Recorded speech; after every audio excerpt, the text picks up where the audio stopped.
Good morning, everyone. I'm Steve McDonald, the CEO for Emissions Reduction Alberta. Thank you so much for joining us today. On behalf of ERA and Alberta Innovates and all the funding organizations joining us today, welcome to the Maximizing Funding Potential workshop. We have over 800 folks registered to learn how to better navigate the innovation ecosystem in Canada. It's wonderful to see this level of interest, to have our amazing partners gathered today to share their expertise. You'll learn about what we fund, how we fund, and more about how we work together to support projects along the difficult path to commercialization. But before we dive into our session, we thought a funding announcement would be the perfect way to show what success along the commercialization pathway actually looks like. To make this announcement, I am very pleased to introduce the Honourable Jason Nixon, Alberta's Minister of Environment and Parks, and the Honourable Dale Nally, Alberta's Associate Minister of Natural Gas and Electricity.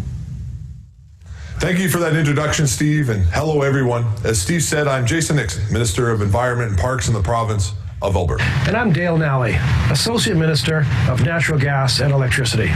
We're happy to be here today via video today to acknowledge and celebrate Alberta's entrepreneurs and innovators. Because of you, Alberta is recognized as a world leader in technological innovation when it comes to emissions management and environmentally responsible development. Your expertise and insights are why Alberta has such a competitive edge when it comes to other jurisdictions. And we need to stay competitive now more than ever.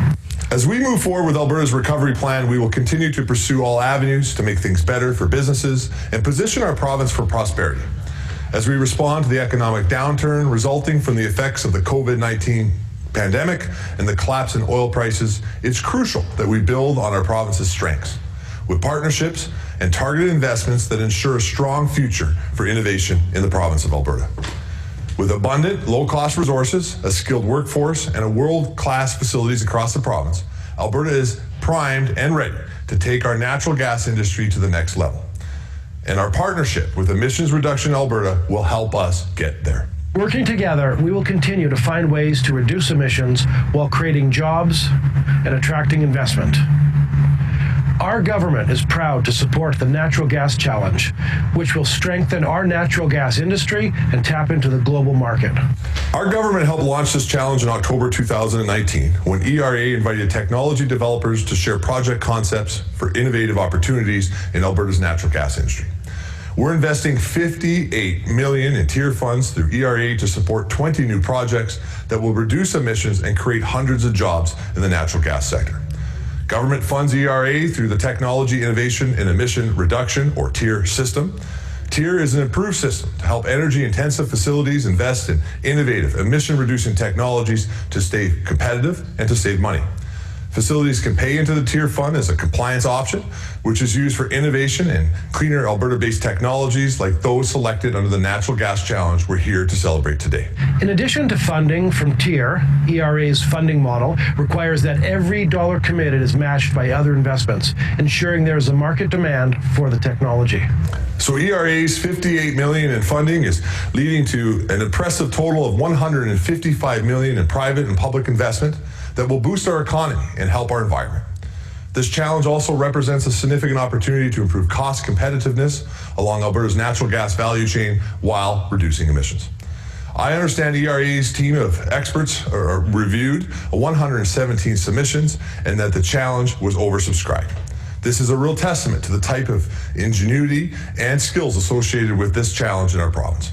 Steve will share the details on the funding recipients in just a few moments, but what I really want to highlight is that if successful, these new projects have the potential to reduce a combined 1 million tons of emissions by 2030, which is the same as taking about 750,000 cars off the road for a year.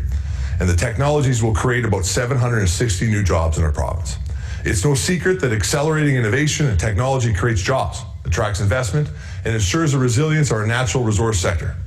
ERA's Natural Gas Challenge will unlock innovation across our natural gas value chain and tap into a large global market that is brimming with new opportunities. Indeed, funding like this is critical to helping offset higher capital costs and attracting investment that will grow Alberta's economy and keep our industries competitive for years to come. We want to thank everyone who submitted project concepts and congratulate the successful funding recipients. We wish you all the best as you use this funding to make a difference in Alberta. And thank you all for joining this webinar. We know you're anxious to get things underway, so without further ado, we're going to turn things back over to Steve McDonald to share the 20 successful Natural Gas Challenge funding recipients with you. We look forward to seeing these exciting projects take shape, and we wish you great results at this event. Thank you very much. Thank you, Minister Nixon and Associate Minister Nelly, for sharing this exciting news. It's your support of the partnership between government, innovators, and industry that will drive the innovation that we need to build the Alberta, Canada, and world we want. As Minister Nixon mentioned, I am pleased to share the 20 recipients selected through our highly competitive and rigorous process. They represent the best of the best ideas to create jobs, attract investment, and reduce emissions across Alberta's natural gas value chain. On your screen, you'll see the 10 recipients selected in the upstream category.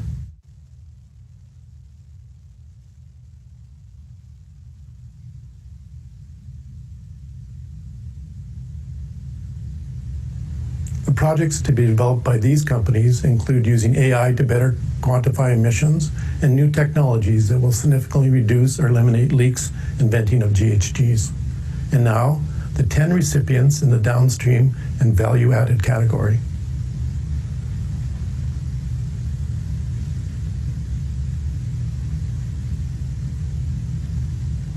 These companies will be developing exciting new opportunities around hydrogen, renewable natural gas, and other advanced energy technologies. $58 million for 20 projects worth $155 million, projects that will deliver the economic and environmental outcomes we need. Congratulations again to all these outstanding innovators. I encourage everyone to visit our website at eralberta.ca to learn more about these exciting projects.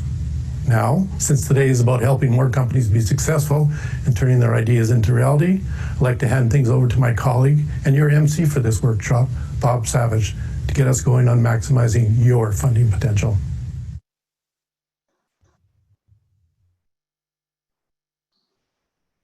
Well, good morning. Thank you, Mr. Nixon, Associate Minister Nally, and Steve for sharing that exciting news. Hello and welcome. Thanks for joining us today for Maximizing Funding Potential workshop.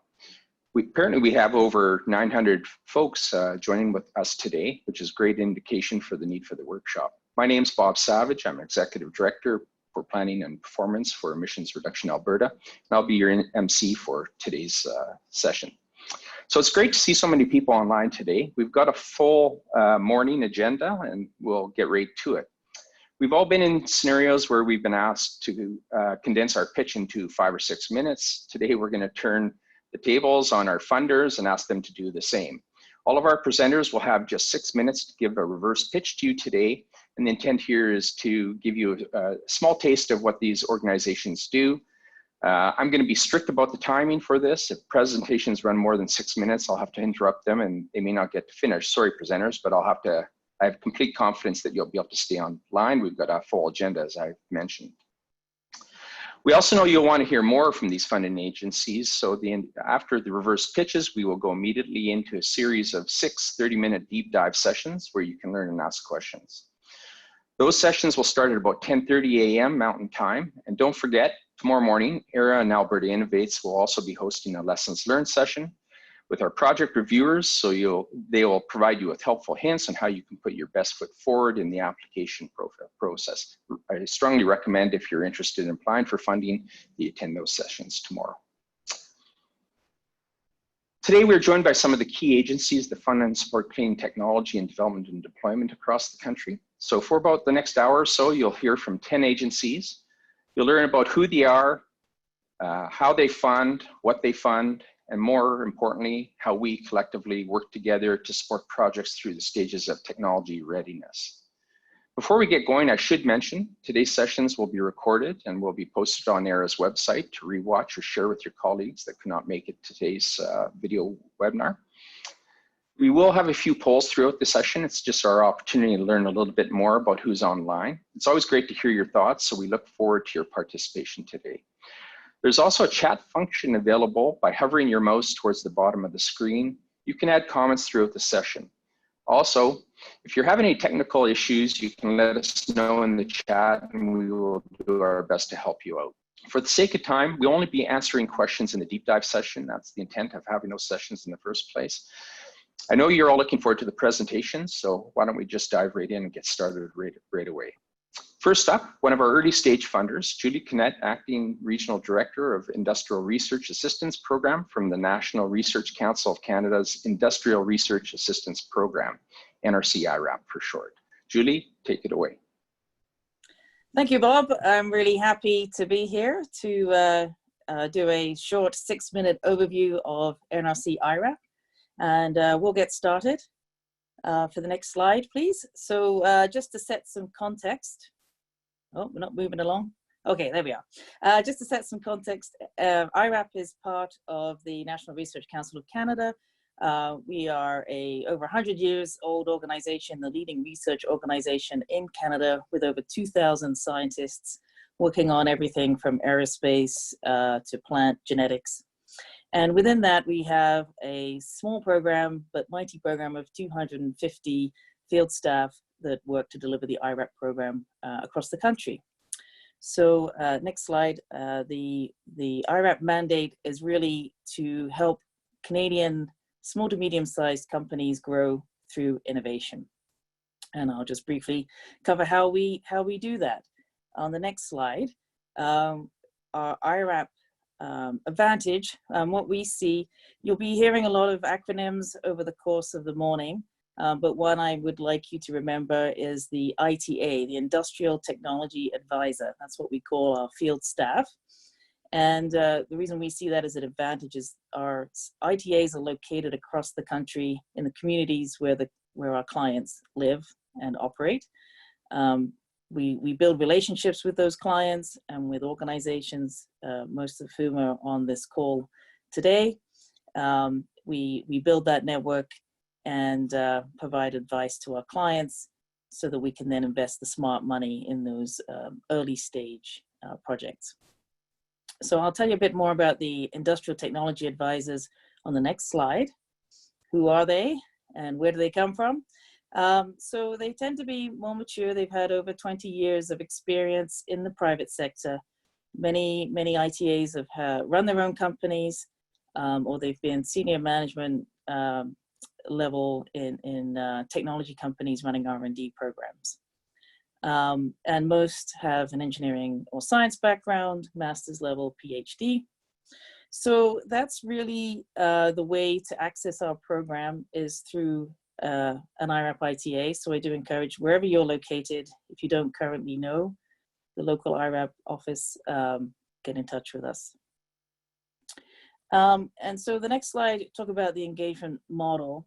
So I know this is really a funding workshop, but I did really want to emphasize that part of the program we offer is advisory services, the business advice based on the experience of the ITAs, the connections they bring, and the technical expertise. And then paired with that, if we usually meet with you, we normally, in normal circumstances, we would go visit your factory or your office location. Right now we're doing these engagements by Zoom, obviously, but when we see an opportunity, we would then invite you to submit a proposal for a research and development project. Now, nationally, we have a budget of about $300 million per year to invest in R&D projects. And then we also have some funding for youth programming and international. On the next slide, who do we select? So the basic eligibility for IRAP is quite broad. It's any Canadian SME with 500 or fewer employees, but they have to have an objective to grow through innovation. Now, because we do have limited funds and resources, we are quite selective. So we look at the business opportunity, take a close look at the management team and their capability to deliver on the project, and to commercialize the technology resulting from it. We're sector agnostic. We work with any sectors as long as it's legal, but we kind of follow what's going on in the local markets. So obviously in Western Canada, we do quite a bit of work in Cleantech, agricultural technologies, bioproducts, that kind of thing. So that may be of interest to the audience here.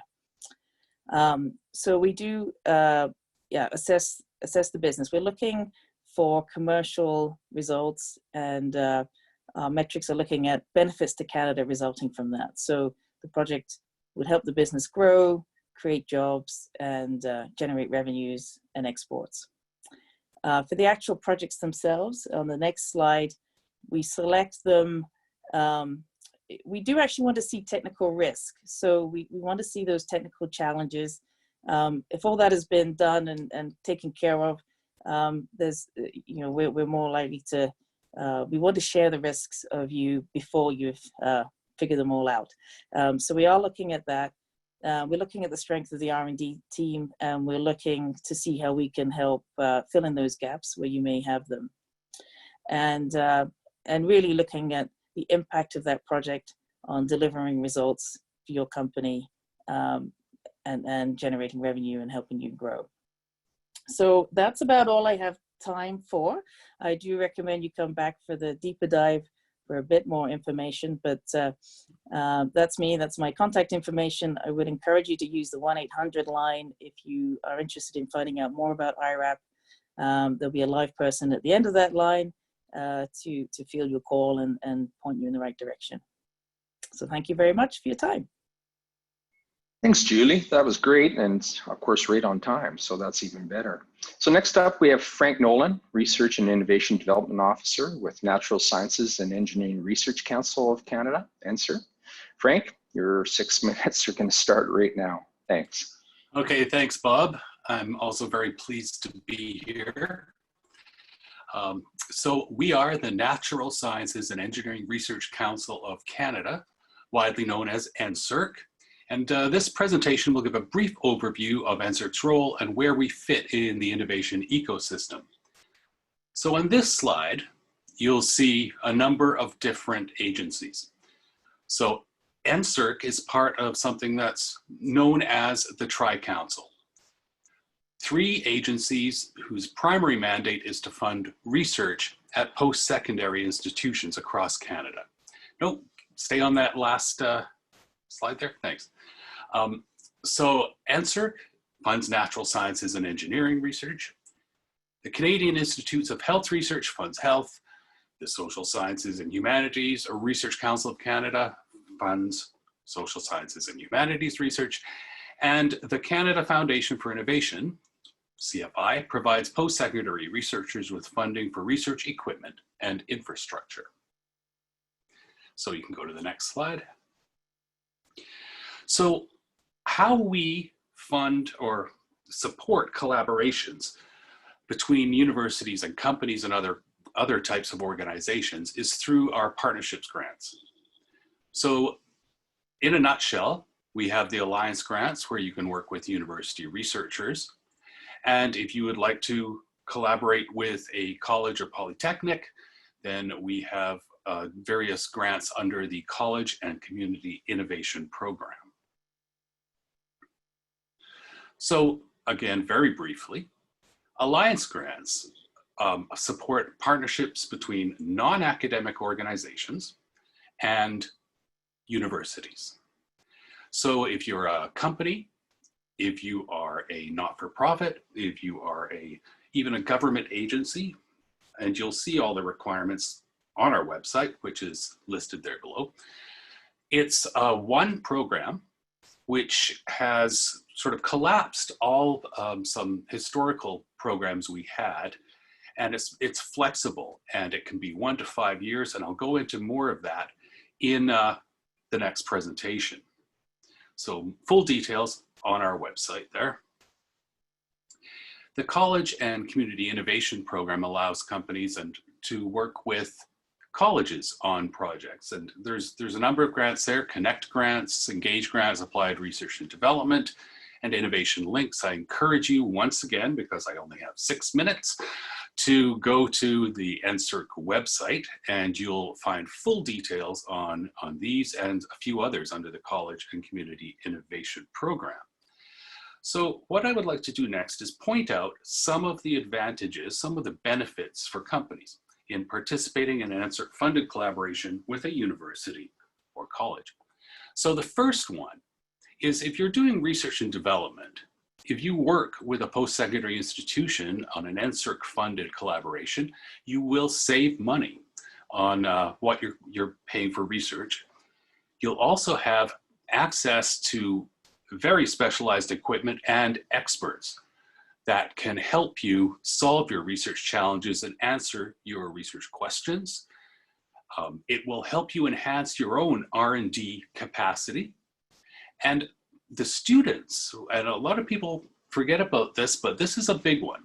The students who work on these projects with their supervisors are potential future employees that you get to know through the project.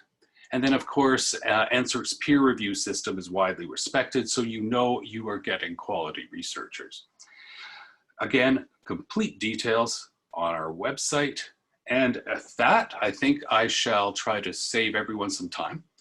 And let's get on to the next one. And I will be doing a deeper dive, 4 more minutes, where hopefully I can enlighten you a bit more and encourage you to visit our website. So thank you very much.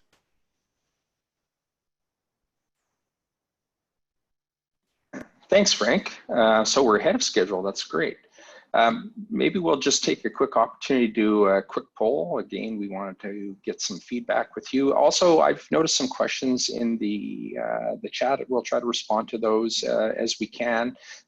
I'll just remind folks that part of the reason we're doing a bit of a deep dive, there will be a Q&A portion to that. Some of the questions we've got around are fairly technical, and I'll also remind folks that tomorrow morning we're having a session that will be with review panelists, where we'll cover things like quantification methodology and some of those deeper questions. So if there are questions that are technical in nature, that might be the opportunity to pose some of those questions to some of the people that sit on the actual review panels. Anyways, let's take the opportunity to do a quick poll here.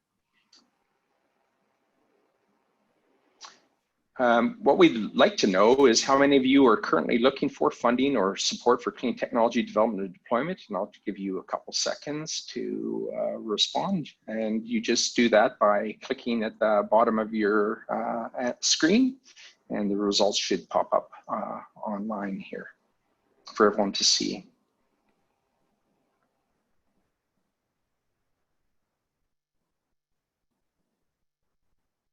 Wow.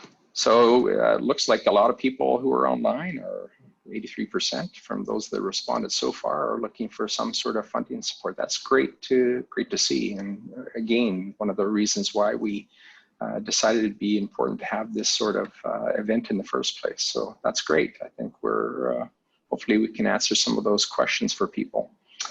Lots of people looking for some form of support, and we're glad you're here today, and hopefully the workshop makes that journey a little easier for you. Now, moving on, why don't we hear a pitch from our presenting partner, Candace Patton, Executive Director, Clean Technology from Alberta Innovates. Candace, if you're ready to go, please go ahead. Thanks, Bob. Good morning, everyone, and welcome to the Maximizing Funding Potential event. It's really exciting for Alberta Innovates and ERA to be putting this on together in partnership and hearing from all of the agencies that can potentially help you with your innovation work. For those of you who are not familiar with Alberta Innovates, we are Alberta's innovation engine. We're the largest research and innovation agency in the province, and we provide tech expertise, entrepreneurial advice and support, opportunities for partnerships, and funding to advance the best ideas. We're really looking for transformative technologies with high economic potential. But that being said, we encompass the whole innovation ecosystem and the innovation journey. So whether you're starting from the generation of ideas, to testing and validation of technologies, if you're trying to commercialize an idea or see it through to end use, and even some market access, we have programming and opportunities for you. I've noticed a number of the questions coming in asking speakers to clarify, who are you looking for? Are you just looking for technologies, good, service providers or other types of institutions? It's really interesting, I think, at Alberta Innovates, because no matter who you are, if you're a small, medium-sized enterprise, if you're a researcher at a university, if you're a service provider or a large multinational corporation, we have programming across technology readiness levels, across business readiness levels that can help you do what you do. Through our subsidiaries, CFIR Technologies, I'll ask you to go back one slide. We've got Innotech Alberta and CFIR Technologies. In those agency or organizations, we have world-class research equipment that you can test and scale your ideas all the way for commercial use. We've got programs across sectors as well. We focus on the areas of health, energy, agriculture, forestry. So the unique thing about Alberta Innovates is that we have this opportunity to really focus on interdisciplinary opportunities. And if you've got ideas that actually allow you to cross sectors and connect ideas from one to another, this is a great place to come and bring your work. Next slide, please. We are building on Alberta's natural strengths in new ways, and particularly we're focused on 4 core technologies. Those are data-enabled innovation, digital tech for business transformation, clean tech, and innovative production and distribution. And so through these 4 core technology areas, no matter what sector your work addresses, if you're using some of these opportunities to further your work, we'd really like to hear from you. On the next slide, there's a few areas this year that we're most excited about focusing some of our efforts. And so as we start to reinvest in our economy, given what's going on in the world today, we really want to make sure that we're putting some effort behind digital health in our smart agriculture sections and for innovative hydrocarbon products. You may have heard a few of our recent webinars on our bitumen beyond combustion opportunities and some of the really interesting things we're doing in clean tech there. On the next slide, in the deep dive session, if you come and join us later on this morning, you'll hear from my colleague Carla Otto, who's going to talk about our offerings, particularly for entrepreneurs. And you'll want to get to know our technology development advisors. They help provide coaching and advice to SMEs, to entrepreneurs, to help find those business opportunities. They can talk to you about the innovation ecosystem and really help guide you through the province and what we have to offer here. They're going to talk a little bit about the regional innovation networks and how, as a province and across many different areas, you can find the best home for your ideas. On the next slide, since we are focusing on clean tech in this workshop, I'm going to spend a little bit of time in the deep dive session really talking about our Clean Resources Division. And this, for a lot of the clean tech innovators out there, is where you're going to find great programming to help support your ideas. We focus in the following areas: in advanced hydrocarbons, in clean technology, in environmental innovation, bioindustrial materials, the smart agriculture and food areas, and we host the Alberta Prion Research Institute.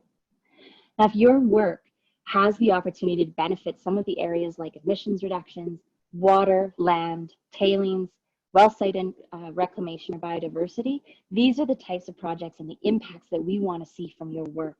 And so if you're working in some of the areas we've mentioned and you have benefits in these areas, we definitely want to hear from you. We have a lot of continuous intake that we do at any time. We also have a lot of targeted open calls that you can get involved in, focused on one particular area. So come to the deep dive session and we'll talk a lot more about these areas. Finally, a note about the very important relationship that exists between Emissions Reduction Alberta and Alberta Innovates. The very cool thing is, between these 2 Alberta-based agencies, there's a really great opportunity for you to move through the work that you need to do in innovation and actually bring your ideas to commercialization and market. And so if you're starting your journey, if you're doing research, if you're validating, if you're testing, come talk to us at Alberta Innovates, and we can help you set up for the next stages where you might be in a great position to interact with ERA for future work. And so between these 2 agencies and the close partnership that we have between these 2 places, we definitely want to hear from you. So if you want to get in touch with us, I'd certainly advise you to connect with a technology development advisor using the following link. You can connect directly with the Clean Resources Division via our website, or you can email intake@albertainnovates.ca. So I hope to see all of you again at our session at 11 o'clock, and we're going to talk a lot more about some of our key focus areas and how we can help you with your innovation. Thanks a lot. Thanks, Candace. We'll be looking to hear more from Alberta Innovates in the deep dive sessions later, so please tune in for that. Next, we'd like to welcome Jennifer Harju, who's with the Clean Growth Hub of NRCan. Jen, are you ready to go and take it away? Hi, yes, thank you very much. My name is Jennifer Harju and I lead outreach at the Clean Growth Hub. The Clean Growth Hub is actually led by 2 departments and involves 16 federal departments and agencies. So very happy to be here today, and thanks to ERA and Alberta Innovates for having us here. So who are we? The Clean Growth Hub was launched in January 2018 as a whole of government focal point for clean technology. It's a service model that uses a no wrong door approach to help clean tech developers and adopters navigate the federal ecosystem of clean tech supports and services, which, as you probably know, can be a very confusing spider's web.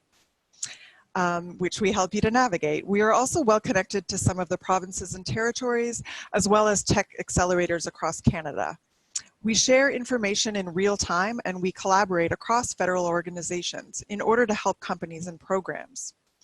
We are a multidisciplinary team with specialized knowledge of federal programs and services. We do not provide funding, sorry, and we are a service that supports clients in finding funding programs and supports to advance their clean tech projects. Since its launch in 2018, we've served over 1,500 clients and our client base grows every year. And in the deep dive later, we'll feature some of the Hub members who do provide funding and other services. So come to the deep dive a little bit later. We have 3 core functions at the Hub to support clients who come to us via referrals from other departments and agencies and organizations or through our website. We also enhance program coordination among federal departments and agencies supporting clean tech. And we improve the tracking of the clean tech results. I'm not going to elaborate on that aspect. I'll talk more about the first 2, supporting clients and enhancing coordination. But if you are interested in how we contribute to the clean tech data strategy, please check that out on our website. We go by Statistics Canada's definition of clean technology, which refers to any process, good, or service that reduces environmental impacts. So it covers all aspects of clean tech across all sectors of the economy, and including all of Government of Canada's programming. So water tech is clean tech, ag tech is clean tech, it's very broad. Companies of all sizes are eligible for our services.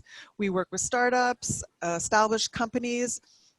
We work mostly with small and medium enterprises under 100 employees. Those are the majority of our clients. And we also work with not-for-profit organizations as well. Recognizing that there's diversity in technology and needs, the Hub leverages knowledge, expertise, and network of our 16 member departments and agencies. And we provide tailored advice and support with funding and financing programs, procurement, intellectual property protection, tax incentives, policy and regulation, as well as technical and business supports. And if we don't know the answers, we'll find out and provide those to you. We direct clients to appropriate programs, and clients must apply directly to those programs. The Hub also supports clients by sharing information via its website and newsletter. Instead of searching hundreds, not hundreds probably, maybe 50 individual sites to find out what current available federal clean tech funding and supports is, we've curated this information into one place. So that's our website, canada.ca/cleangrowth. Check it out. We also link to Innovation Canada's portal where you can find more regional programs available, and you can enter some information and get a personalized list. So that's a wonderful service as well. Our website has also an interactive tool to explore the federal support available, where you can click through the different stages of innovation and see the aspects of each support that would be applicable to you. We're nimble and we can respond quickly to add current information. An example of that is, in response to COVID-19, we've created a new webpage of available support measures that apply to clean tech companies in the current crisis and into recovery. So you can find that on our website as well.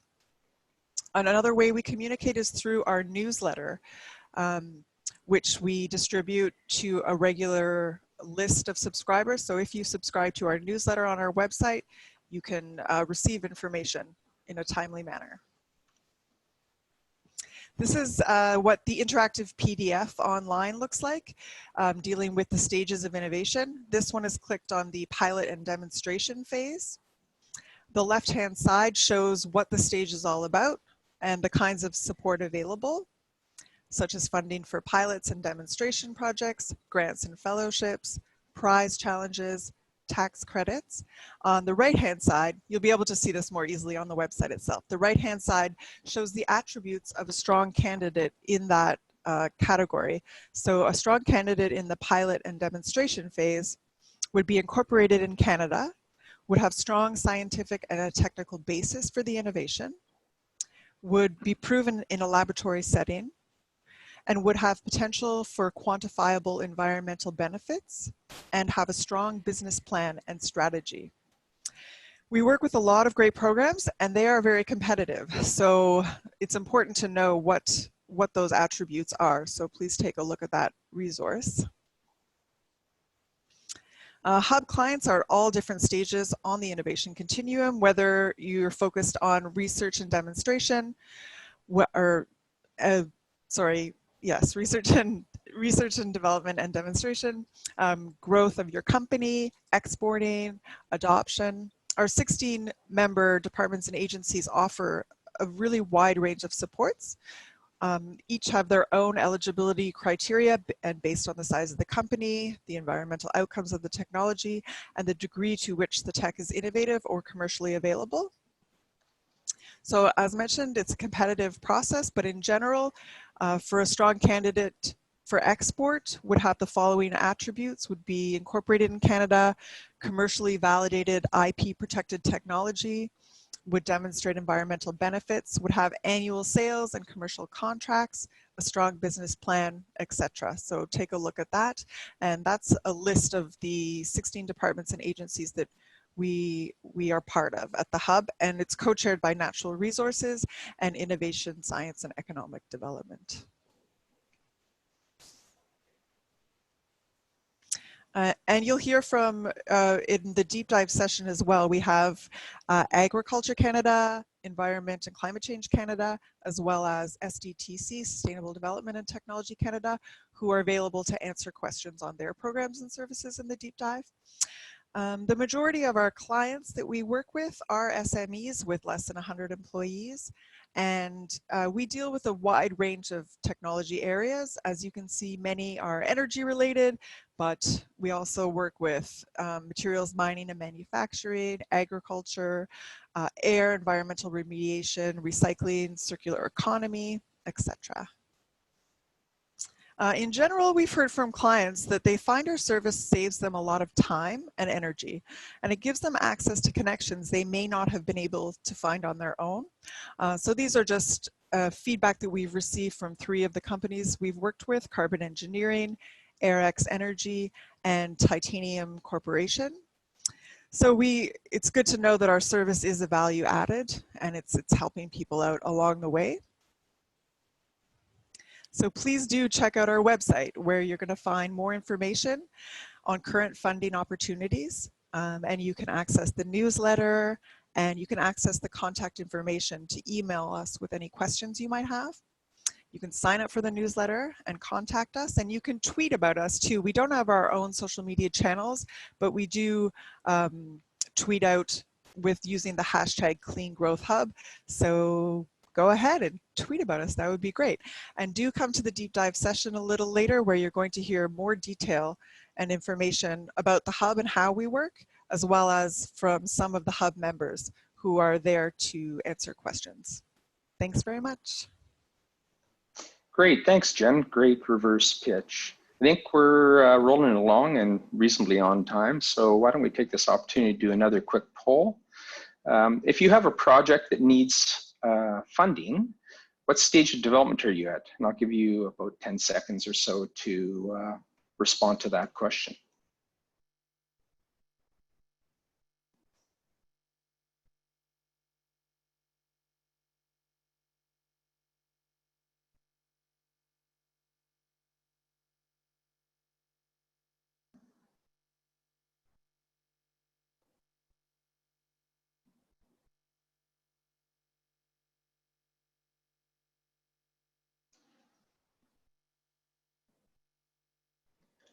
Wow, just taking a minute to digest this. Looks like we have a lot of folks that are in the development and demonstration stage. So very interesting. Thanks for your feedback. All right, let's move along. So next up, we have Jason Switzer, who's with CRIN, which stands for Clean Resource Innovation Network. Jason, I'll just turn it over to you for your reverse pitch. Thanks.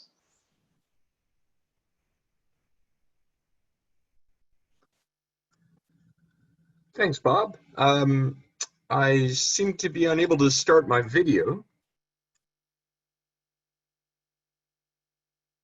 There we go. Terrific, thank you. Well, really wonderful that ERA has organized this with such a terrific group of participants, and we can see that the demand for funding for clean tech ventures across sectors is huge, just given the number of people who are participating in the midst of what normally is a very relaxed time in the summer. So, you know, our sincere note of admiration to you guys for hosting this. The Clean Resource Innovation Network, and if you wouldn't mind just advancing to the slide, was established to position Canada as the global leader in low carbon hydrocarbons from source to end use.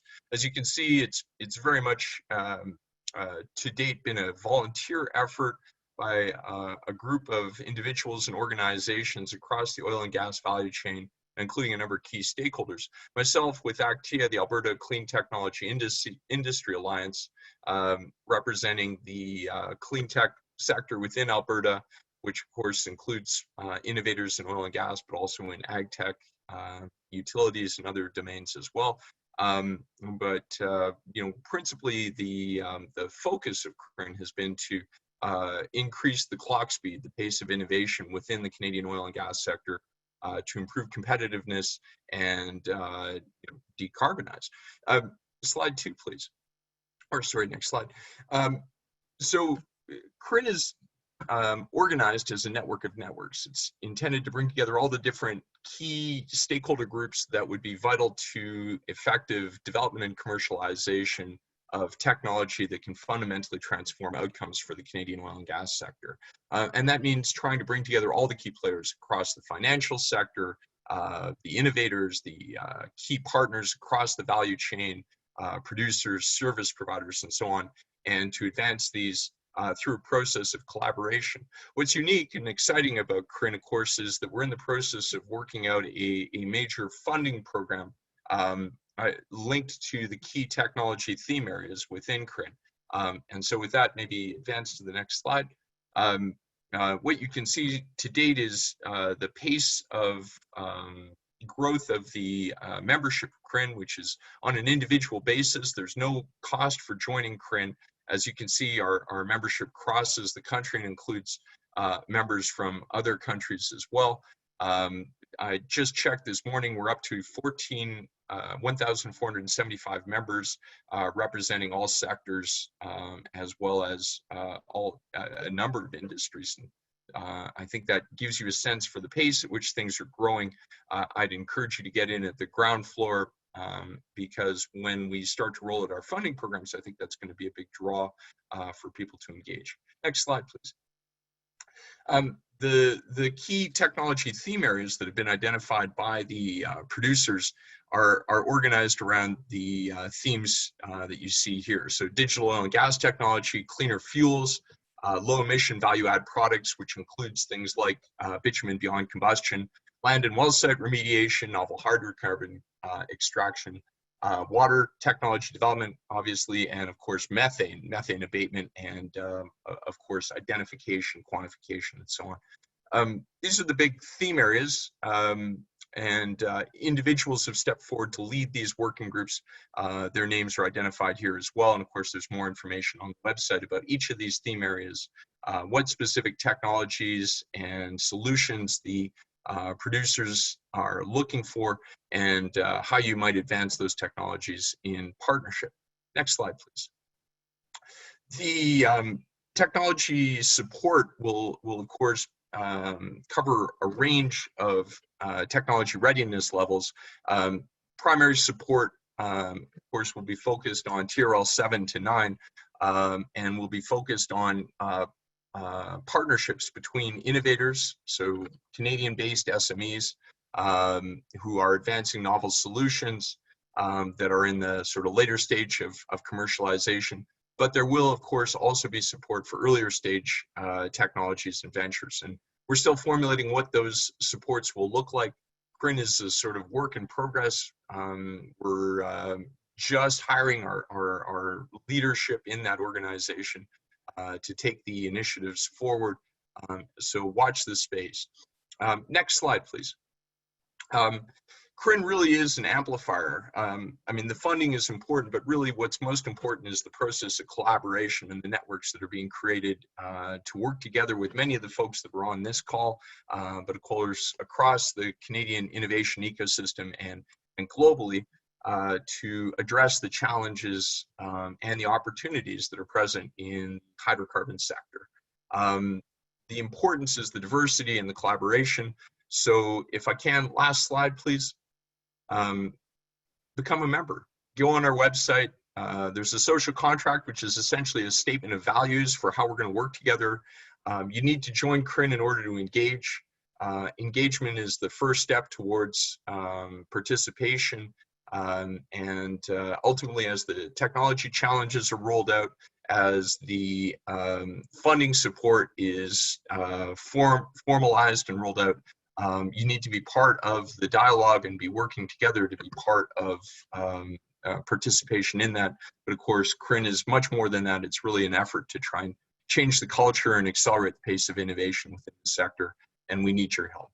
So with that, thank you.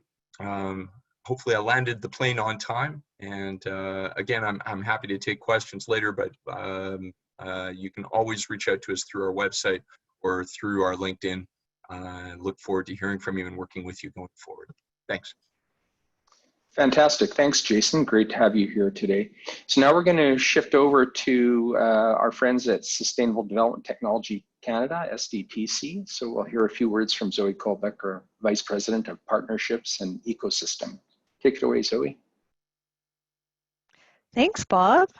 So welcome, everyone. What a great way to start my day with 900 of my closest friends, I think is what Bob shared with us we have on this call today. So if you can flip to the next slide, I'll just introduce myself, and I'm, well, we never work alone. So I also have John Cada on the call. So he recently joined SDTC, based right here in Calgary, along with me. So while our head office is back in Ottawa, we have a great team here in Calgary, John and I, as well as a third colleague. Isra has just joined us. So two of our recent Alberta recruits joined us during COVID, which I just wanted to share with everyone something, there's some challenges that we have right now, but there's some great things. So in addition to getting to wear this Rockstar headset a lot more than usual, it makes me feel like I'm Madonna a little bit. And then I also get to use, hopefully you guys can see this, my newest face mask. So channeling a little bit of the Golden Girls in Rosen Island. So lots of great creativity there. But what I'm here to talk to you about this morning is clean technology and sustainable solutions. So eager to share what it is we're doing here at SDTC. So if we flip to the next slide, just quickly, every year, so last year we approved just over 50 companies, and that's from seed all the way to scale up.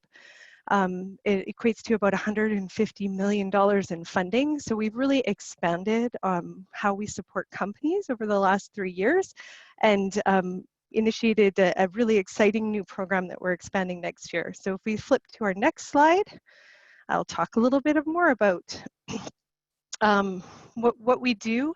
And then, as I started saying, we never work alone. We work with entrepreneurs to gain insights that will improve the offerings that we're providing. And we also work with partners. So thank you to ERA for inviting us to join today. And really, as you can see, about a third of the companies that we've funded come to us through partnerships. And what we aspire to do there is a one-window approach for funding, so that you spend your time growing your business, and we leverage the work that you do to apply for funding through partners or through us to accelerate the growth of your venture or your business. If we flip to the next slide. So we have two ways that that you can access funding. So the traditional way to access funding is what many of you are likely familiar with if you've heard of Sustainable Development Technology Canada in the past. And this is really support for startup and scale-up projects. So these approvals are usually completed in under 6 months. And what we say is, if you're ready, we're ready. So I'll speak a little bit more briefly in this presentation about what we're looking for when you're applying for that funding, but we can also go deeper at the deeper dive session as well. And so this is where you see about 35 to 40 projects approved annually. So work closely to find many of these companies by partnering with both Alberta Innovates, Emissions Reduction Alberta, that are on the call today, but also work very closely with our other partners, BDC and EDC, as we support firms throughout their company growth cycle. The fund that we've recently launched, or we piloted last year and have now expanded, is the Seed Fund program. So this is one I'm very excited about. What we're looking to do by the end of this year is partner with up to 50 accelerators across Canada. So we have, we've reached out to a number here in Alberta, have worked most closely with Zone Startups here in Calgary and Tech Edmonton up in Edmonton. And what this is we partner with the accelerator, and they nominate firms that they're working with us to receive a smaller grant contribution, so either $50,000 to $100,000. And that funding is determined based on what has been raised through private equity, private funders.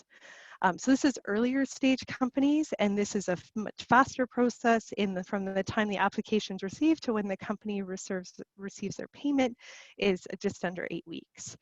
So that's a pretty exciting new venture. There's more information about that on our website, but at the end you'll also have John and I's contact information, so feel free to reach out to us to learn more about that. But to know which accelerators we're currently partnering with, or if there's accelerators on the line that want to partner with us, please do reach out, and we'd be happy to speak with you. If I go to the next slide, this really speaks to the evaluation criteria that we have. So many of these components also exist at seed, but this is more focused on that larger contribution that you might be looking for. You know, we have all the same type of information that we collect. It's just slightly different at the seed stage because you're not as far advanced in growing your business. But like the hub shared earlier, another good partner of ours, my team spends a great deal of time working with them as they see companies.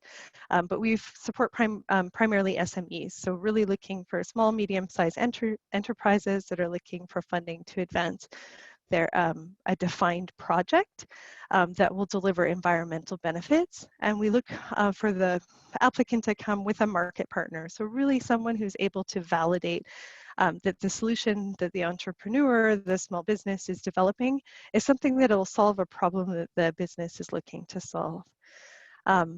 We will fund up to 40% and are really looking for a good, strong commitment through the private sector or market partner. So that includes both in-kind funding as well as cash I'm just looking at any other highlights that I want to make here, looking for the benefits to be incurred primarily in Canada, but are able to support companies, if you have a strong base in Canada, but maybe you're looking to demonstrate in a new market, we are able to support those as well. If I go to my last slide there, the best way to learn about what we're doing is to see just a small sampling of some of the great clean tech innovators that we've worked with from Alberta. So as you can see, our support is cross-sectoral. So we fund companies working in many different areas. So on this, you can see we have everything from Anabotics, which is really warehousing and logistics that will really transform warehousing in North America, to Ever on the other side, which is a geothermal project. And then you'll see our emerging portfolio of seed companies there on the right-hand side as well. And so what we do is when companies come to us through seed, it's also a way for us to see areas of emerging innovation. So as we're working with these companies at seed, we're also looking to see what's the next step in their company growth, and how can SDTC support them in taking that next leap. So that gives you a really brief overview of what we're doing at SDTC. And if you flip to the last slide, I think I'm nearing the end of this presentation, you'll see how to get a hold of us. So as I mentioned, SDTC, a small but mighty team. So we have about 50 employees across Canada, and then have myself and John based here in Calgary, and then we have Graham, who works very closely with our partners at the Clean Growth Hub based in Ottawa. So any of us are happy to answer any of the questions that you might have, and can certainly direct you to the right place within our organization if you're looking to learn more about how we can work with you. Thanks, everyone. Fantastic. Thanks, Zoe. Bonus points for her great use of avatars, and they were actually great likenesses of both you and John, so well done. But okay, just to be clear, my head is not that much larger than John's. We did measure just to confirm that there wasn't anything to be worried about. Well, duly noted.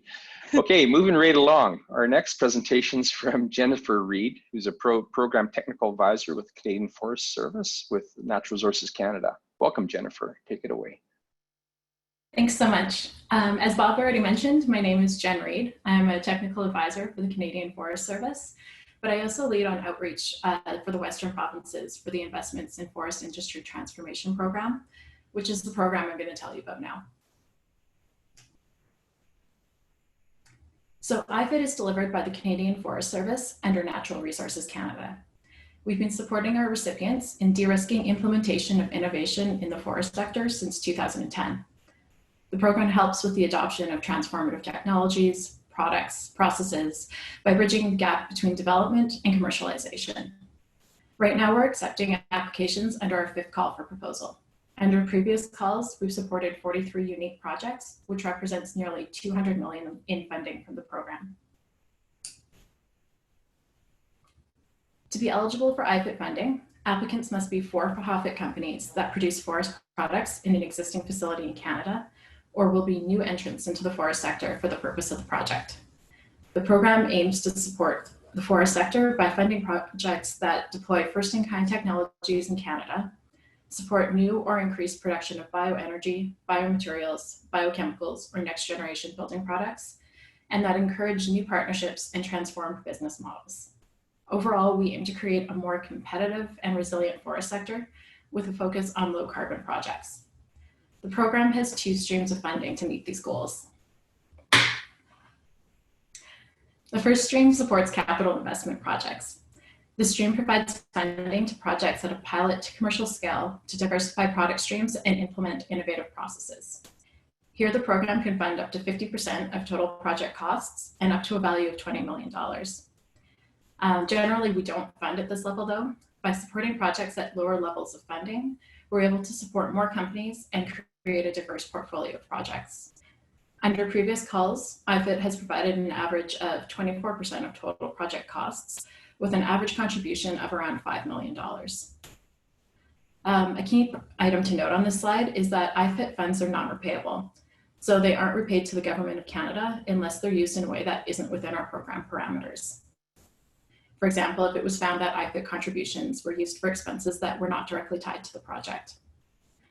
IFIT also allows for, excuse me, up to 100% stacking with other governments, meaning that all costs can be covered by government agencies, provided that it's allowed by other funders' conditions. Projects under this stream of funding are selected through a competitive call for proposal. Right now, we're open for applications under our 5th call, and we'll be launching our 6th call for proposal in 2021. Our 2nd stream of funding is new this year. This stream provides funding to conduct studies that are linked to the advancement of innovation in the forest sector. It's expected that studies will support a future capital investment or a strategic shift by the company that's applying. Examples can include market assessments, product trials related to advances in commercialization, or market acceptance studies of new bioproducts. IFIT will fund up to 50% of study cost with a contribution between $100,000 and $500,000. Just like the first stream, contributions are non-repayable and stacking is permitted up to 100% of project costs. This stream has an initial allocation of $5 million to be distributed, and we're accepting projects on a continuous intake basis until this funding is depleted. Studies will be selected on a basis of first to apply and demonstrate the eligibility while meeting or exceeding a minimum threshold for rated criteria. So I really zoomed through all of that, but that brings us to the end of my reverse pitch. If you're interested in learning more about the program, we'll be presenting in this afternoon's deep dive session. And you can also check out our website shown here, where you'll find information on the program and everything that you need to submit an application. Thanks very much. Fantastic, Jen. Thanks. Right on time. So perhaps we still have some time to sneak in another poll. Often we find that some folks don't just need funding, they're looking for other supports. So beyond funding, what additional supports would you find helpful for your project or organization? I'll give you a few minutes here to, or a couple seconds here to answer. Thanks.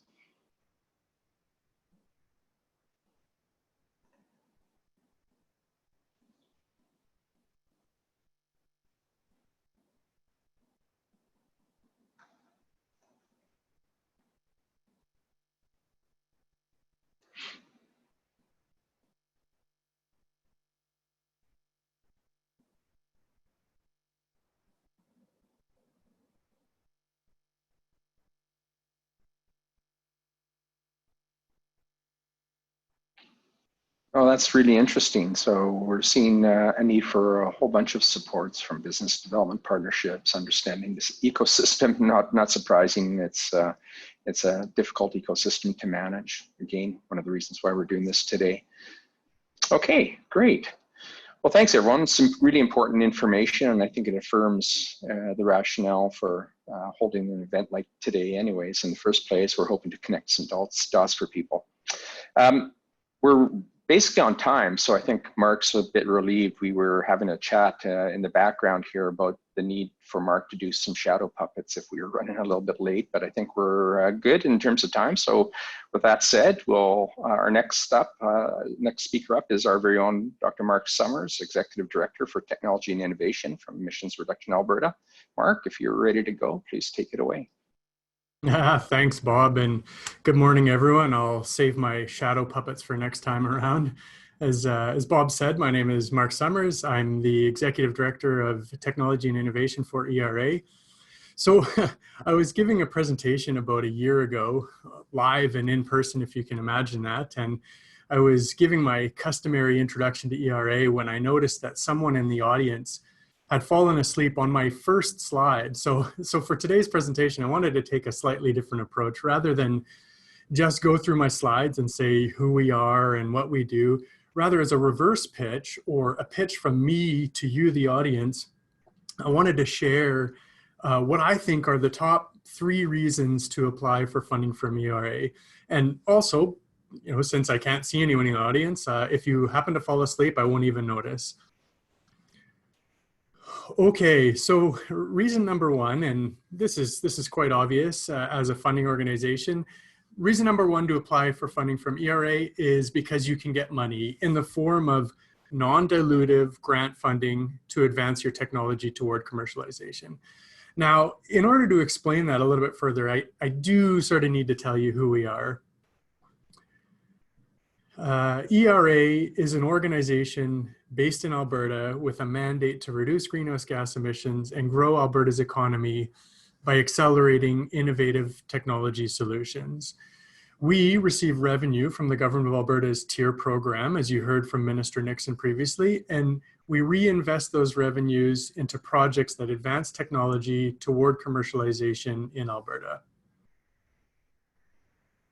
Our investments are focused on scaling up technology to the stages of field pilot, demonstrations, and first-of-kind commercial deployments in the field. And I apologize to Candice. She was kind enough to put her put ERA on her version of this chart, but unfortunately, I didn't return the favor, and it was too late for me to change the slide. But yes, indeed, Alberta Innovates and ERA work very closely together. And sometimes technologies can graduate from some of the Alberta Innovates programs up to the ERA programs. Now, our technology roadmap identifies 4 strategic focus areas shown here on the slide, and I'll talk more about this a little bit during the deeper dive session early this afternoon. But the real question people want to know is how to access our funding. Well, we've got 2 funding mechanisms for projects to be considered. The first is where applicants apply directly to us for funding. This is done through our call for proposals process, which we generally launch twice per year. The second is where applicants are working with one of our trusted partners, many of whom are on this call today, and that trusted partner wants to look at co-funding the project with both the applicant and with ERA. This is not really an application, strictly speaking, but rather a referral from one of our trusted partners. This is a newer mechanism for us, but we now have 13 projects out of our portfolio that have been approved through this process. All right, reason number 2 to apply for ERA funding is that regardless of whether you're chosen for funding by ERA, applying can sometimes unlock other beneficial opportunities for you, the applicant. We have a number of both informal and formal partnerships through our network of partners, including everyone that's on today's agenda. Sometimes we can look at an ERA application and see that it's a strong fit for another organization. In some cases, we can refer your application to one of our trusted partners.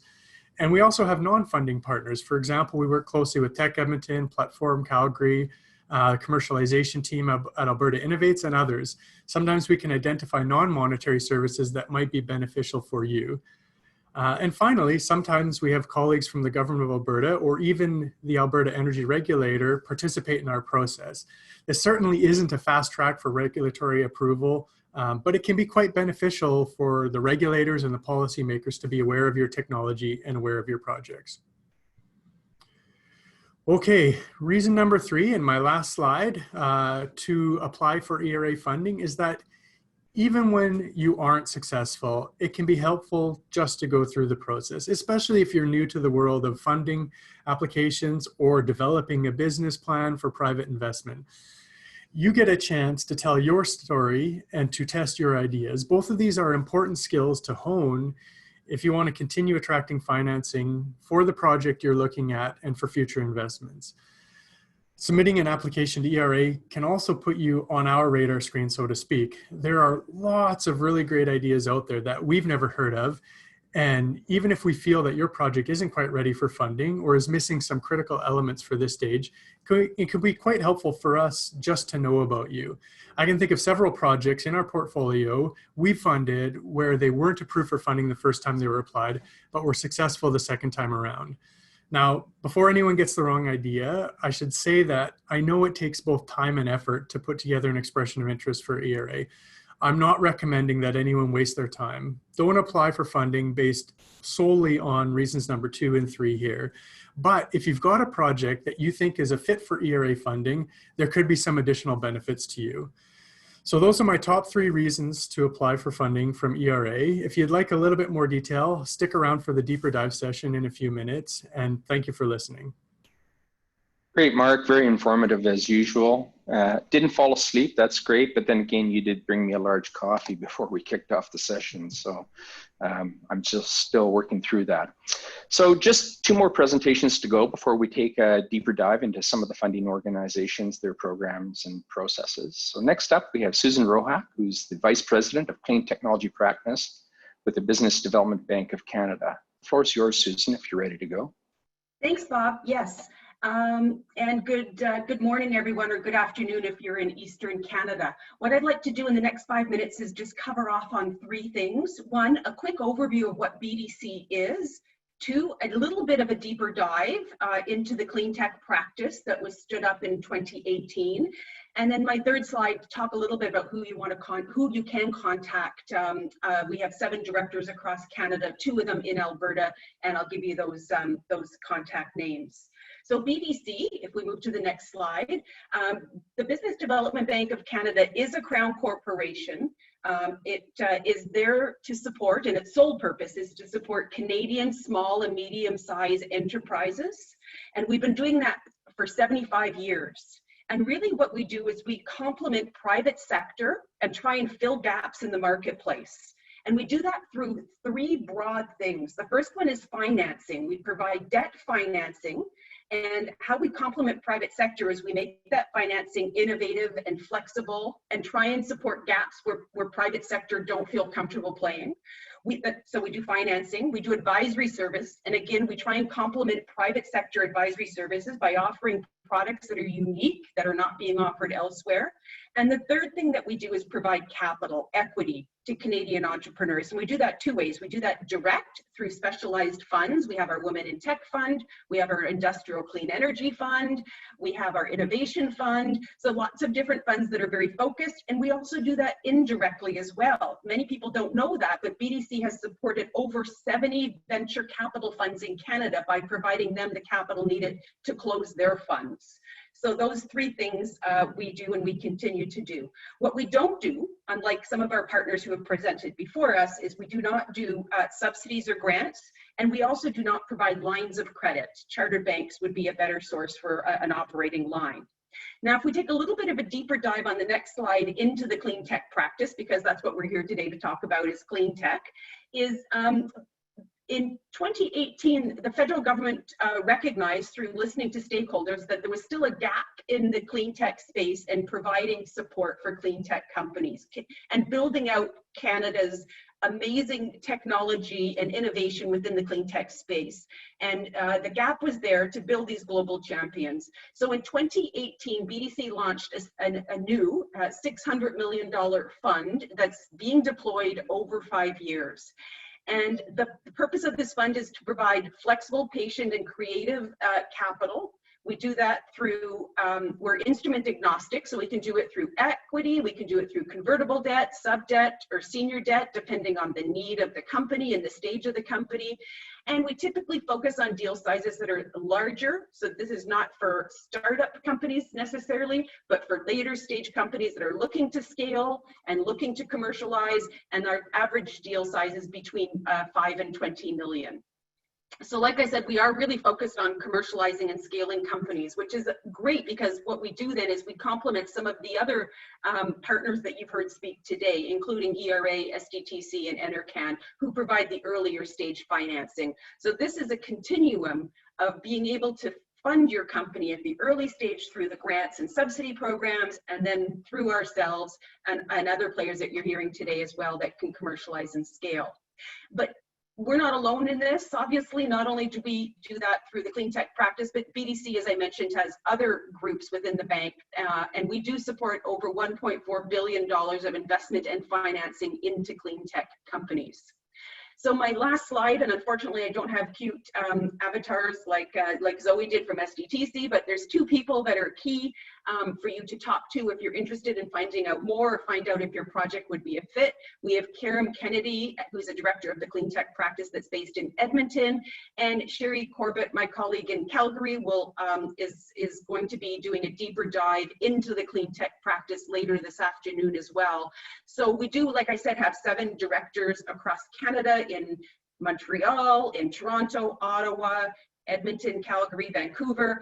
I do encourage you to reach out if you're based in Alberta to one of the two names I have here. But if you need to contact somewhere else in Canada, by all means, drop me a line and I can certainly tell you the name of that person. And I encourage you also to go and see at our BDC website the different supports we have through financing and equity. And also, we haven't said the word COVID on this call so far, but I will say the word COVID. There is additional COVID support as well that if you go to our website can link you to get the support you need for possibly some COVID financing as well. Bob, that's it for me. Thank you.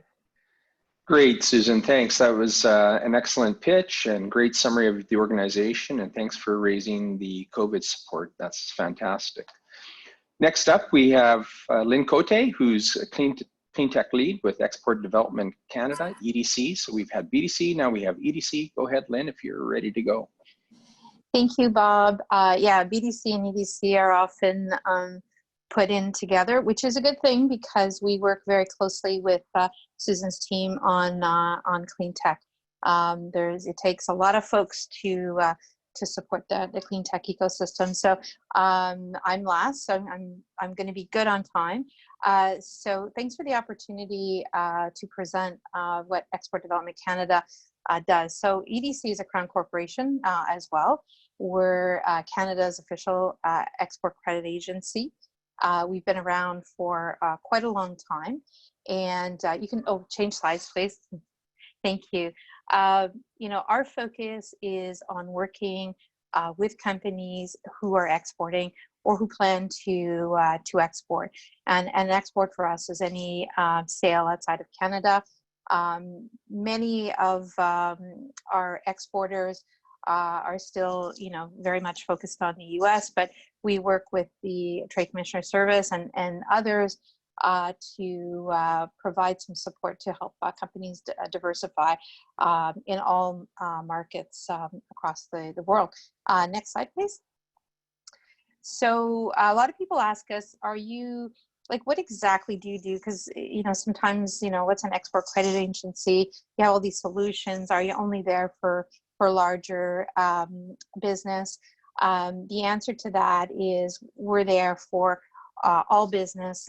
Generally, at EDC, about 85% of our customers are SMEs. I would say that in the Cleantech team, of which I'm part, that may be actually even a little higher. We have a lot of our customers and sort of hopefully soon to be customers are, you know, many of them are recent graduates from SDTC with whom we work very closely. A lot of them have got funding from IRAP, ERA, Alberta Innovates. So we kind of catch them, you know, at the as they're ready to go out there and conquer the world. Last year we served 227 Cleantech companies across Canada. And we supported 2.4 billion in business. And I'll talk about a little bit more in the deep dive, but EDC has been focused on the Cleantech sector as a strategic initiative since 2012. So we've had the opportunity to work with a lot of companies. We started, you know, sort of early on, and we've learned a lot, and a lot of people have across the ecosystem been very generous in sharing their knowledge, and we are trying to do the same now as we build it up. If you can put to the other slide, please. So EDC basically does four main things.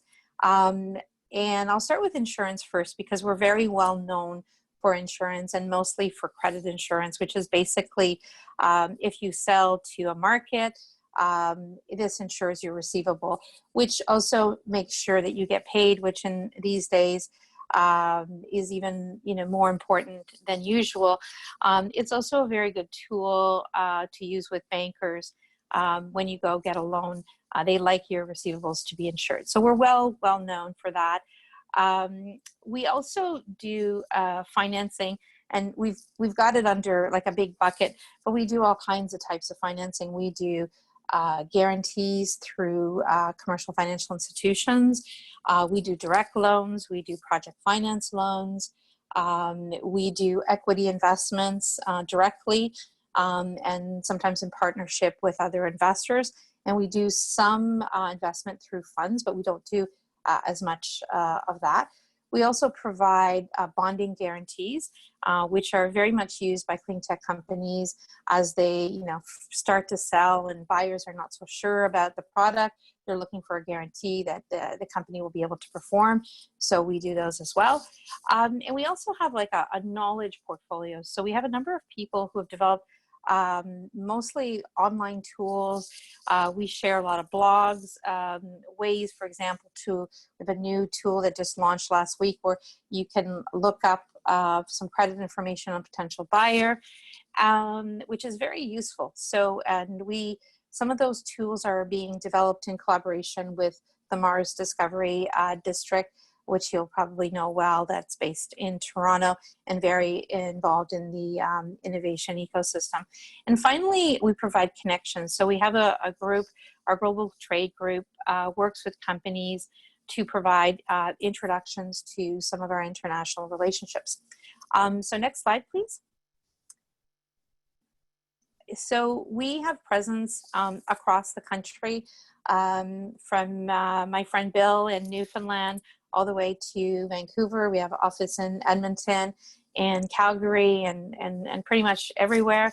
At the last slide, I'll introduce you to my colleague who would have been here today, except she's on holiday. So there she is, Tammy Houston, my longtime friend and colleague, who is based in Vancouver and covers the West. That being said, she works in close collaboration with our team and our folks based in Winnipeg, Regina, Edmonton, and Calgary. And maybe if you can back up one slide. We also have a series of offices across the world.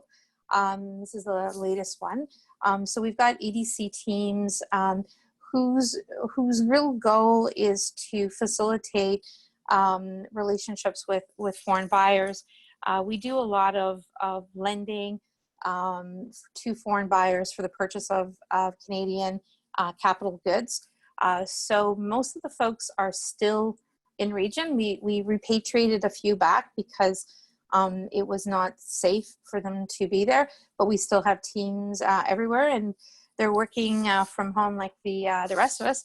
And then just to close up, I would say that in our deeper dive, we're going to talk a little bit about some specific COVID measures that we have that we've been asked to put together, and some that we put together based on some really good feedback that we got from industry. So my final thing is that you will be seeing a survey coming out soon. I believe it's from Foresight. Please, please, please respond to it. That data is very important to all of us, who are looking to see how the ecosystem and how companies are doing now that we're 4+ months into COVID. So I'll leave you on that. Thank you very much for the opportunity. Great, thanks, Lynn. And again, another strong pitch and informative on what EDC is doing. And generally speaking, for all the presentations, it's a great series of presentations from the funding partners. So appreciate you being available to do that for us today. So that concludes the reverse pitch segment of the program. Hopefully you found the information informative and the presentations give you a better sense of the clean tech funding and support ecosystem in Canada. In the innovation world, we're proponents of continuous improvement. So with that in mind, I would like to end the first session with another poll just to see how everyone's feeling about the workshop so far. What we really want to know is, did you learn something in this session that will help you find funding you need for you or your organization? And I'll give you a few seconds here to respond to that.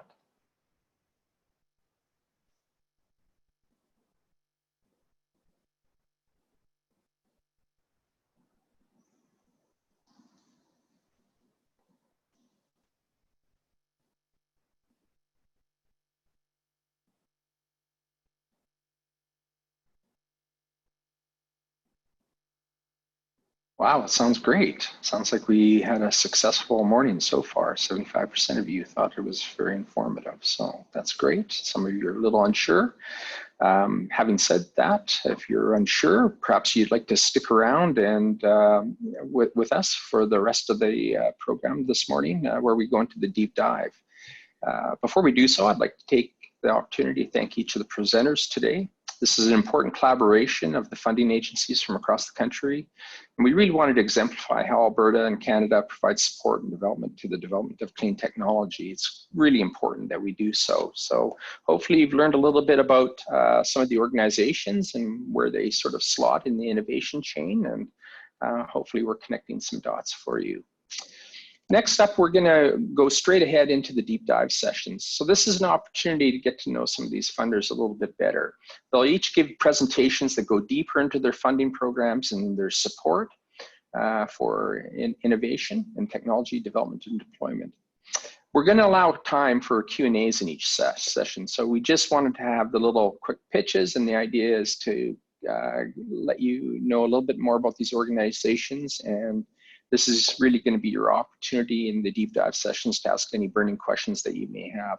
I'll note that my colleague Mark Summers got off a little bit lightly this morning because we were on time and didn't have to do any shadow puppets. So I'm going to suggest you reserve a couple tough questions for him in the deep dive session just to make sure he's feeling awake and alert during the session.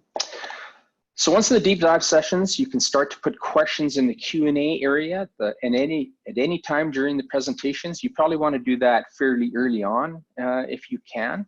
And you'll find the Q&A button at the bottom of your screen. And you'll find that by hovering your mouse at the bottom of the screen, it'll pop up.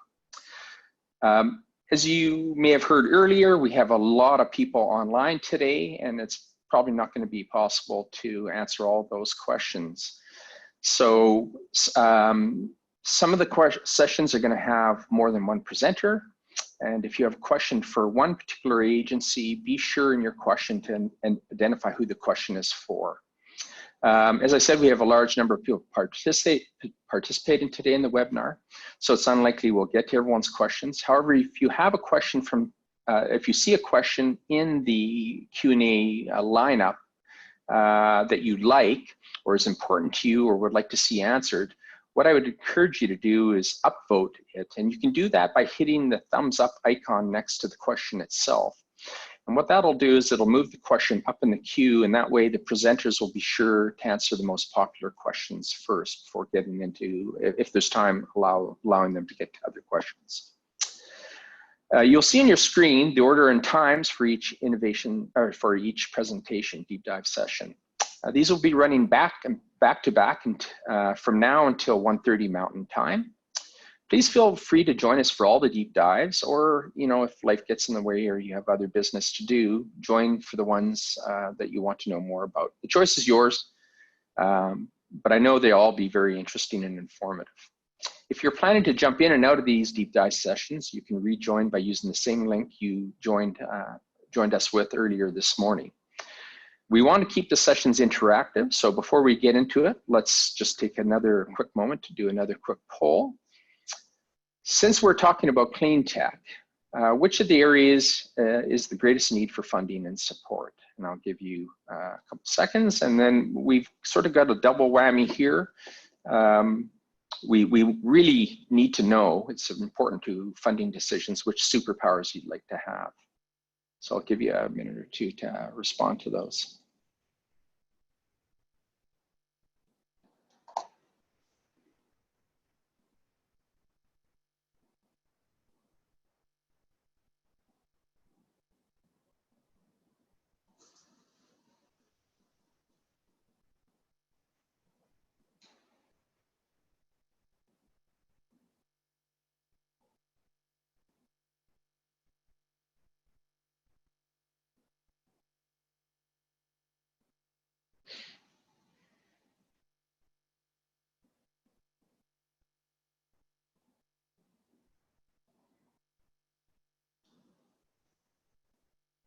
That's great. So looks like we've got a good cross section across the questions and sectors where there's people interested in funding. with cleaner oil gas and low carbon industrial processes and products sort of leading the way. More importantly, probably the most important poll question of the day is, what superpower would you like to have? Mind reading's a good one. And for those who have already indicated they have a superpower, don't worry, we're not passing on this information to CSIS or anyone else, so your secret is safe with us. Just use it for the good of and betterment of all people. That's all I'd request. So with that, let's get back to it. In our first deep dive session, you'll be getting better acquainted with NRC-IRAP and NSERC, who gave reverse pitches earlier this morning. So let's get started. Our first presentation is from Frank Nolan from the National Research Council of Canada Industrial Research Assistance Program. Go ahead, Frank, if you're ready to go. Actually, I'm not with IRAP. Oh, sorry. Yeah, it's Julie. What? Yeah, Frank? sorry. Thank you. It's very similar acronym.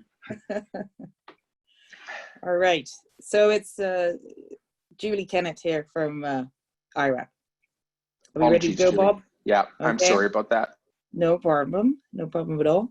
And I don't know if I'm on video or not, but so I'm going to talk for about 10 minutes, and then Frank's going to follow and talk about NSERC, and then we'll have time for questions and answers at the end. So I'll, for those of you around earlier, you got the brief introduction. This is a slightly less shallow dive, so hopefully I won't hit my head in the pool, but we'll have a little bit of time to explain how the program works and some other the pieces of information that may be interesting.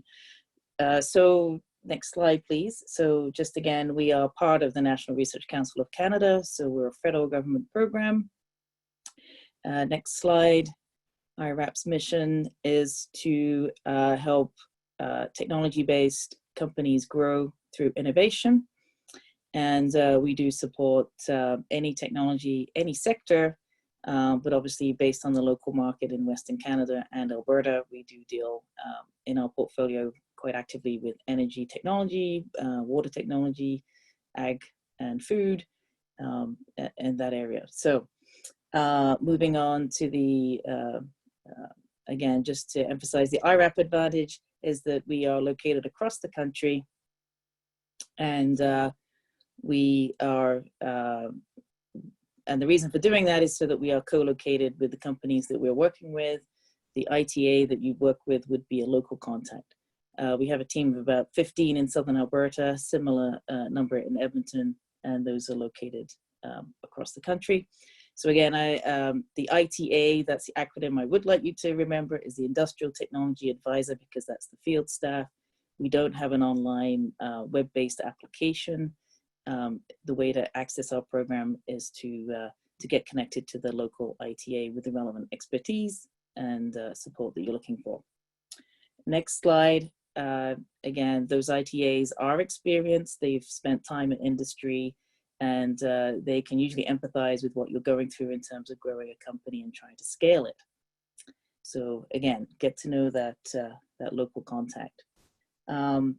Next slide. A little bit more information on what kinds of advice. Again, we're looking at the whole picture of the company and the business opportunity. So I do encourage, when you contact IRAP, don't just come and say, I need money. We like to talk to you first and get to know your company, what your goals are, what you really need. And then we'll find a solution, and if that is funding, that fits with where you're at. And I think that's good practice is not to go around chasing money and adapt your business to fit the program. The program should really try and fit with what you're trying to do and where your priorities lie. On the next slide, so again, the engagement model is very much about providing those advisory services, understanding your business and what you need, and then where we see there's a fit, we will then invite you to develop a proposal, which is a very interactive, it's not a one-time application. The ITAs are there to help provide feedback and develop the best proposal that then they take forward to present for funding. On the next slide, Who do we select? So it is a competitive program. We have limited funds. We have 300 million each year as an annual budget to invest in R&D spread across the country. So it sounds quite large, but it it gets used up quite rapidly. So besides the basic eligibility requirement, we are looking at the business opportunity, that there's a good business case, that there's a good team in place with the expertise to develop a project, and that the project will really help achieve outcomes in terms of revenue growth for the firm, and that there's a commercialization plan. We're not funding research and development for the sake of it. But at the same time, we know it's risky. So on the next slide, on the technical assessment, we're looking at that there's a good plan, that you've identified the challenges. If it's just straightforward development and there's no risk involved, that's not really for us. We want to share the risk with you. And so, and just a bit more about the types of things we fund. We support the labor costs. So it's just the salary and contractor costs and not capital. When the dust settles, we're probably looking about 50% of the project costs. And that also depends on, if you're a very capital intensive project, then it's a much smaller percentage. So that's why we look at the business case and the financial strength, that you've got some additional funding to put towards the project. Our program is quite compatible with many other government programs, subject to the stacking rules. But we can certainly be flexible if you're also talking to Alberta Innovates and some of the other programs mentioned here as well. So that's the overall program in a nutshell. Just on the next slide, you can see who are our clients? Well, obviously software ICT is a big chunk of the portfolio that we work with. But you can also see we're very active in agriculture and food and energy. And the other advantage about IRAP is, we are very multidisciplinary. So a lot of clean tech, a lot of ag tech is involving software technology or IoT, those technologies. So we have ITAs with expertise in those different areas, and we can pull together a multidisciplinary team to work with your company. And those ITAs also have access in their own networks to researchers and other organizations as well. The next slide talks about by company size. So yeah, we are positioned here on this funding program that it's an early stage. So anything pre-commercial. We do work with a lot of startups. We also work with companies that have been around for a number of years, as long as the project they're working on is pre-commercial. Most of our clients are under 50 employees. You can see by those numbers.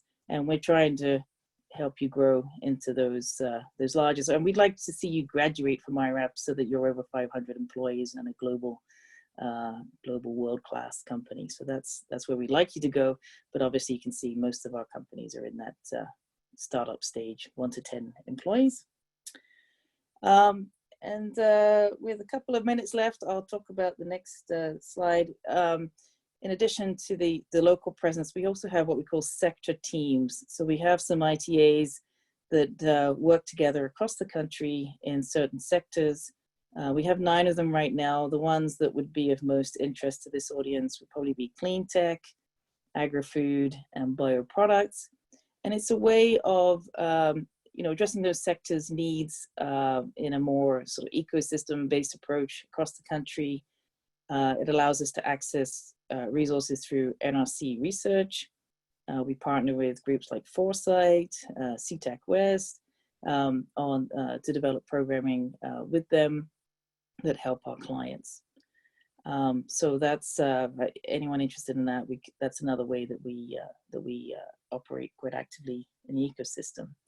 And then finally, I'll wrap up with international activities. Those have grown in recent years on finding ways for Canadian companies to collaborate with partners in other countries to help them grow.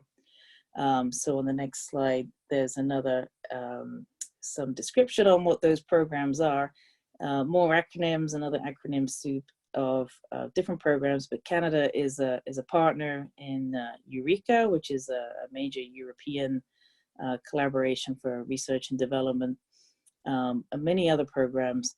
So if you are interested in that, or if you're ready, you really need to be a certain scale to start looking at that international growth sometimes. But if you have a partner that you're interested in working with, they may be able to get funding from their country, or we can help find those, make those connections as well. So that's another aspect that people aren't always aware of, that IRAP has quite an international presence, very active in certainly in Europe and Asia, South Korea, Brazil, many other countries. So I think that's about my 10 minutes is up.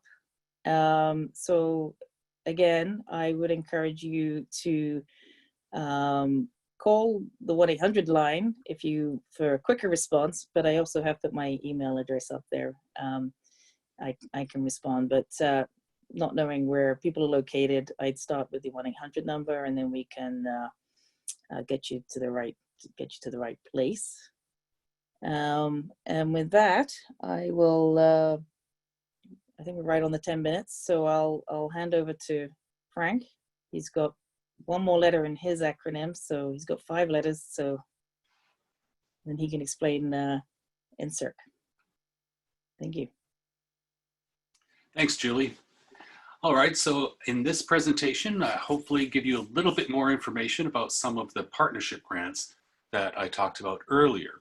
So the first thing I'll do is give you a brief overview of Alliance grants, and then we'll talk about 2 specific and very popular grants available for projects with colleges, and then time permitting, we'll hopefully be able to answer most of your questions. Okay, so Alliance grants. In a nutshell, here are some important points to remember about NSERC Alliance grants. So our funds flow to the universities to support the direct costs of a research project on which a non-academic organization, whether it's a company or a not-for-profit, etc., is collaborating. The research is primarily in the natural sciences and engineering fields. So as long as it's science or engineering and not human health or social science, it's a field we can support. And the application can certainly be Cleantech, but it doesn't have to be for NSERC. We support all sectors. We also have a different definition of sector, but right now I'm using yours. So all sectors of the economy. And projects are collaborations, as I mentioned, between companies, not-for-profits, or government public organizations. And project costs are shared amongst the partners and NSERC. So I'll explain how that works shortly. Projects can be anything from 1 to 5 years in duration. Our minimum grant for any given year is $20,000, but we can provide grants of up to $1 million. They can be a single researcher in a single company or partner organization to multiple participants and crossing sectors. And I'll talk about what we mean specifically for Alliance grants when I say sector in a couple of slides. And of course, focused on natural science and engineering research. Now I'd like to give you just an idea of the types of organizations that can participate. So private sector, that's Canadian private sector companies, multinationals, foreign companies. There are some requirements that have to be met for multinationals and foreign companies. And there's, on our website, you'll see descriptions of all the different requirements for all of these different organizations, whether it's public sector, not-for-profit sector, or private sector. And so when in an Alliance presentation, when you see the word sector, we're talking about private, public, or not-for-profit. I will tell you though, that a private sector company has to have a minimum of 2 full-time employees for us to be able to recognize their cash contributions. And I will talk about how that works as far as cost sharing in the next slide. So there are a couple of different options for cost sharing with alliance grants. So option 1 is for large organizations. That's the same definition that IRAP would use. So more than 500 employees worldwide. We match whatever the company contribution is or the large organization contribution is. If it's a SME, or if there's more than one partner and they're from different sectors, so a private sector company and a public sector organization, the leverage ratio is 2 to 1. Now we also have an option 2, and this is potentially 90% of the project costs would be provided by NSERC if it's a private sector company, and up to 100% if it's exclusively public sector or not-for-profit organizations that are partnering. Now, there are additional requirements that need to be met for option 2 to justify the larger NSERC contribution. There's 3 conditions. You'll find these in the research topics page of the Alliance website, but essentially it has to be about societal benefit. So the benefit isn't just for the partnering company, for example, where they'll now have a better product or service that can generate revenue, etc. That is obviously a worthy goal, but for option 2, it has to also have, are there environmental benefits? Are there societal benefits? And you can find the full descriptions of what we mean there on our website. And I encourage you to read those full details, because in 4 slides, I've tried to condense what's normally a 1-hour presentation. So quickly, with the College and Community Innovation Program, this is the umbrella program that allows companies to work with Canadian colleges and polytechnics. So in Alberta, that would be things like NAIT, SAIT, Lethbridge College, Olds College, etc. Now, there are a number of different grants here, but I'm going to focus on 2 of them that are very popular and are a good way to start R&D applied research collaboration with a college. You'll find all of these described on the website that you'll see at the end of the program here. Where am I? Yes, so let's talk about Engage grants. So the next slide, please. So this is a great way for a company that's never worked with a specific college to begin a collaboration. So this is a short-term project, 6 months, no cash required from the company, and NSERC grants up to $25,000 to the college to cover the direct costs of the research. We do require in-kind because all of our grants, partnership grants, require active participation from the company or whichever organization is partnering. But for colleges, it's companies. And the college can apply anytime. There are no deadlines. And I should have mentioned, there are no deadlines on Alliance grants. So the university researcher can apply at any time. So now we'll talk about the Applied Research and Development Grant, which is kind of the next step. So if you've already done an Engage grant project, you can only have one of those with that college. But you can continue to work with colleges, and this is more of a cost-shared thing as well, through the Applied Research and Development Grant. So there are 2 levels, up to $75,000 and between $75,000 and $150,000.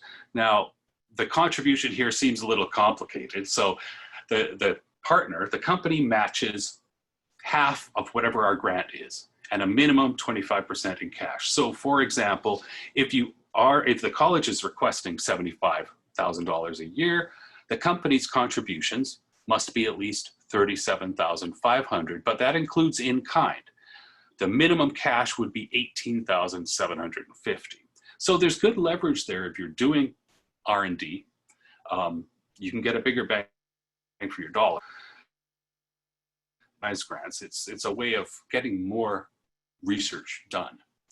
And if the grant is, say, $150,000, then the company contribution must also be $150,000, but only $60,000 minimum cash is required. So once again, I'd like to repeat the advantages and benefits for a company that works with a college or a university on a research project through NSERC. And again, I've mentioned it, but you're going to save money if you're doing research anyway. It will give you a much bigger project.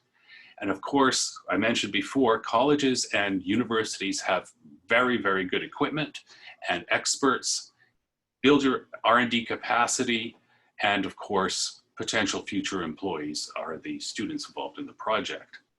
So hopefully, this has given you a slightly better idea of what NSERC does, but I do strongly encourage you to go to our website because there is a lot of information here. So for Alliance grants, it's nsrc.ca/alliance, and there's the email address if you have any specific questions about Alliance grants.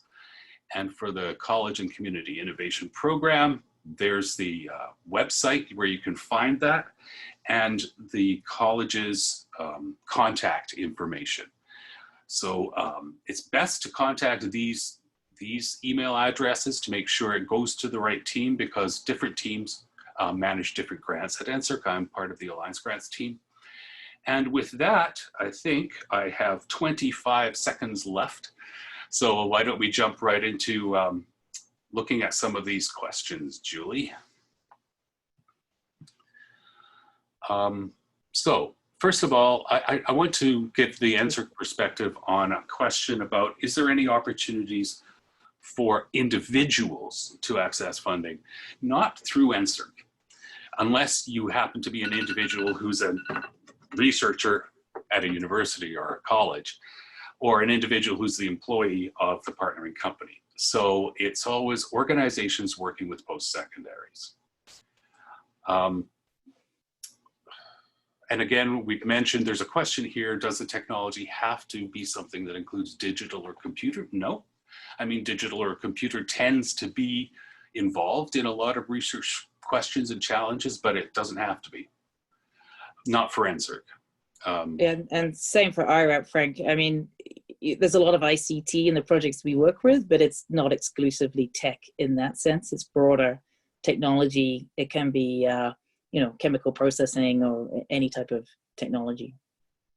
That's right. And there's another question here. It's a good one. We get it a lot. Can the private sector partner on an Alliance grant be a US-based firm? It could. So we have two categories of non-Canadian based companies, multinationals and foreign.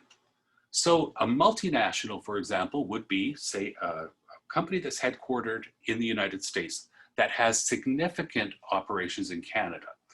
And what we mean there is a minimum of 100 employees in Canada doing R&D or production or manufacturing of some kind. If that is the case, then we treat them as a Canadian company.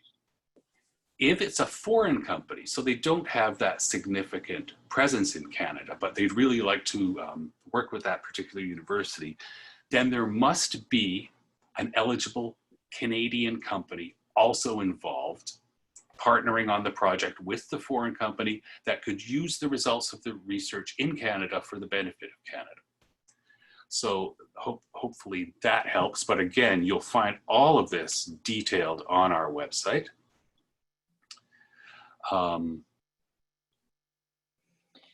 Shall I address the one about the typical funding range? There's one that comes up a lot for IRAP, you know, and it's one of those it depends answers, because we look at really the scale of the project.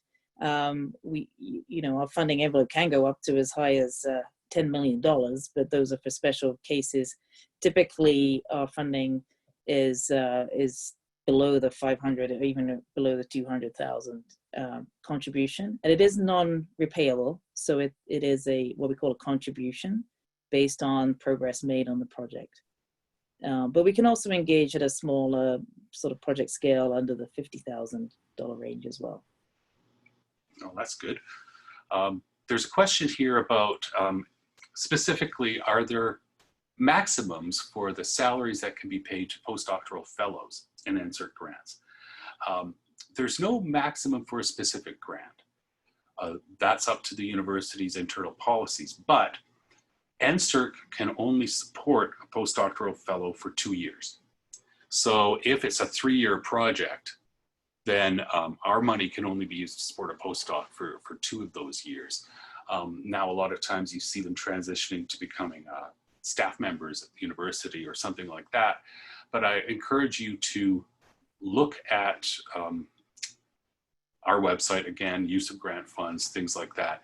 That'll give all those sort of very technical details.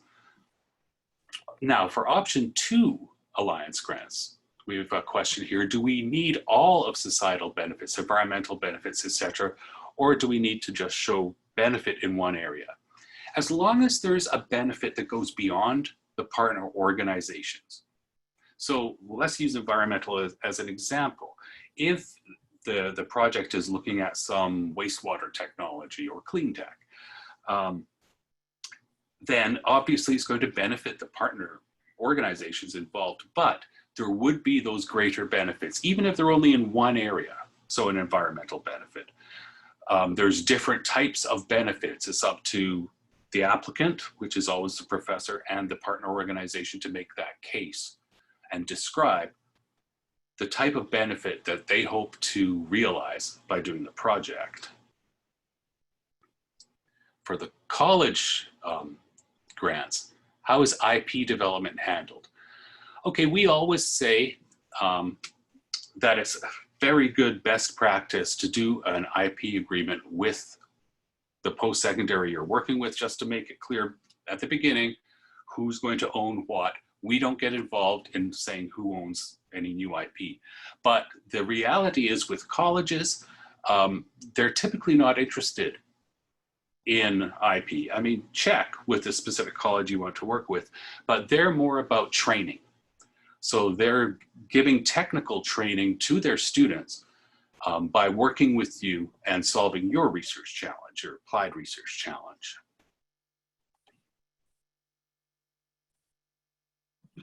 Okay, we have a question here. This is maybe a bit specific, so you might want to send this question off to the Alliance grants that's on the screen there, or college, depending on who you want to work with.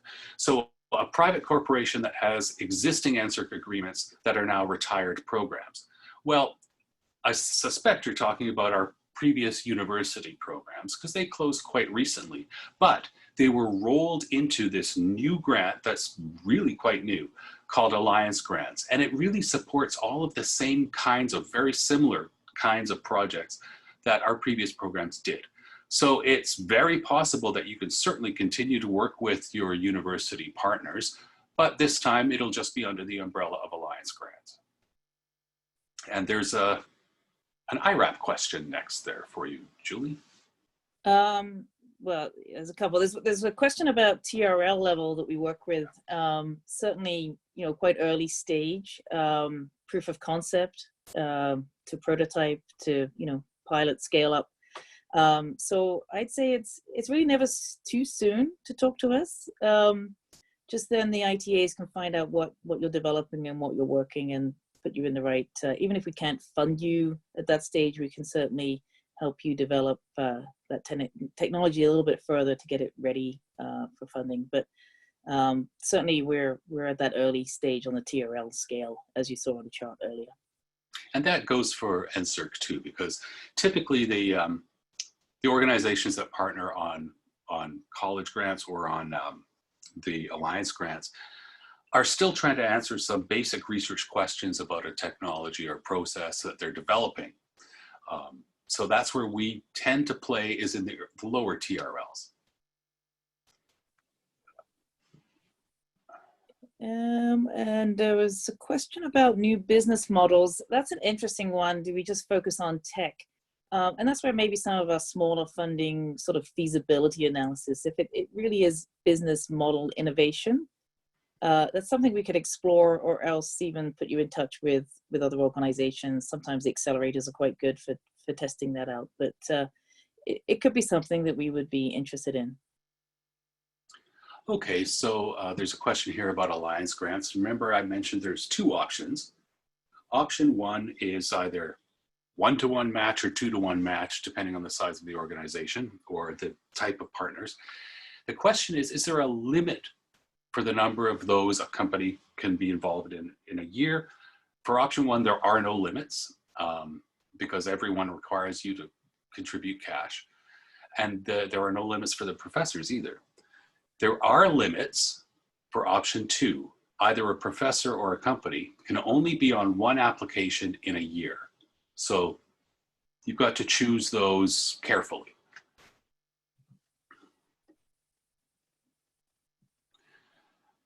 All right, are we getting close to it? Oh. Yeah, I was just going to say, are there programs here that specifically support research at small universities? So for Alliance grants, any eligible institution, so at any university, if you're a professor holding a faculty position at any eligible Canadian university, you can apply for an Alliance grant. It's not exclusively to the very large universities. Yeah, just one last question about the international programs. I would encourage you, they're all quite different. So I'd encourage you to get in touch with us, and we can put you in touch with one of our international team members who know those programs inside out, and we'll be able to find the right fit on whether you're at the right scale. And I just have, one question here. There's a question is, if the company, if a university researcher has an ownership stake in the company, can that company work with that university researcher? Typically not. We have conflict of interest guidelines, so I encourage you to just Google NSERC conflict of interest guidelines and you'll find the specific requirements. And I think we've just run out of time. Fantastic. Thanks, Frank. Thanks, Julie. Again, very informative, and I think we've got some great questions. Just before we go into the next deep dive session, I did want to mention that you will see some of these questions in the deep dive sessions disappear. Don't worry, we're recording those questions, and we will answer or share the questions with the speakers after the event, and we will sort out how we can best follow up. It might be posting of a document on the website, or it might be a direct response depending on how many questions. So just wanted to make sure. I also want to remind you, when addressing questions to a panel that has more than one speaker, if you could specifically identify if it's for one speaker or the other, or one agency or the other, that'd be helpful. So with that, I think we just need to move directly into the next deep dive session, and that's going to be with our friends over at Alberta Innovates. And I will reintroduce Candace Patton and also her colleague Carla Otto, who is the Director of Regional Innovation. And so Candace and Carla, if you're ready to go, I'll just let you take the floor here. Great, thank you so much, Bob. Let's kick it over to the first slide. I'm really happy to be here today with my colleague Carla Otto. She's the Director for Regional Innovation, and she's going to be talking to you a lot about our programs in the entrepreneurial investment team. And for our Cleantech innovators who are small and medium-sized enterprises who are looking for business coaching and advice, she is going to be your guide. I will go into much more depth on our programs through the Clean Resource division at Alberta Innovates, and some of the ways that we can help you through the various programs that we have there. So I'm excited to get started. You're in mine and Carla's hands for the next half hour. And please do use the Q&A function so that we can get lots of questions. If we don't get to them during the session, like Bob mentioned, there'll be plenty of time to follow up after. And through the Alberta Innovates website, you can always follow up with us directly. Our contact information is available for each of the programs that I'll be mentioning today. So next slide, I just wanted to go back to Alberta Innovates at a glance. I mentioned this during our 6-minute pitch this morning, but just to go into a little bit more information, I think what's very unique about Alberta Innovates is we're one of the few organizations that really does span that TRL spectrum from basic discovery research all the way through commercialization and even some market access. We are found across the province in 11 different locations. We've got offices or research facilities. And because of our subsidiaries, CFR and Innotech, you actually have access through Alberta Innovates either for funding and granting support, but you've also got opportunities to use those world-class research facilities, the equipment, the expertise that we have access to, really to test and validate and ultimately commercialize your technology. And so if we move on, I wanted to go back to discuss those 4 core technologies because they are so critical to our strategy and where we focus our investments. And so the opportunities we see around data-enabled innovation, that digital tech for business transformation, clean tech, as you know, it impacts almost every sector in our environment today, and innovative production and distribution. These are an overarching piece of technology where we want to see these pieces being integrated into the types of work you're doing, no matter what sector you're in. And so this year, when we think about our business plan and what we want to do with, you know, getting some vigor back into our economy, the key areas of investment is we're looking for these 4 core technologies to pop up in the areas of digital health, smart agriculture, innovative hydrocarbon products, and lean on our entrepreneurial ecosystem and technologies and the strengths that Alberta really has around artificial intelligence to help bolster these focus areas of investment. I want to hand it over to Carla now so that she can lead us through the journey through innovation and start talking from the very early TRLs all the way through sort of that market access, the types of programs and the offerings that we actually have for you to start your journey with Alberta Innovates. So Carla, over to you. Thanks, Candace. Good morning, everybody. Thanks for listening in. Next slide, please. So Candace has nicely described who Alberta Innovates is, and I want to go into a little bit more on who we serve. So as she said, we're the full continuum across the client journey. So we realize that there are some innovations that go to commercialization and are for revenue generating, economy building, but there are also innovations that are for knowledge generation. And so we play in both of those lines. It doesn't always have to go to revenues and commercial. So we start at Discover and we make sure that we have investments in at the university and post-secondary institutions. They can conduct basic research that generates highly qualified people, and they have some labs and infrastructure there. And our journey goes all the way to leading through ideating, concepting, and committing. So we use this language of the client journey throughout the ecosystem so that we can better identify where you're at with your technology, where you're at with your business, to move you to the next available set of funding or facilities and the things we are talking about today. So within Alberta Innovates, we have our subsidiaries Innotech and CFR that are able to conduct some of that applied research in that conceptualizing, committing, validating stages of our journey. And we have the funding that can help with that as well.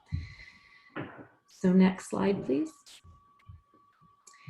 One of the important pieces that Alberta Innovates provides funding to is our Alberta Innovation Network. We have 8 regions funded around the province, and they are there to ensure that there's collaborations throughout the ecosystems in those regions and networking everybody within Alberta towards that total Alberta picture. You can find them in Grand Prairie, Lloydminster, Medicine Hat, as they're noted on the slide here. Really want to highlight as well, because of this clean tech focus, is that we have CTAC West that is there to provide supports and mentorship through the journey and creates that bit of alumni of clean tech business partners that have been successful and gone through the program as well. So I suggest you check out CTAC West. Other contact information, again, there's no wrong door to enter into. If you've entered any of these doors, they will hook you up and connect you into the next right solution. Next slide, please. So within Alberta Innovates, then, we have offerings from ideating all the way through. I'll start at the ideating, conceptualizing side. And like Candace said, my group of product offerings focus on small and medium-sized enterprise, Alberta small and medium-sized enterprise. So if you are an Alberta-based company, you're under 50 million in revenues, you have under 500 employees, Alberta-based, a footprint in Alberta, then you are eligible for these programs. One of them is attached to the Engaged program that you just finished learning a little bit about. And we call it CASB. So if you are eligible for an Engage grant from the federal government, we will top it up for another 6 months and another 25K to continue that research into a larger project. So that would be the CASB program. If you want to look into that, that is where the funding goes into the post-secondary institution, but you need to be partnered with the company to get those dollars. So it's very much a partnership between the researchers and the company. We also have dollars going into graduate students. Most of those deadlines have passed for this year. There is one deadline coming up, and those flow through the institutions. So the one that is still opened is at University of Alberta for graduate students. And that is not on our Alberta Innovates website, but you would look at the specific institution for that funding. Once you're a company and you've registered, have registered in Alberta as an Alberta-based company, you can apply to our micro-voucher program. That is up to 10K for 1 year. And that we ask that you have 25% matching dollars. They have to be dollars, not in-kind contributions, but matching dollars and not other government funding as well. It has to be company money. So we're looking to make sure you have skin in the game, that you are invested in your company. And this is a quick turnaround. Our programs are continuous intake in here. So you can apply when you're ready and you will hear a response within our turnaround windows, which are normally between 4 to 6 weeks.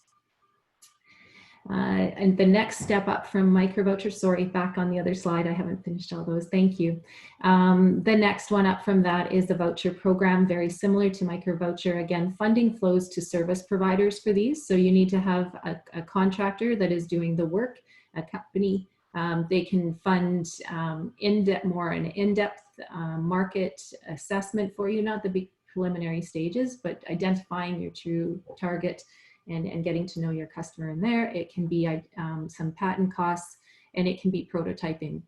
So potentially filling the gaps that you may find that you're not ready for some of the other large dollar programs with, you can fill those gaps with the micro-voucher or voucher funding. Voucher is up to 100K for 2 years, and there's milestone based, and again, 75% of total project costs. If you're looking for getting researchers into your organization and you want to keep moving, we have the R&D Associates program. So again, up to 2 years, you can fund a person within your company to do research. But again, heavy emphasis on the development side of this. So our programs are looking at validating a technology that is going to get to commercial use within a 3 to 5 year window. So again, a shorter term to market, we're looking at helping things get out the door and that commercialization end of it in these programs. And then if you're looking to apply to any of these programs, I highly recommend you contact our technology development advisor. They'll help align you to which program is suitable for you at this time. And any of these programs are done in conjunction with the next programs you're going to hear from Clean Resources. We do coordinate and make sure that we know what the funding is going to which company, and make sure that it's aligned within our own AI portfolio. Next slide. So if you're later stages, you're close to commercialization and you need to bring in some heavy hitters in the marketing and sales side, getting some of that strategy in place. The Commercial Associate program is where you want to look, a product manager, someone to really generate and be in touch with the customer. Again, it's a 2-year program, same as the rest, 25% cash contribution by the applicant.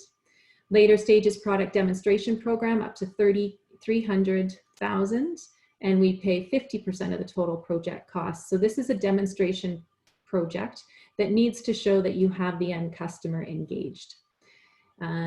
If you're already selling your product and you're looking to export and pick your next country that you're going to go into and growth through going global, we also do have up to 20K for an export readiness voucher, so you can explore the next jurisdiction you're looking to go into, whether it is US, China, South America.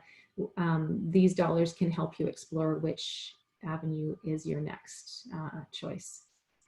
And again, we have a curated program that once you've been with us or you've got to a point where you are looking to scale and get into that non-dilutive equity, again, all of that I've mentioned has been non-dilutive. And if you're looking to get into the dilutive equity world, we have executive business advisors available to help support in that quick deep dive to make sure your book is ready and to introduce you to some investors. And I think that's it for me, Candace. I'll let you take it for there. Great, thank you so much, Carla. So with Carla's programs in the entrepreneurial investments, she really hit home how important it is to be an Alberta-based company. And this is where I think the neat linkages between Alberta Innovates and all of the different programs we have come to play. In the Clean Resource Division, we have programs on offer where you don't necessarily have to be Alberta-based, but what we're looking for is really the impact in certain focus areas on energy, environment, the agriculture and forestry sectors that have impact in Alberta, have the ability to be commercially deployed in Alberta. So you don't necessarily have to be an Alberta-based company, but we are looking for that very strong connection for the benefits to accrue to the province of Alberta. And so in the Clean Resources Division, I mentioned before that we have these 7 portfolio areas, and I'm going to go into more detail on what exactly is in each of these portfolios and who we are looking to work with in our priority areas. But what I want to emphasize, because this is why I come to work every day, is that the projects that we're investing in have to have that connection to what I've listed under the aligned priorities.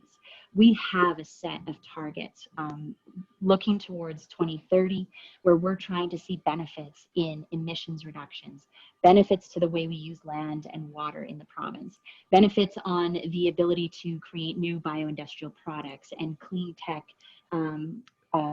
technologies ready for export. And so on our website, we have each of these areas highlighted, all of the programs highlighted, and we have specific program advisors listed, their names, their contact information. And I want you, if you've got a project in this area, to get in touch with those program advisors, because they're going to talk to you about the types of impacts we are looking to support. And that is what becomes critical in the projects for the Clean Resources funding and programs. For all of our programs, we operate either on a continuous intake or sometimes we have targeted calls. And so again, it's really important to start building that relationship with the program advisors that are focused in these subject matter areas so that you can be aware of the process that you're going to go through. So next slide, how do you apply? Again, get in touch with those project advisors. They're listed by name for each of our program, and head on to our website. We are going to have launched very quickly in the next few days here, a new system actually all online where you can be led through our process. And so what I want to let you know about how to apply is that for the programs in our areas, you can be looking for funding anywhere on the order of about $50,000 all the way up to about $2 million per project. We normally fund between 25 and 50% of that cost. We are also looking for you to have skin in the game, but we look for it in different ways. You might have in-kind support that you're bringing to the table. You may, and you should, if possible, have other partners that you're bringing to the table. You can have other government funding that you're bringing to the table. We don't necessarily have stacking rules or stacking limits, though all of that will be considered as part of your application. And again, those project advisors are going to be key. They're going to bring you through the process. They're going to talk about the ways that you can bring a project that's going to be most compelling into the ways that we're looking to have impact. So on the next slide, some of the key innovations in clean technology that we are currently supporting, and I want to highlight for the clean tech folks on the line so that you can see what we're most excited about. We, again, span that TRL spectrum from research and development all the way through to commercialization. And you see that in our Cleantech portfolio, we have a number of technologies across the board. And so from our very early stage work in things like bitumen beyond combustion, I'll talk about that a little bit more in a moment, through some of the more later stage in our carbon capture and storage, enhanced oil recovery for carbon sequestration. We work in a lot of different areas. Specifically on the clean tech side, some of the very exciting areas that we're looking for are some of the smart grid opportunities in the bioenergy space and renewables. And I wanted to mention also our abandoned well site reclamation is something that we're focusing on particularly strongly this year. In the next slide, this is our clean technology program. This is the program that I steward. And so the following areas are of key priority for me. We're looking at, in our bioenergy portfolio, focus on waste conversion to value-added products or fuels. We're looking at renewable fuels, whether they're from biomass, the solids, renewable liquid fuels, sustainable aviation fuels, to biogas as well. We have a number of keystone projects in those areas. In our renewable and alternative energy focus areas, we're really focused on low carbon electricity generation. We've got a strong geothermal portfolio of projects, as well as solar and wind opportunities, and grid modernization. We're home to the Alberta Smart Grid Consortium, which is a collaborative group looking for technology projects that can help modernize our grid, and that may include energy storage projects. In carbon capture, utilization, and storage, we're looking for any of the projects that can help move the needle. And this is where that key relationship with Emissions Reduction Alberta is particularly important in some of these projects, where we can help you with that initial research, piloting, and as you move closer to larger demonstrations, we might want to connect you in with Emissions Reduction Alberta. Some of the more emerging areas that we're also focused on are hydrogen for both transportation and other opportunities. And then clean tech materials and metals. We're seeing lots of interesting projects coming out of the lithium space, but also any of the materials that might be used in energy storage devices are coming to the forefront with us. In the next slide, I'm going to talk a little bit more about our advanced hydrocarbons portfolio. This is where I noticed an earlier question about where does partial upgrading live in the innovation ecosystem. Certainly in our innovative hydrocarbon products program. We focus very much on partial upgrading, but also bitumen beyond combustion, one of our most exciting key focus areas today. And you'll want to get in touch with my colleague, Brian Helfenbaum, about any of these. But also in the cleaner hydrocarbon production side, where you're looking at recovery technologies for our natural resources and digital innovation in the oil field, particularly. We've just closed our first digital innovation and clean energy competition. And those projects are going to be starting up right away here. And so that's an exciting area. Next up is our environmental innovation portfolio.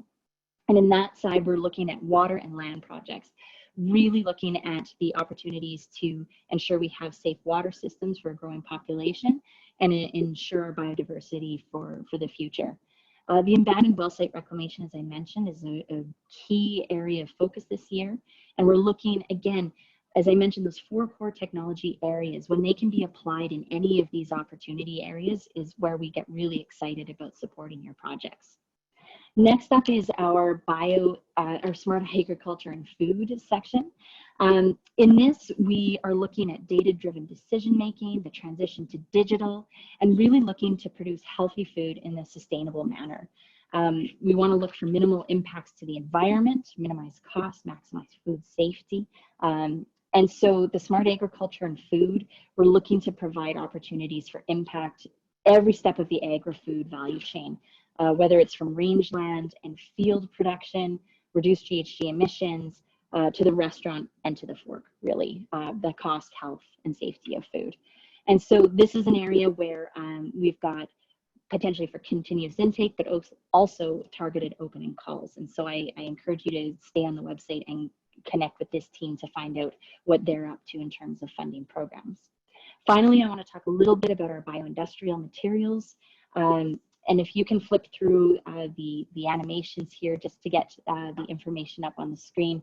We're looking for biomass utilization in the province, and really where our strengths lie in the forestry sectors.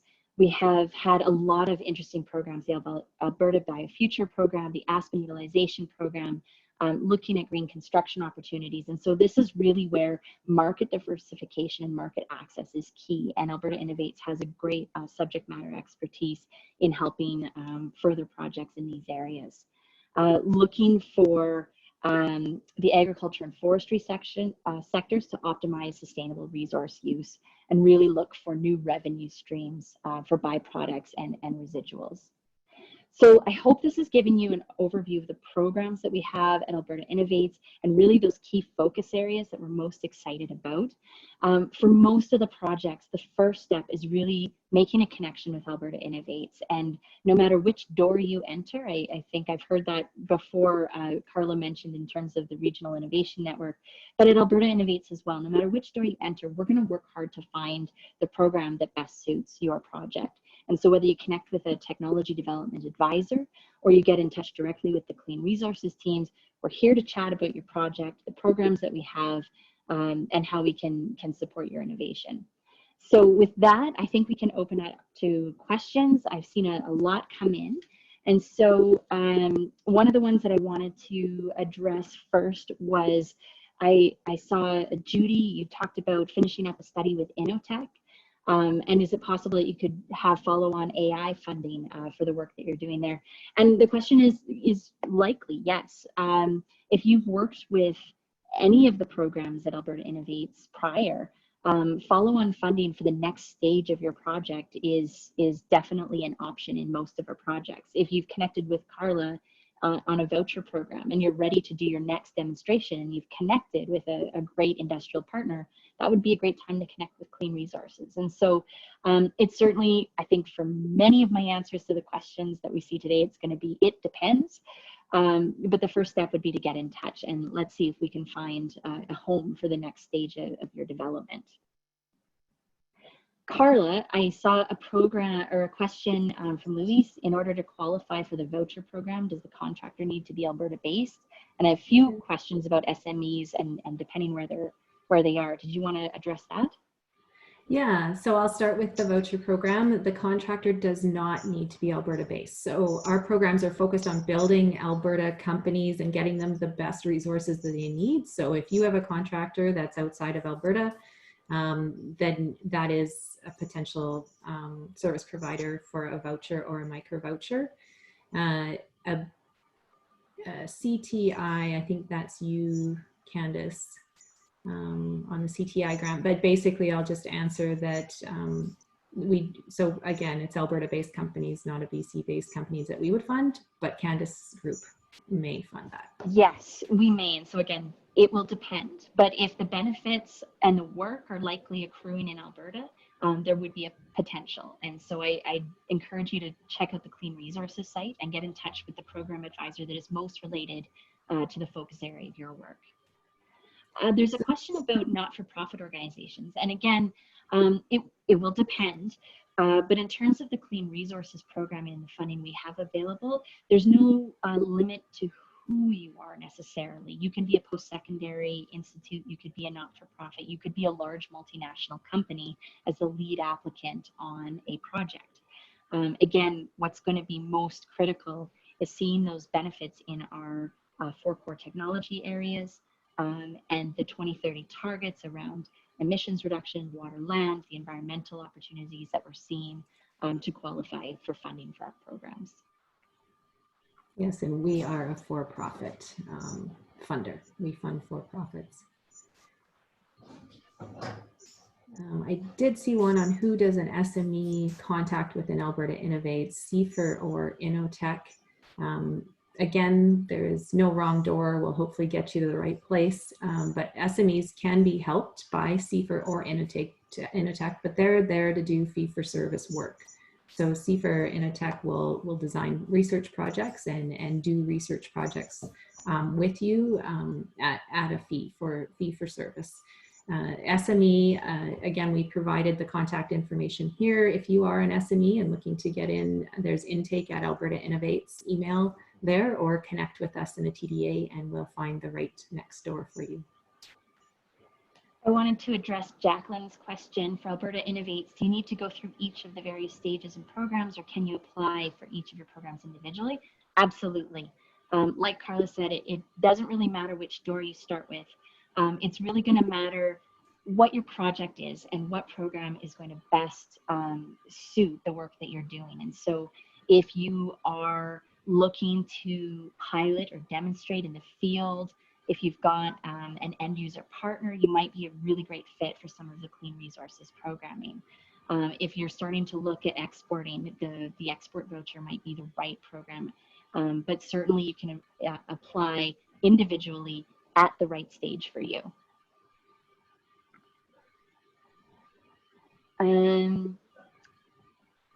So there's just a question about what are the funds offered by Alberta Innovates for a project in the research stage. Again, it will depend on your project. In clean resources, our programs across the board offer, you know, anywhere between about 50,000. You can be a bit lower as well, but that's typically the size of the grants we start seeing on our side, up to $2 million of funding. But there are going to be requirements for you to bring your own funds, in-kind support, and end-user support to the table for those programs. Some of the earlier stage, you might want to look at the programs we have through our post-secondary investments group or through the entrepreneurial investment programs that Carla has mentioned as well. There's a question on here that can a company access the voucher programs more than once? So we have it so that companies can access one at a time. If they apply for a voucher program, they apply for one. It'll depend on the delivery and the progress of the company as to whether they're eligible for any at a future date. And I think we're out of time, so let's pause for questions there. There are more that we haven't gotten to, and so I believe we'll be able to see them after and follow up in some way to connect with you. But certainly through the ways that we've indicated, get in touch with us. And for some of the specific questions that address a certain technology or a certain project, go onto our website. We've got a lot more information about the focus areas of each program, and you can connect directly with a project advisor there. And if you happen to get in touch with the wrong one, we talk a lot internally, and so we'll be able to help steward your application to the right place. Great, thanks, Candace and Carla. Great presentation. And just want to remind folks that you can upvote the questions if you see an interesting question that you think you would like to put to the top of the queue for presenters. So with that said, I think we'll move on to our next presentation. Our next deep dive will be with the Clean Growth Hub, which represents sort of a family of organizations in the federal government. And the presentation will also cover a little bit of SDTC, Sustainable Development Technology Canada. And I believe our next speaker is Alison Christie, the director of the Clean Growth Hub. And so with that, Alison, if you're ready, I'll just move over to you. Okay. Thank you very much, Bob. As Bob said, my name is Alison Christie, and I am the NRCan Natural Resources Canada Director at the Federal Clean Growth Hub. So thank you for having me today. So my colleague Jennifer gave you a brief overview earlier today, and I'm going to expand just a bit. We can go just to our next slide. I'm going to expand just a bit on our unique role in the clean tech ecosystem and how we work to advance clean tech in Canada. And I'm also going to give you some information on some current programming available with SDTC, Agriculture and Agri-Food Canada, and an update on Environment and Climate Change Canada. So many of our other funding partners are on the call. And I don't want to go over what we've told you, but the point I did want to make right off the bat is if you have an existing relationship with one of these funding programs and you know you fit the criteria, then you can work directly with them. You don't have to come through the hub. But if you don't know where to start, the hub is a really great place to start your funding journey or to explore questions that you might have. During the Q&A period, if you have questions for me or for our partners, please just let me know who you'd like to direct the question to. So next slide, please. So as you heard in the introductory, in the pitch earlier, the Hub is a whole of government approach to clean tech comprising 2 lead departments. So I'm with the NRCan team in the Hub, and I have a counterpart with Innovation, Science and Economic Development Canada. And we have 14 participating federal departments and agencies. So in terms of while these departments have come together, many of us have sector-specific programs. NRCan has a number of programs for clean tech, fisheries and oceans, agriculture, environment and climate change, but then more of the general programming for organizations like BDC, EDC, SDTC, ISED, that apply to all sectors. We also have a trade commissioner in the Hub that can help access services of trade commissioners across the world and in their programs. And others in the Hub like Indigenous Services Canada. So if you have a project and you need advice on how to work with an Indigenous community, then we can tap into that network of expertise as well. We also work with provinces and territories to advance clean tech in a collaborative manner. We have some agreements in place with the province of BC and with the province of Alberta, so we get together to share programming information, but also through our programs, as I think Mark mentioned earlier, some of our programs work together through the Trusted Partnership Organization. So, you know, we're a federal organization, but we also have a network out to colleagues in provinces and territories as well. Next slide, please. So this slide, I wanted to just tell you a little bit about what you can expect if you contact the Hub. So clients are referred to us directly, or they come to us through our website. They may be referred to us through a director general working in another program, or many of different ways. And we will soon have an online intake form to make the process a little bit easier as well. So if you contact the Hub, our officers in the Hub gather some information about your company and about your project, or about the organization that you're working with. And depending on your needs, we are able to respond to your inquiry with a referral or provide some advice by email, or in more complex cases that address the mandate of more than one department, we might set up a meeting to understand your situation and bring others onto the call as well. So our officers in the Hub, we have a great team in Ottawa that we serve across Canada. They liaise and they make inquiries with programs, and they follow up with advice from across government to help you navigate programs and services for any stage of development. People may come to the Hub thinking that they're looking for funding, but they may be looking for advice on how to access procurement opportunities, or they may want to access a standards process or things like that to expand their market. So you may come for funding, but you may leave with something else. With respect to our response to COVID, we've been working to understand the impacts on our clients and share this information with our colleagues working on response measures. So while we're a client service organization, we work with policy partners and program partners. So Jennifer mentioned earlier that we've met with 1,500 clients. So some of them have been reaching back to tell us what the COVID situation has meant for their business. So that information has been really helpful, and we've been sharing that across government. So, you know, this whole of government focal point has really been kicked into action to help respond and develop and ensure that the programming is meeting the needs of our companies.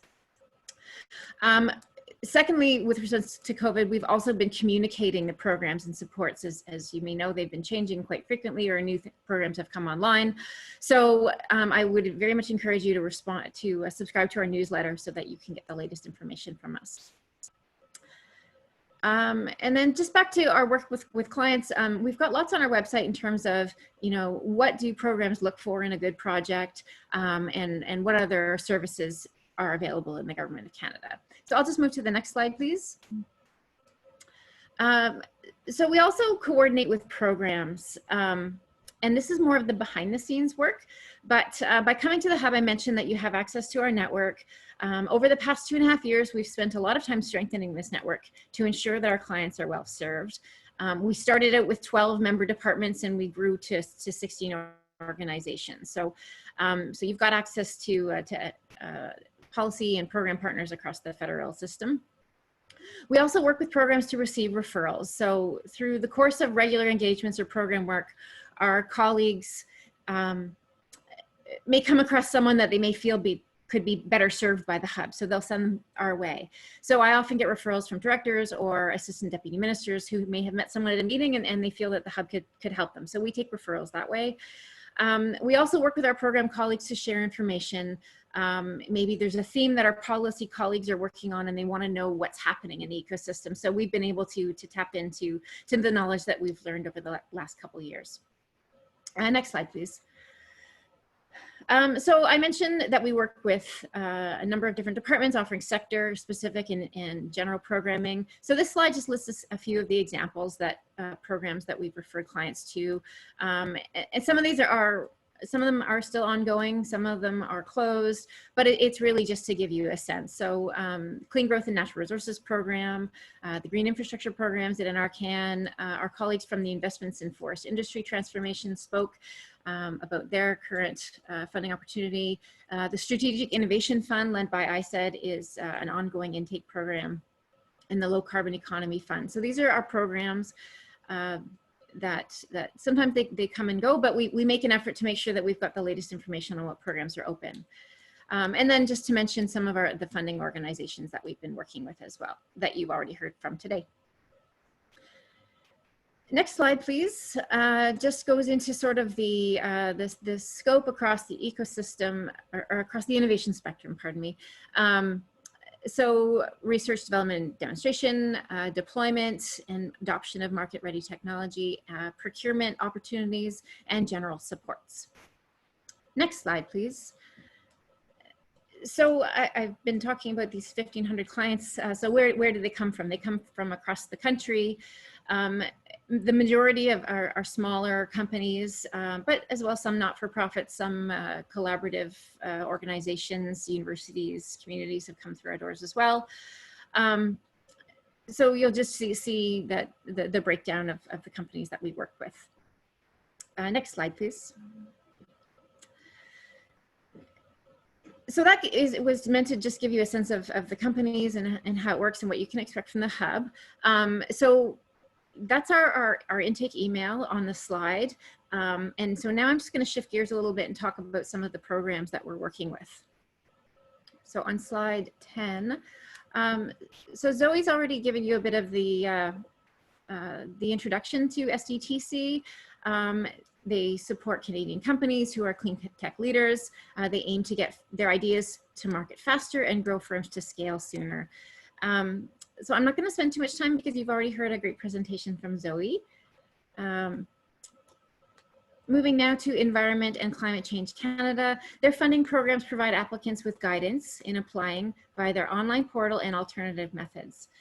So for an example of a fund, please take a look at the Climate Action Incentive Fund SME project stream online.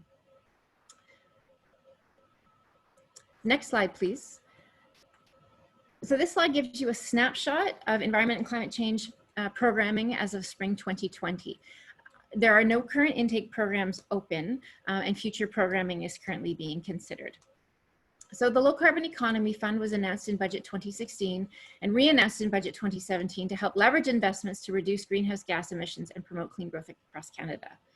The Climate Action Incentive Fund was developed as a mechanism to return a portion of proceeds collected from the federal carbon pricing fuel charge, where recipients receive funding for projects to decrease energy use, save money, and reduce carbon pollution.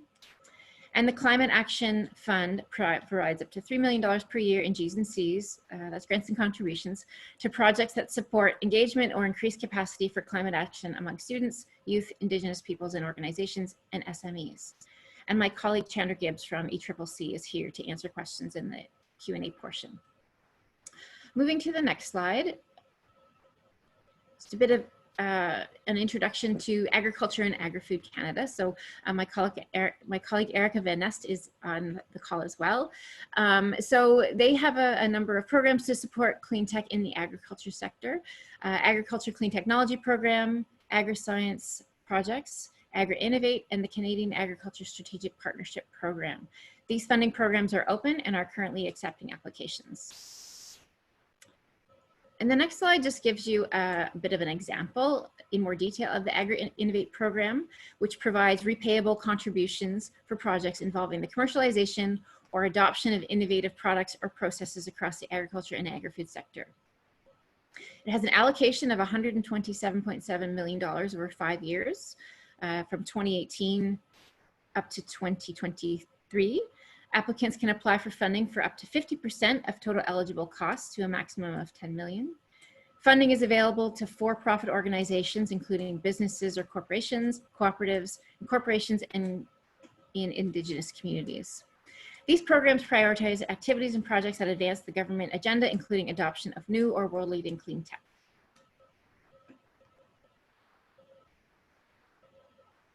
And next slide, please. So those are the overviews from our programs. Just wanted to provide an opportunity for some questions. I see I've taken my 15 minutes. So my colleagues from SDTC, Agriculture and Agri-Food, and ECCC are on the line, as well as my colleague Jennifer. So I will stop there and open it for questions.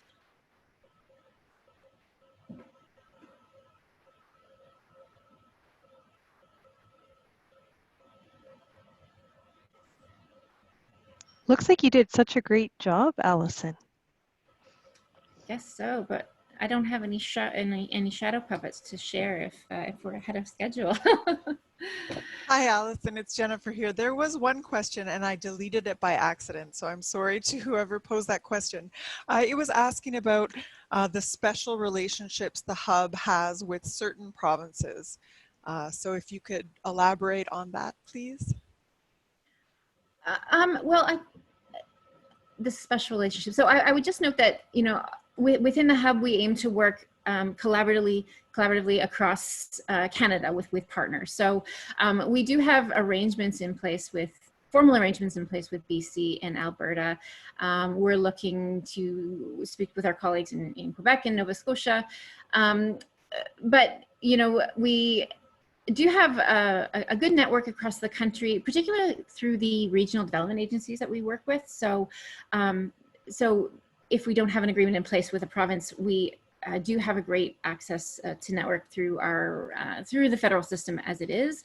And so, you know, really we're just looking at opportunities for collaboration, sharing program gaps and things like that.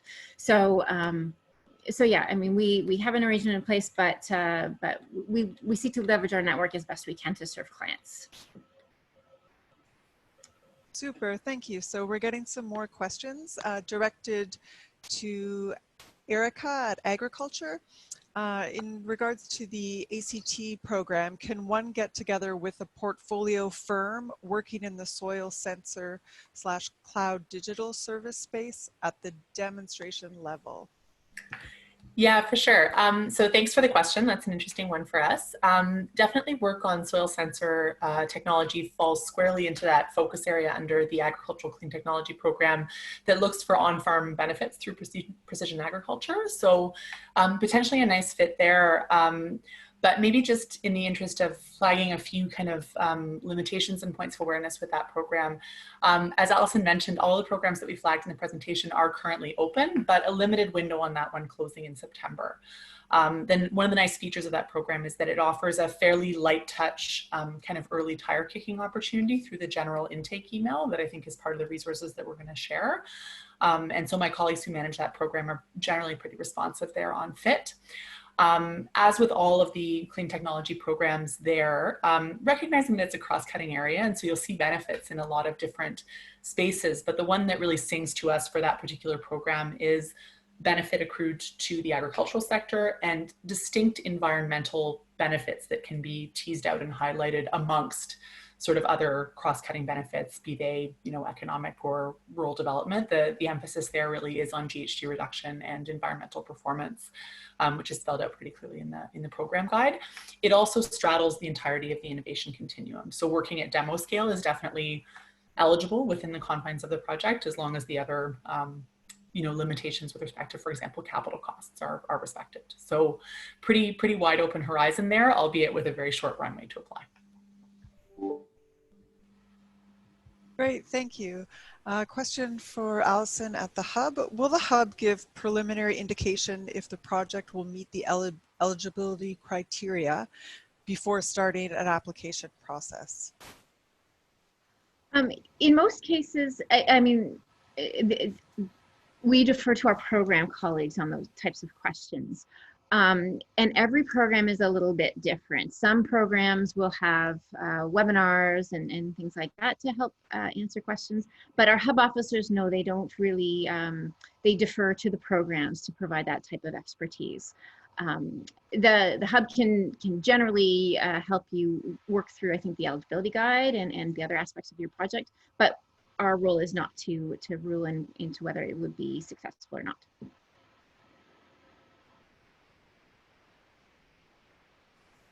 Great, thank you.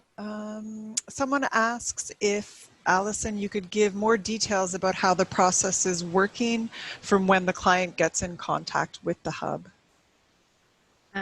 Okay, so once you contact the hub, we have a service standard of a short window of like within a few days. You'll hear back from us, and usually we ask you for a little bit more information. So some general information about your project, your company, previous government support, what stage, what kind of partners you have. So we'll ask you some questions, and provided that you can respond to us, we will either send you an email with the information that you need, if it's relatively straightforward question, or we know you're a good fit or a good referral to a certain program right away. If not, then we'll ask you to set up a 30-minute call, at which point we bring in minimum 2 hub officers to work through your questions, and then we get back to you with a follow-up advice. So that's generally the process of contacting the hub. And then you're welcome to continue to use this as a resource through your journey at any point. Great, thanks very much. There was a similar question on, is it better to reach out to the hub for direction and guidance on who to contact regarding partnership and funding, or to reach out to the different climate and carbon funds? I could answer that too. You could reach out to the hub if you don't have existing relationships with the other funds, or you could contact the funds directly. The hub is really there to provide that guidance on and connections as needed. But if you're able to do that on your own, you're free to do that on your own. It's really up to you. And we're there to try and help you save time too. Yes. I'm just trying to see the other question. There's one for ERA, so I'm not going to answer that one because that would be directed to ERA. There's one for ECCC there about whether funding programs are open and available for solar small community application. I don't know if you see that one there, but I just want to say that indeed the person who's asking this question is correct. Most of the programs are closed right now, but I do encourage them to keep reviewing the website, the ECCC websites, both on their funding program website, which has the Eco Action call for proposals, and I'm not sure what the next focus area is going to be, but also under the Low Carbon Economy Fund and the Climate Action Incentive Funds.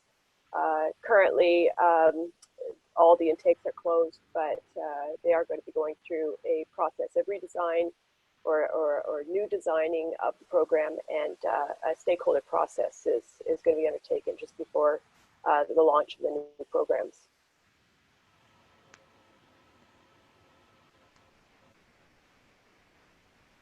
Great, thank you. Allison, there's a question about, can a third party working on supporting a company on an application contact the hub?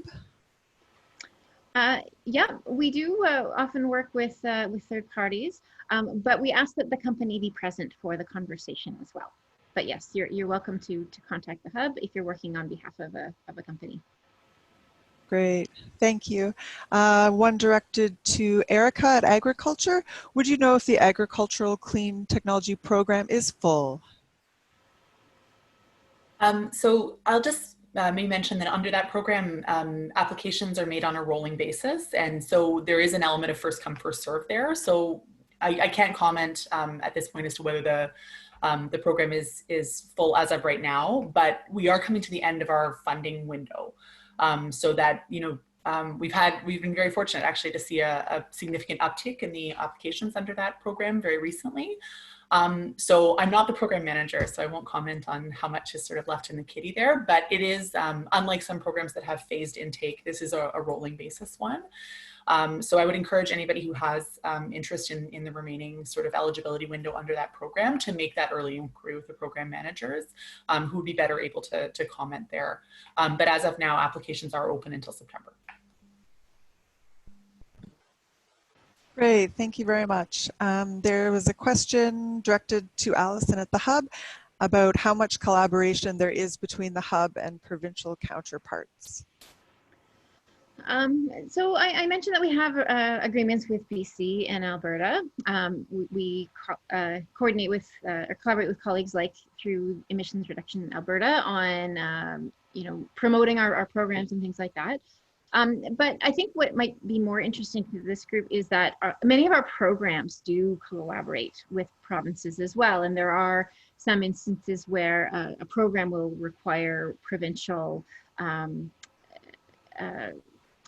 input as well to a project. So through our programs, there is a lot of collaboration between the provinces and the federal government. So yeah, I mean, many of us are working to similar goals. So we try to collaborate so that we can improve the clean tech outcomes for Canadians.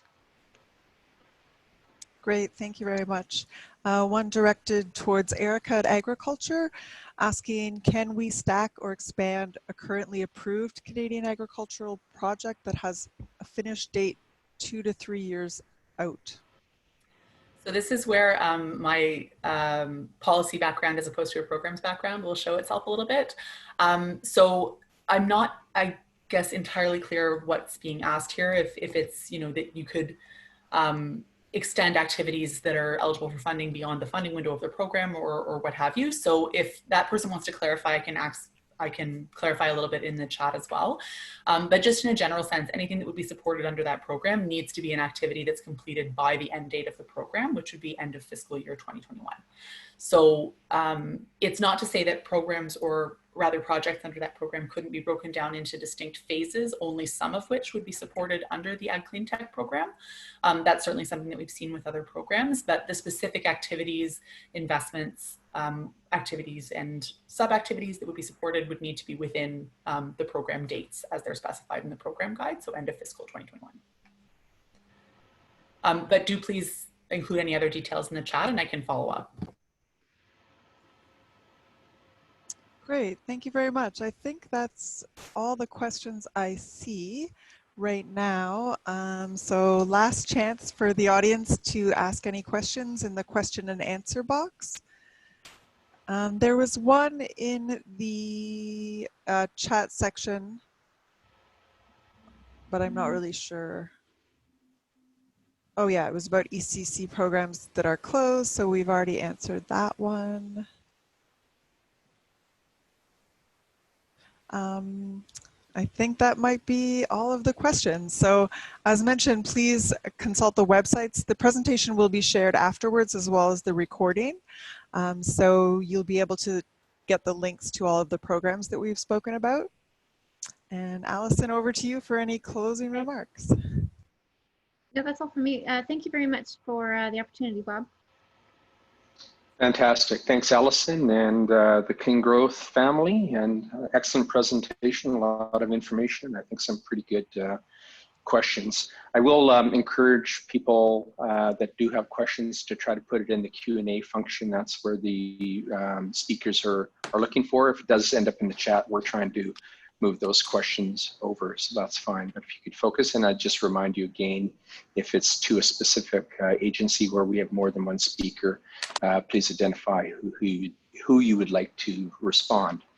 So with that being said, we're going to move on to the next deep dive session, and the next deep dive session will be speaking for the Canadian Forest Service with Natural Resources Canada will be Jean-Francois, who is a director responsible for industry and innovation, trade, and Indigenous programs. So Jean-Francois, if you're largely ready, I think we'll just hand off to you and away you can go.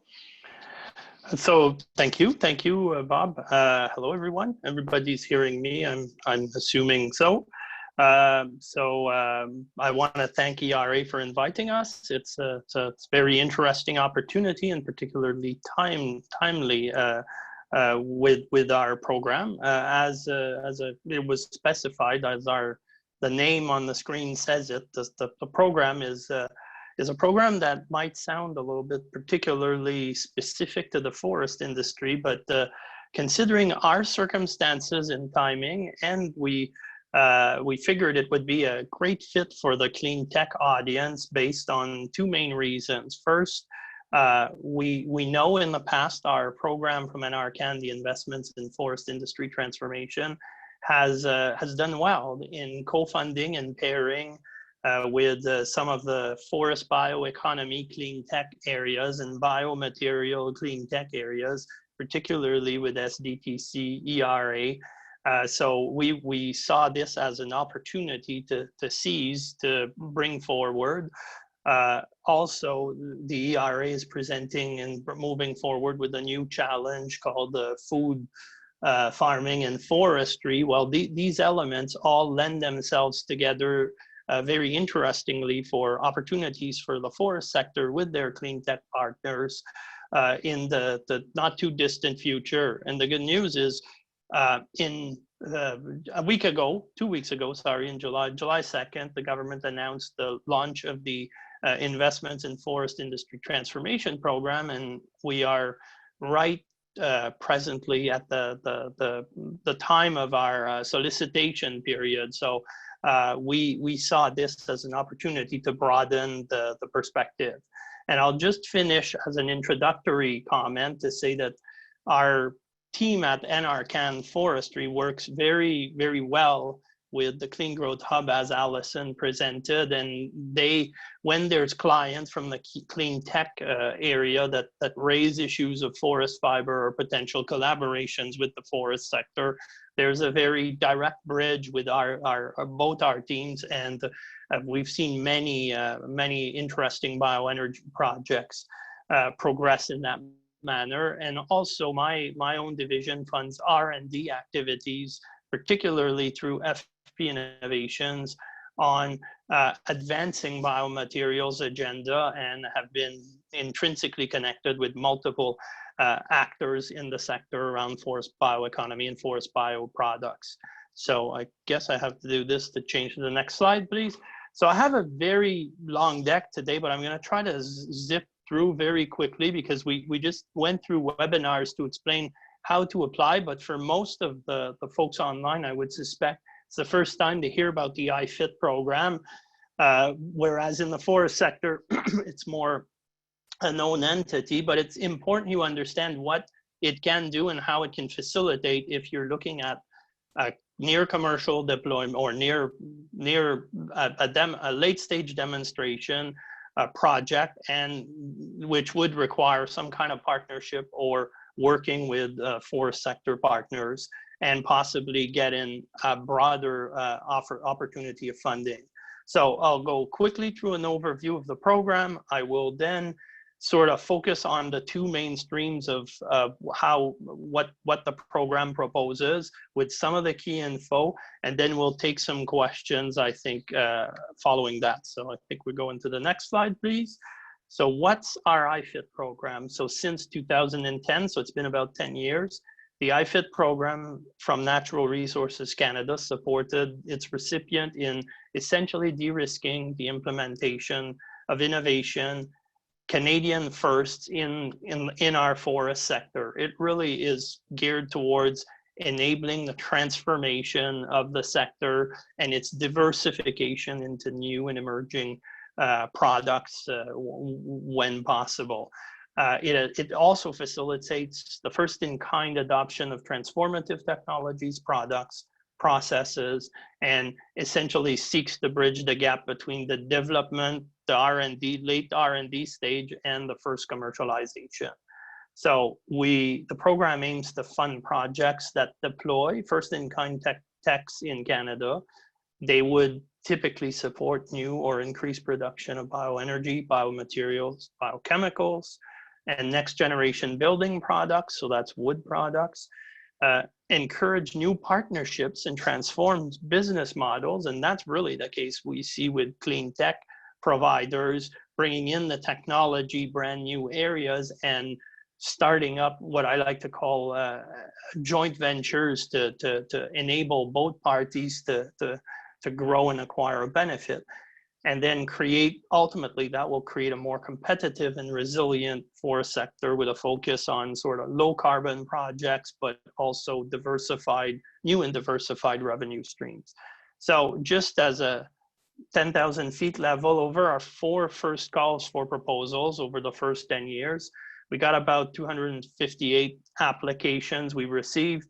These applications represented roughly 5.8 billion in total potential investment, and there was about $1.5 billion requested from the IFIT program.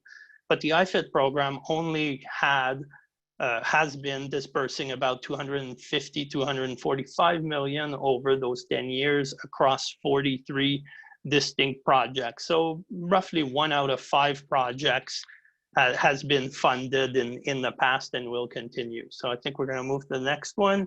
So now in budget 2019, the federal government renewed our funding for another 3 years at $82 or $83 million.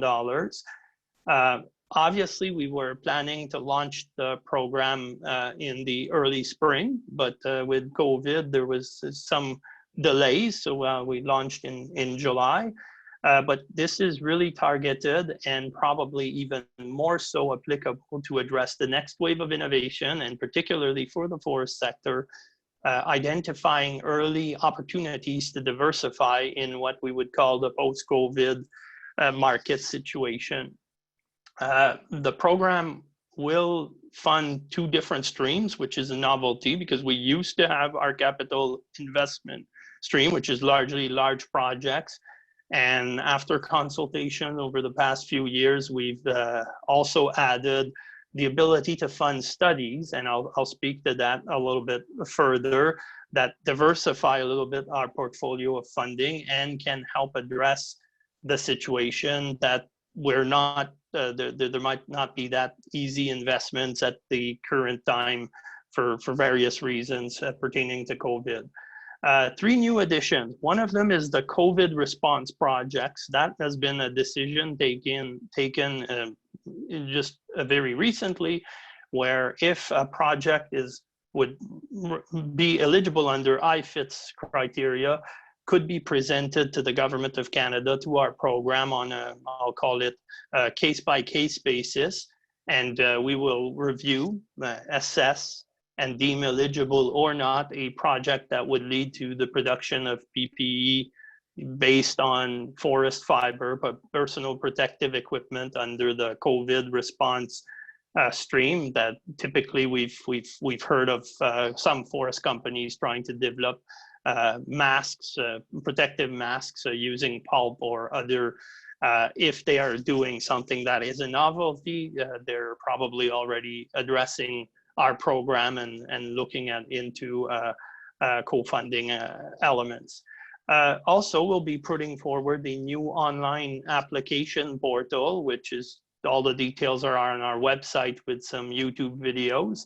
And lastly, but very importantly, in budget 2019, we were also directed in including new diversity and inclusion measures across this program, making it a little bit unique, and we will be collecting gender and diversity data of our applicants. We will also probably be requesting and the development of the diversity and inclusion plans at the corporate level, and maybe even so if it's a very small entity, maybe at the project level. And lastly, we will be we've worked with NSERC to add a supplement to one of their grants for students in the joining the forestry sector, particularly targeted to diversity and raising the diversity and inclusion across the forest sector. Next slide, please. So now this brings me to, we can go to the following one, The first and the main stream where most of the funding of IFIT is going to be distributed is the capital investment stream. So stream one, as we call it, it supports the transformational projects. It starts at the pilot to commercial scale in the forest sector. So with the IFIT program doesn't do R&D, but essentially through its capital investment stream, but essentially takes projects that are ready to deploy or go to the next level in scale, typically associated with the forest industry site. It's really intended to diversify the product stream or implement and adopt innovative processes. So under this stream, as Jennifer earlier alluded to, the program can fund up to 50% of the total project's costs, up to a maximum value of 20 million. Obviously, our program generally does not fund at this level, but mostly leverages other funding parties and the private sector's main applicant. So on average, we've roughly seen 24% of IFIT represents about 24-25% of the total contribution, and our average project size of funding is about closer to 5 million per project. And one important fact that was raised also by Jen earlier is IFIT offers non-repayable contributions as long as your project is selected and essentially wins in the competitive process we're going to undergo in the not too distant future. So we'll move to the next one. I know I'm flying through here, but I'm sure I'm going to get some questions.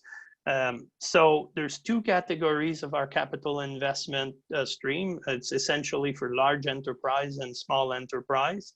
And the main message here is for the general stream, all companies of any size can apply, but then the project size is going to dictate in which stream you're going to be. So if you're so essentially you're at 20 million.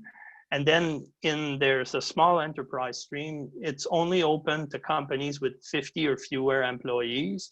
And you can only apply to this stream for up to 1 million in funding from IFIT. And as long as your total project value is under 3 million. The point of this one is really to reduce the burden and subject the smaller companies to less information at the full application level and essentially a less onerous and less complex due diligence process throughout the final evaluation. I'll go to the next one because that's, I think, the most important portion here is the timing. So if you would have an eligible project, and I will speak to that as the eligible recipients in a little while, if you want to apply, there's a need to use our expression of interest process. It's a mandatory document that's going to be submitted online. The key date is August 13, 2020, where all applicants would at least need to signify their interest with a very basic level of information to our program. The expression of interest will help both the applicants determine if their project is eligible, if it's competitive, because there's a lot of self-assessment in that. And then it's going to give us, as the program managers, a sense of how much we're going to be treating, the volumes, and how the next application stage is going to go, and give us an opportunity as program managers to interface with some of the applicants to make sure the best efforts are placed towards the next stage, which is going to be a fast-moving one also. I'm just checking to make sure I cover most of these elements, but yeah, so if our number of submission we receive is significantly higher than we can manage or expected, our program does reserve the ability to advance only a reduced number of projects to the full proposal stage based on what I like to call a preliminary assessment of the project eligibility and the achievement of the overarching program criteria. But it's not our intent if the volumes are manageable. It's very important to note that August 13th is our deadline for this call for proposal. There's going to be a second one, as Jen alluded to, in early 2021. But for this one of the summer 2020, we will not accept a full proposal if it hasn't been preempted by the deposit of an EOI by August, or an expression of interest by August 13, 2020. So the second stage, please. So thank you. Is going to be the full project proposal, and it's due by September 2020. I think I have to pause here and say, wow, this is a very short period to create an application for such a large project. Well, I will get to that main point, but our current call for, well, our intent was to run IFIT as one single call for proposal for the period of 3 years. But with the advent of COVID, a decision was made to try to split it into, to give a chance to applicants with projects ready to build, ready to complete, to apply this round and hopefully engage costs in the very not too distant future. And so really well advanced projects ready to go. This is what we're soliciting at this stage. And then if not, well, we wanted to create an opportunity to offer another window in the spring of 2020. Yeah, spring 2020, early 2021, sorry. So I think that's the main message. You will need to submit by September 10, 2020. Moving on to what is critical for the IFIT program and what we're looking for is our projects that are eligible, as Jen alluded to earlier, is from the forest sector or anybody who would be producing at the completion of their project a forest product and de facto become an actor in the forest industry sector. Best example we have is bioenergy clean tech companies are looking at producing advanced solid bioenergy or torrefied material, torrefied biomass, while they partner up with different forest companies, or they even start up a project greenfield on their own. If at the realization of their IFIT project, they would be producing a forest product or a forest bioproduct, they would be deemed eligible. So that's why we're also soliciting through the clean tech community. Essentially, that's for the recipient eligibility. The second condition is the project must propose a technology or a process that does not yet exist at the proposed scales and specification in a forest sector facility in Canada. It's also mandatory that the project site be located in Canada and that the project be integrated with the forest sector value chain and supply chain. And lastly, while our forest feeds, the project feedstock must be primarily derived from wood fiber, but that may also mean paper, anything that has a direct relation to the supply chain of the forest sector is eligible for funding. So all these 4 mandatory criteria must be met, and it's sort of a self-assessment type approach that the applicants should be taking in the EOI stage.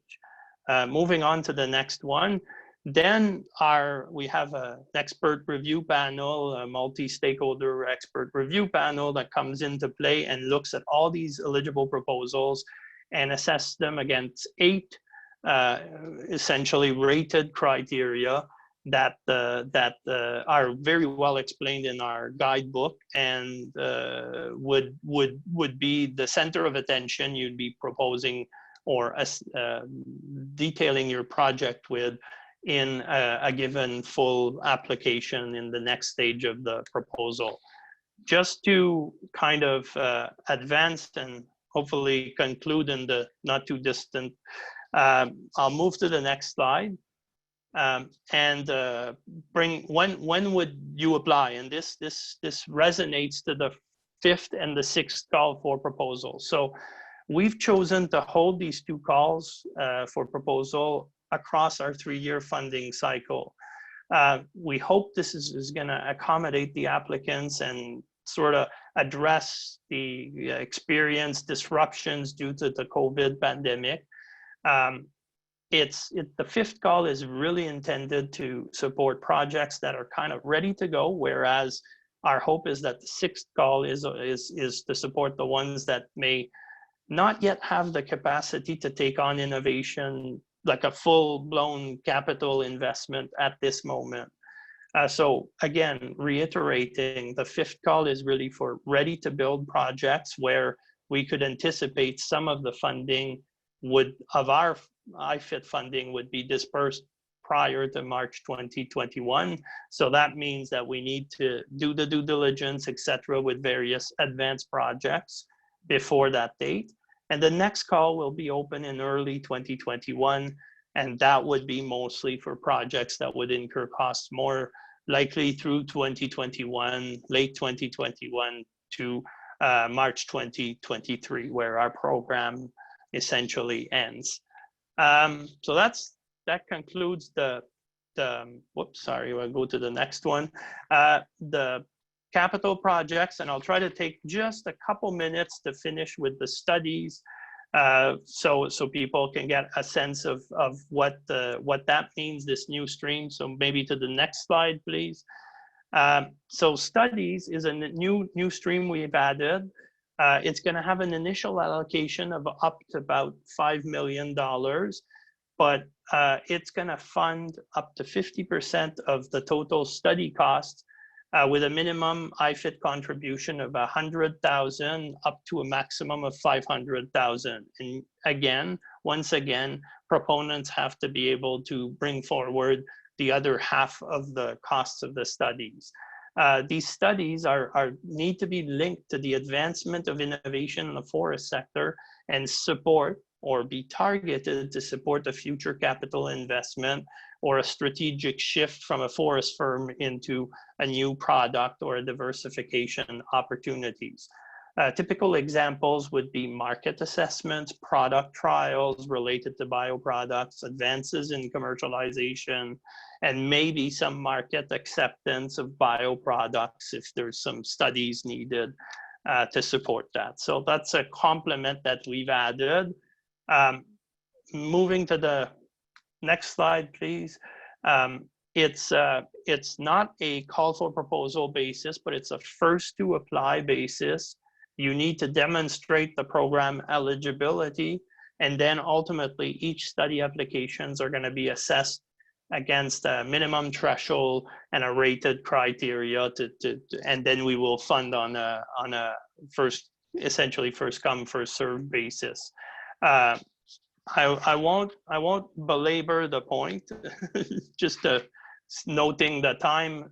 We'll skip to the next one, please.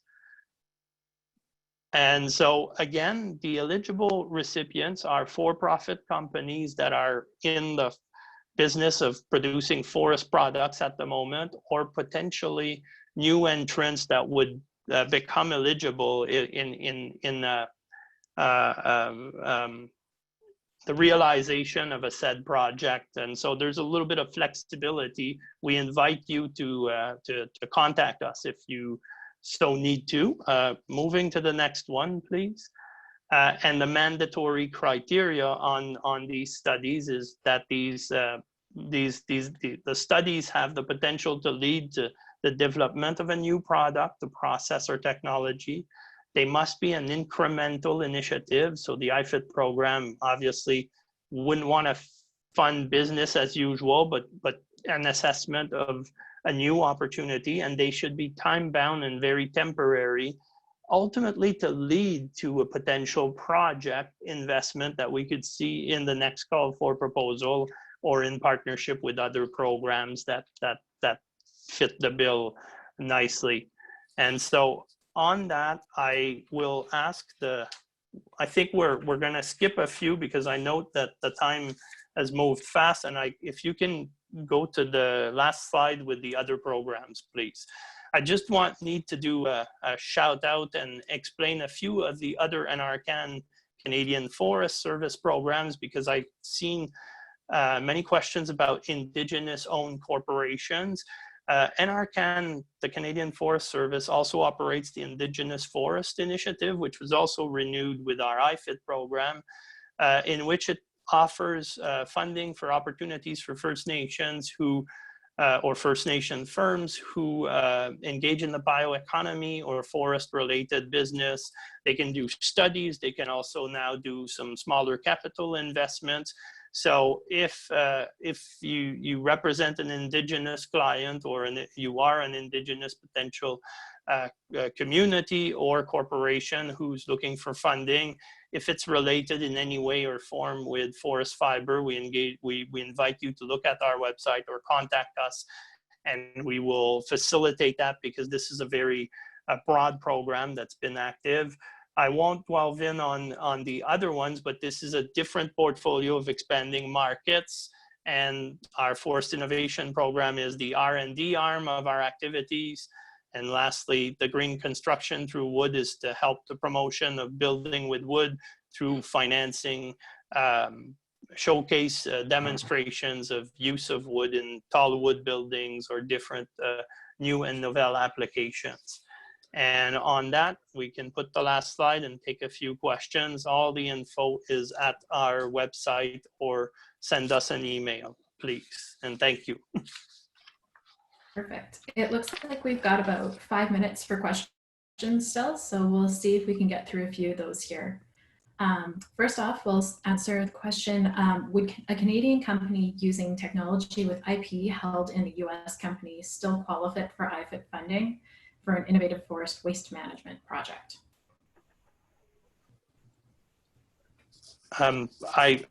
I would say yes, if you own the, or if you're secured and cleared for the IP to use it in your project. It's not a qualifying criteria that can. Whoops, Jen, I think we've got somebody else just on the line here. Oh, there we go. Sorry, continue. So essentially, as long as the IP is secured through the due diligence to deliver on your project, it's certainly not a criteria that would count against. I think there's a priority that's going to be given to Canadian developed IP and ownership of IP, but that would give you a better rating in the evaluation of your project, but it's not an eligibility criteria. Perfect. All right, so our next question that we have is, do software tools optimize biomass supply chains fit the study's funding stream? I think the answer is most likely yes. We've heard about that topic. I think we need to understand a little bit better, but if it is a pilot testing of a software opportunity that ultimately has a broader benefit, it could be. It sounds like it. That's great.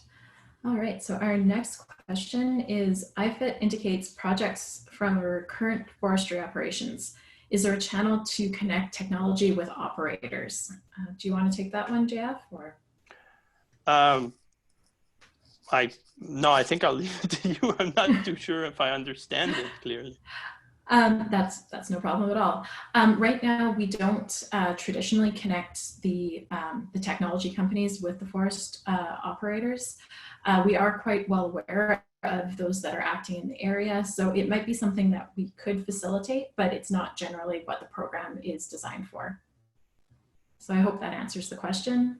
And if not, please feel free, if any of the questions aren't answered, to email us at the web or the email address on the screen, and we'll make sure that we get back to you within a day or two.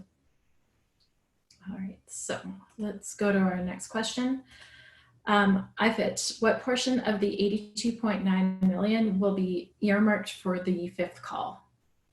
We're targeting approximately, and this is a it really depends on the demand and the quality of the fast-moving projects. But we're targeting probably a little bit around 40% of our allocation, and then you take off the 5 million for the studies. So that's the target. It depends on how much demand, but it is very clear that we want to keep hopefully near half of the funds available for the second call or the sixth call for proposal in 2021. So that's the current intent. Great, excellent. So our next question is, are you looking at land use and land use change or forest sequestration projects? No, not really. We typically it's an industrial technology demonstration program more so than forestry operations, and particularly in methods to add forest sequestration, carbon sequestration. All things about trees are represented through sort of other NRCan programs more so. All right, we'll answer one last question here, and I think that's pretty much going to take all of our time. But as I said before, please email us at the email address on the screen, and we will get back to you. So our last question is, do projects involving urban forestry qualify? Well, the answer would be yes, if you are because the eligibility is if you're a corporation that transforms forests. Well, it depends what you're doing, but if you're making a product out of trees you're finding in urban forestry management operations, I think the answer would be yes. If you're solely doing urban forestry management, I would suspect it's more no. So I encourage you to bring forward a more direct question, please. Perfect. Well, I think that's our time, so I'll hand it back to Bob. Well, thanks, guys. Thanks, Jean-Francois, and thanks, Jen, and appreciate that. I think that was, again, very informative. We've had a long morning, and we've got 2 more deep dives. Next up will be from Export Development Canada, and then followed by Emissions Reduction Alberta, tag teaming with Business Development Bank of Canada. So I'll just reintroduce briefly Lynn Cote, who's the Cleantech lead for Export Development Canada. Lynn, hopefully you're ready to go. I'm ready. Thank you, Bob. Yeah, thanks for having me on the deep dive. So I'm going to go over some of the same things, but my goal is to do this pretty short to leave lots of questions because there are a number of things that we do. So again, EDC is really focused on companies who are exporting their goods and services internationally. Specifically, I'm on the Cleantech team, but we cover companies of all sizes, all products, services from all over the country. If you can go to the next slide, please. So Cleantech at EDC has been a priority for us since, like I mentioned this morning, since 2012. So we've been executing on a specific strategy since then. So we've been at it for a while. I always say we were Cleantech before Cleantech. When Cleantech wasn't cool, most people don't understand the reference, so I stopped saying it. In that time, we've supported, quite a lot of business across Canada. In fact, last year in the West, we have 75 Cleantech customers. Over time, since 2013, 2019, we supported close to $9 billion of business. And, that's a big number over a number of years. And people are like, well, okay, you must only be doing big stuff. Well, we have a lot of, we have companies that are independent power producers who are doing larger projects. And, we have all kinds of customers. Many of our customers are SMEs. In fact, most of them are, and who are, just starting out selling in general and just starting out exporting. And, we've seen we've had the great sort of opportunity to see companies that we first met in the early days really grow and become quite significant exporters, including a number of the independent power producers who've done very, very well internationally. And if we look at the number of countries, last year, the 227 companies that we supported exported to over 89 countries. So that's great news. I mean, the reality is that the great bulk of it is to the U.S. and some of it is to Canada. So that's not really an export, but we can provide financial support to Canadian projects when they lead to an export. As many of you will know, it's hard to sell internationally if you haven't, if you don't have a reference site or haven't done it in your own backyard per se. So the support that we provide is commercial. So we're not a grant funding agency. It takes the form of credit, direct loans, project finance loans, and equity investments.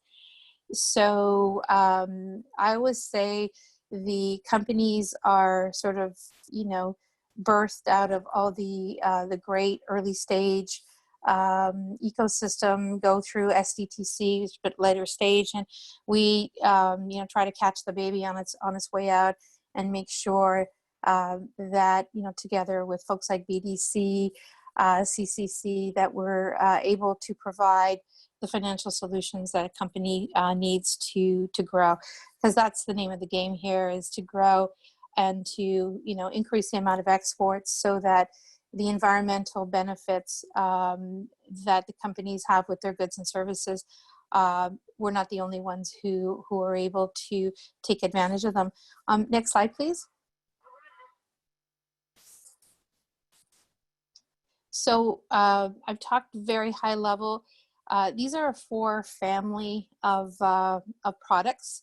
So I'll start at the bottom because they get a little bit more complicated as they go up. So the Connections program, we have a team of colleagues who works on providing connections mostly between Canadian SMEs and international companies with whom we have financial relationships. So we have a colleague who specializes in Cleantech. So her name is also Lynn.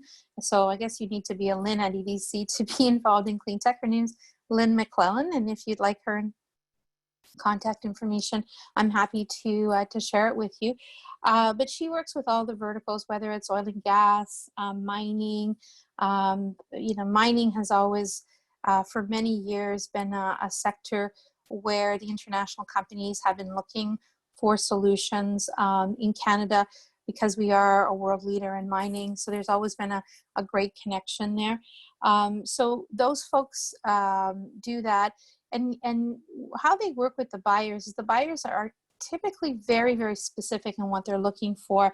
And often it's because either it's not available, technology or service is not available in their country, or they may see Canada as being a leader or perhaps more experienced. So that's what we do on the connection side. And you might be thinking, okay, how does that work with COVID? The colleagues in that team have been very creative. I think like a lot of people across the country and frankly across the world have had to adapt. So they've been doing some online type connections and they're coming up with some new ideas because we're clearly not out of the woods yet, finding ways to connect SMEs with foreign buyers, and that work is often done in partnership with the Trade Commissioner Service as well. Our next product or suite of products is Knowledge. So if you go to the edc.ca website, you're going to find a ton of stuff there. We have a first-class economics team who, when I'm at work, are my floor mates. So, they used to give me goodies to promote them. I don't get them anymore, but I'll still promote them. They do an amazing job with quarterly forecasts, with information on countries. There's just a ton of information out there. There's a lot of webinars. If you're a Twitter follower, I would suggest you follow our Chief Economist, Peter Hall, or our Deputy Chief Economist, Stephen Tapp. Stephen is putting, if you like graphs, he's your guy. He's forever putting graphs out. Sometimes are kind of, difficult to look at because they're not always showing good news, but he put a good news one out this afternoon, so you might want to look there. So tons of information. If you're looking for specific Cleantech information, you can find it at edc.ca/Cleantech. We have a Cleantech page. We have a bunch of stuff there. I think it's on the back of the slide, but if not, you can get in touch with me. We also have some specific products that have been developed as online tools to help people either identify market opportunities, build market expansion plans, be able to get a sense of a company that they potentially could be selling to. So tons of stuff available online. And then we get to insurance, which tend to be very well known because that's our sort of first product and the most, if you want, accessible product. We're basically ensuring the risk of non-payment. So very useful for companies who are doing consistent or even maybe inconsistent but repeatable business with certain buyers and who really want to make sure that they get paid. I would say very important right now, some buyers, some sectors, some verticals that were very solid are just not the same anymore. So the credit risk has definitely gone up overall, which is unfortunate. But there are products that can protect you because what you want to do is make sure that when you make a sale that you actually, after all the work and cost and effort to put into that sale, that you get your money back.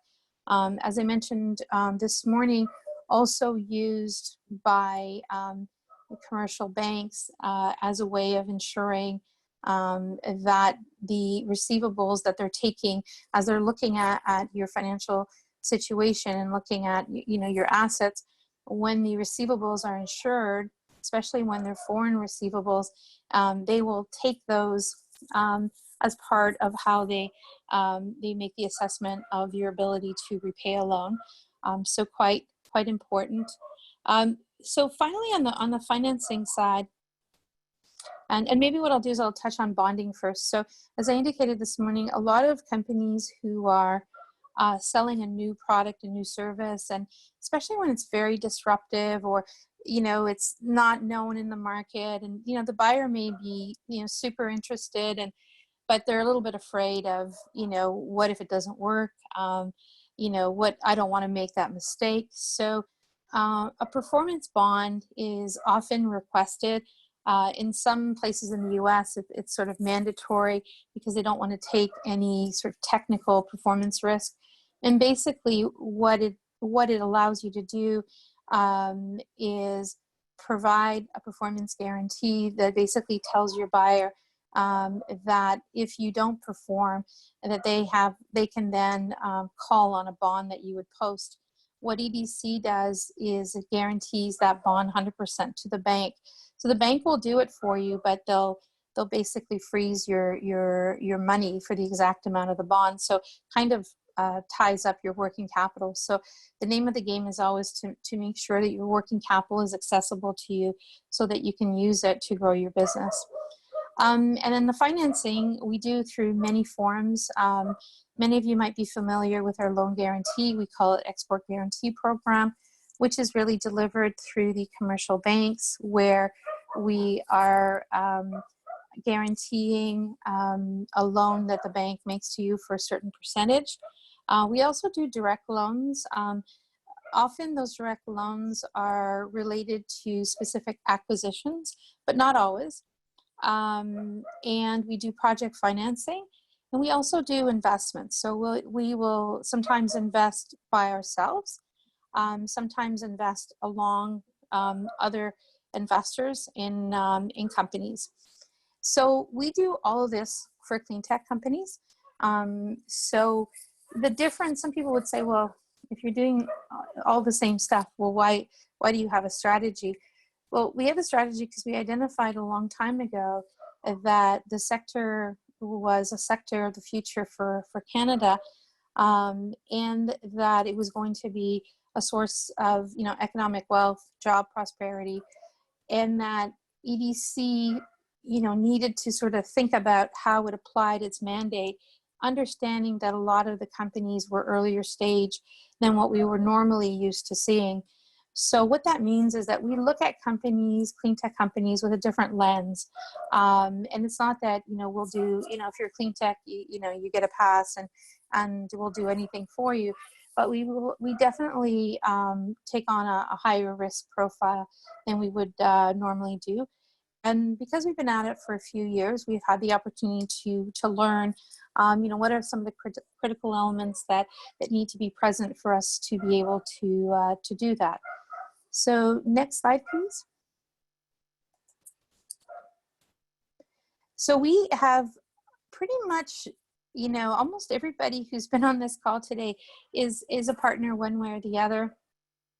We are proud to be very, very active members of the Canadian the Canadian clean tech ecosystem, and have been for years. Like I said this morning, the clean tech companies need more than just one of us, or a few of us can do on its own. It's a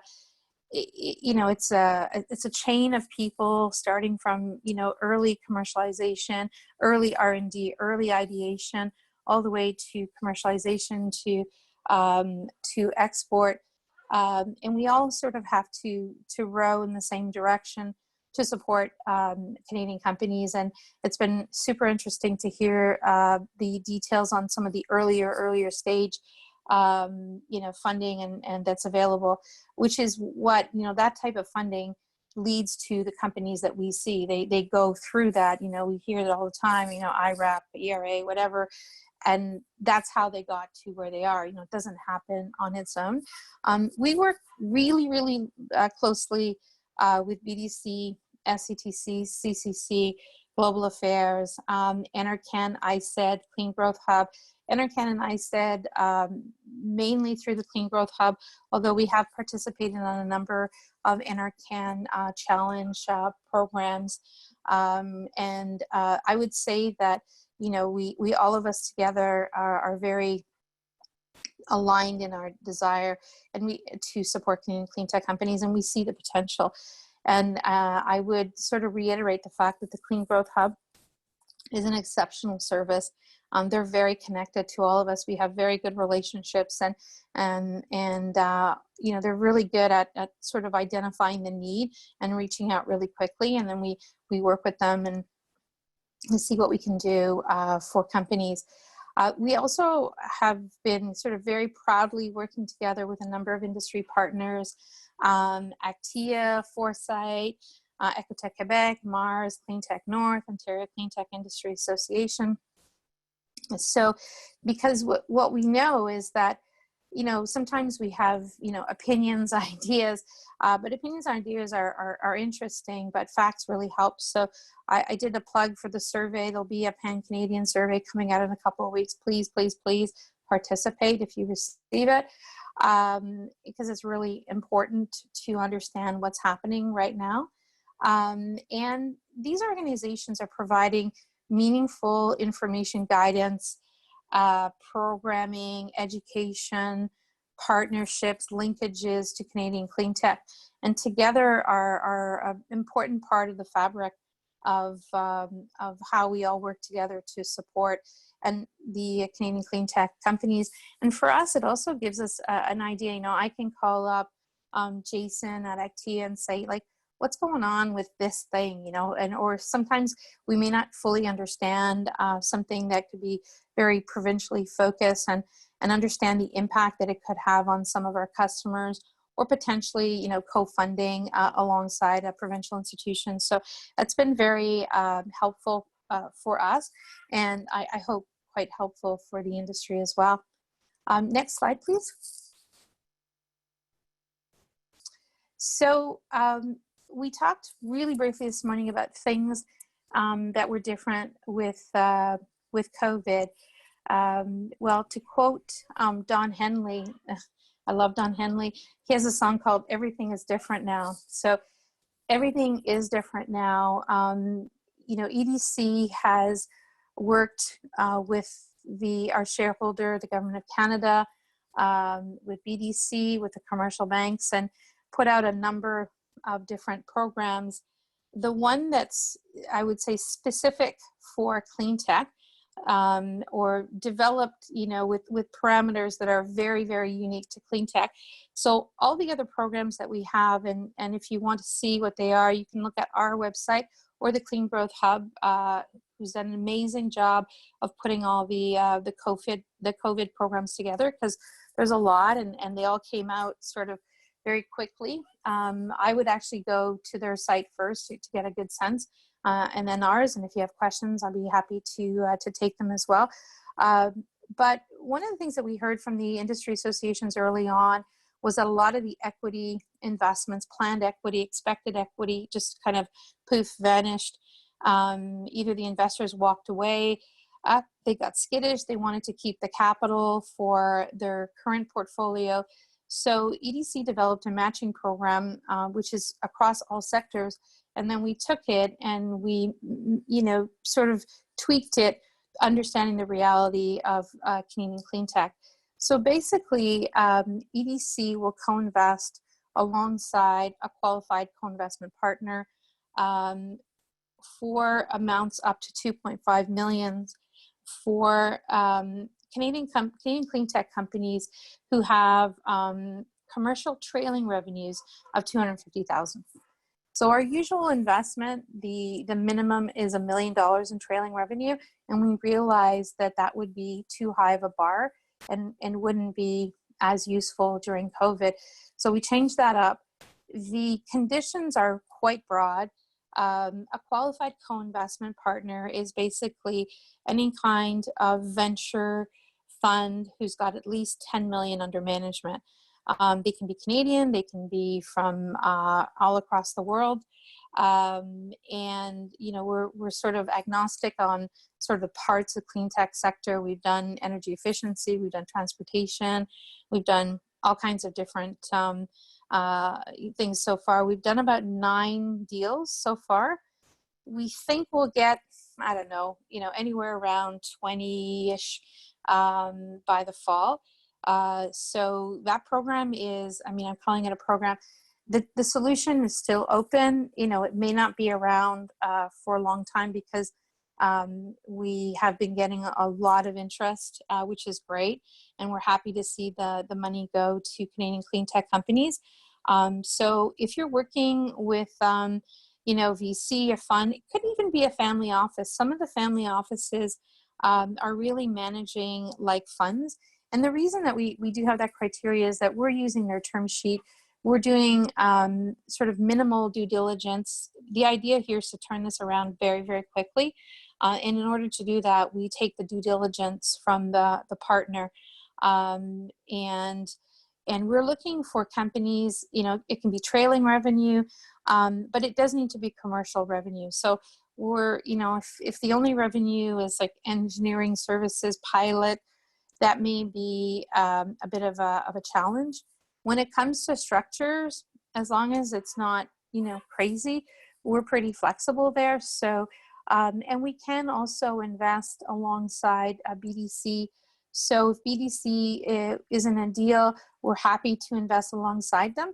And however, we'll have to match the private sector. So if the private sector partner is bringing $1 million and say BDC was bringing 2, we could only match to the $1 million of the private sector.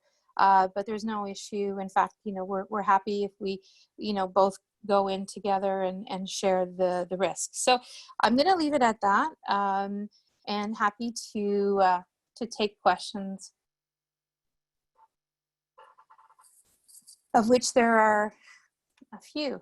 Okay, so there's a couple. There's one that's really for BDC. So I'll let them, because they're on next. So one of the questions, what kind of services do you provide to international market assessments? Do you have people that put this knowledge together, or is it just the online tools? We do. Do we have people who put things together in market? No. Your best bet for that is really the Trade Commissioner Service. That's their expertise, and they're quite brilliant at it. We do have a bunch of online tools that are available, and there are some that do deep dives in countries, some that do deep dives in country sector combinations.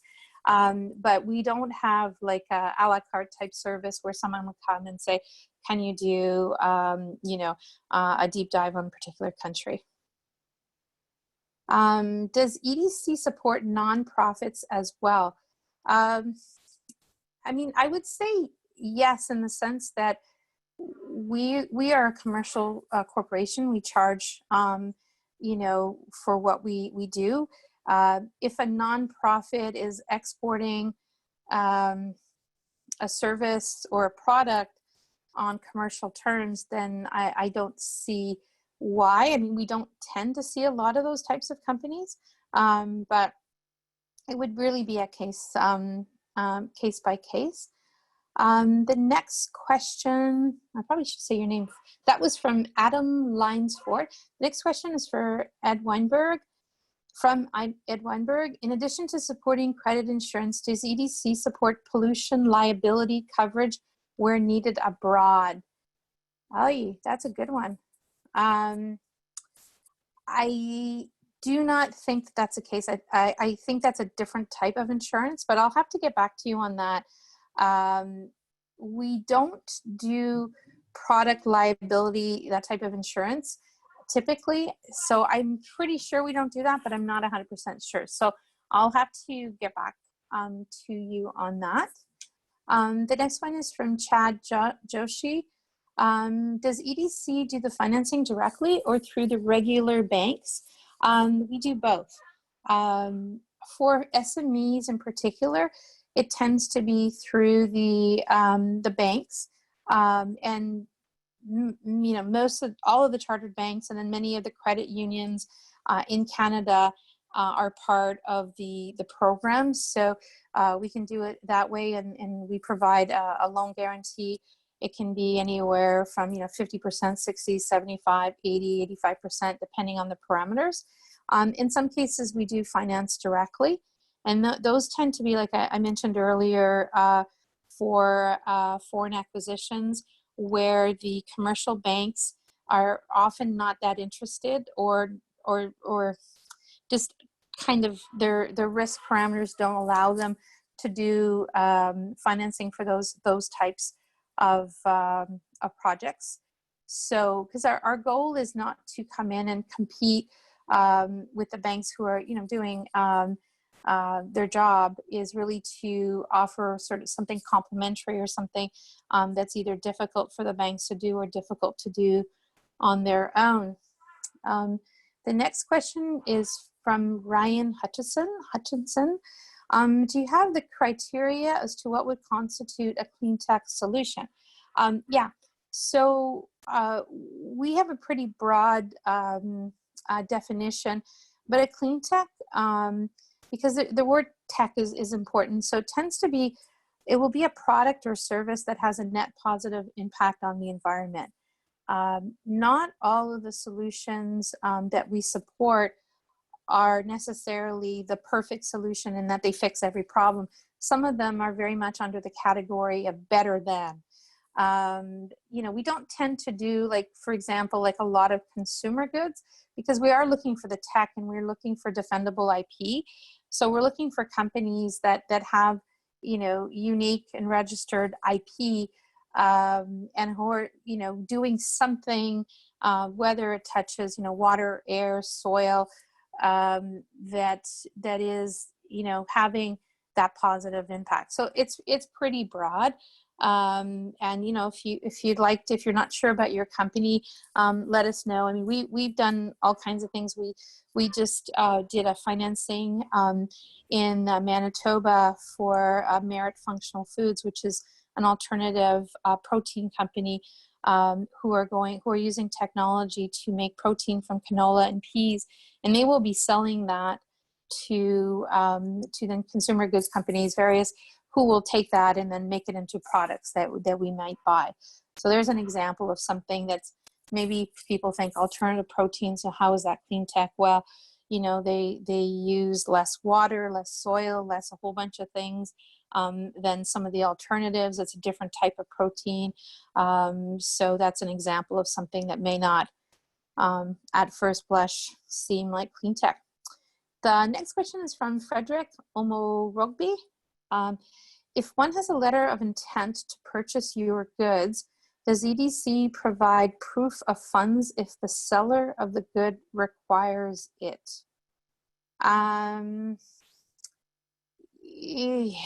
Yeah, that's a long question. So I'd be happy to take it sort of more on a one-on-one basis. It's not exactly in those words, but our bonding products can, for example, if someone provides you with a down payment, there is a way to use those tools. It's not necessarily proof that you have the funds. So it's a little bit different. It's a little bit of a I would say a riff on that.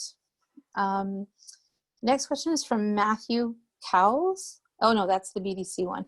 Okay, next one from Jared Sayers. What kind of services do you provide for, oh, okay, no, I've already done that one. So I think, I'm looking at the time, I think I'm pretty much out of time at this point now. Unless there's any last questions, I think I'm going to get yanked off the stage. Thanks, Lynn. We won't yank you off the stage, but that was an excellent presentation. And here we are in the home stretch, and appreciate that this has been a long session for folks, but hopefully again you found it informative. Next up, we'll have speakers representing Emissions Reduction Alberta, as well as the Business Development Bank from ERA. We have Mark Summers, Executive Director of Technology and Innovation, and then we have Sherry Corbett, who's Director of Cleantech Practice, Business Development Bank of Canada. So I will send it over to you two to get going. Hey, thanks again, Bob. I'm mindful that you, Bob, haven't had so much as a coffee break since 8 a.m. So I suppose I owe you a lunch when this is all over. Good afternoon, everyone, and thanks for sticking it out to the last session of today's agenda. If you were here in the morning, I gave a very brief overview of ERA and just scratched the surface regarding our funding mechanisms. For this afternoon, I'd like to dig just one layer deeper and provide you with a bit more information about our funding. In particular, I'd like to share some thoughts around who we fund, what we fund, how we fund, and maybe leave you with a couple helpful hints at the end about how to stay connected and how to get the most out of ERA.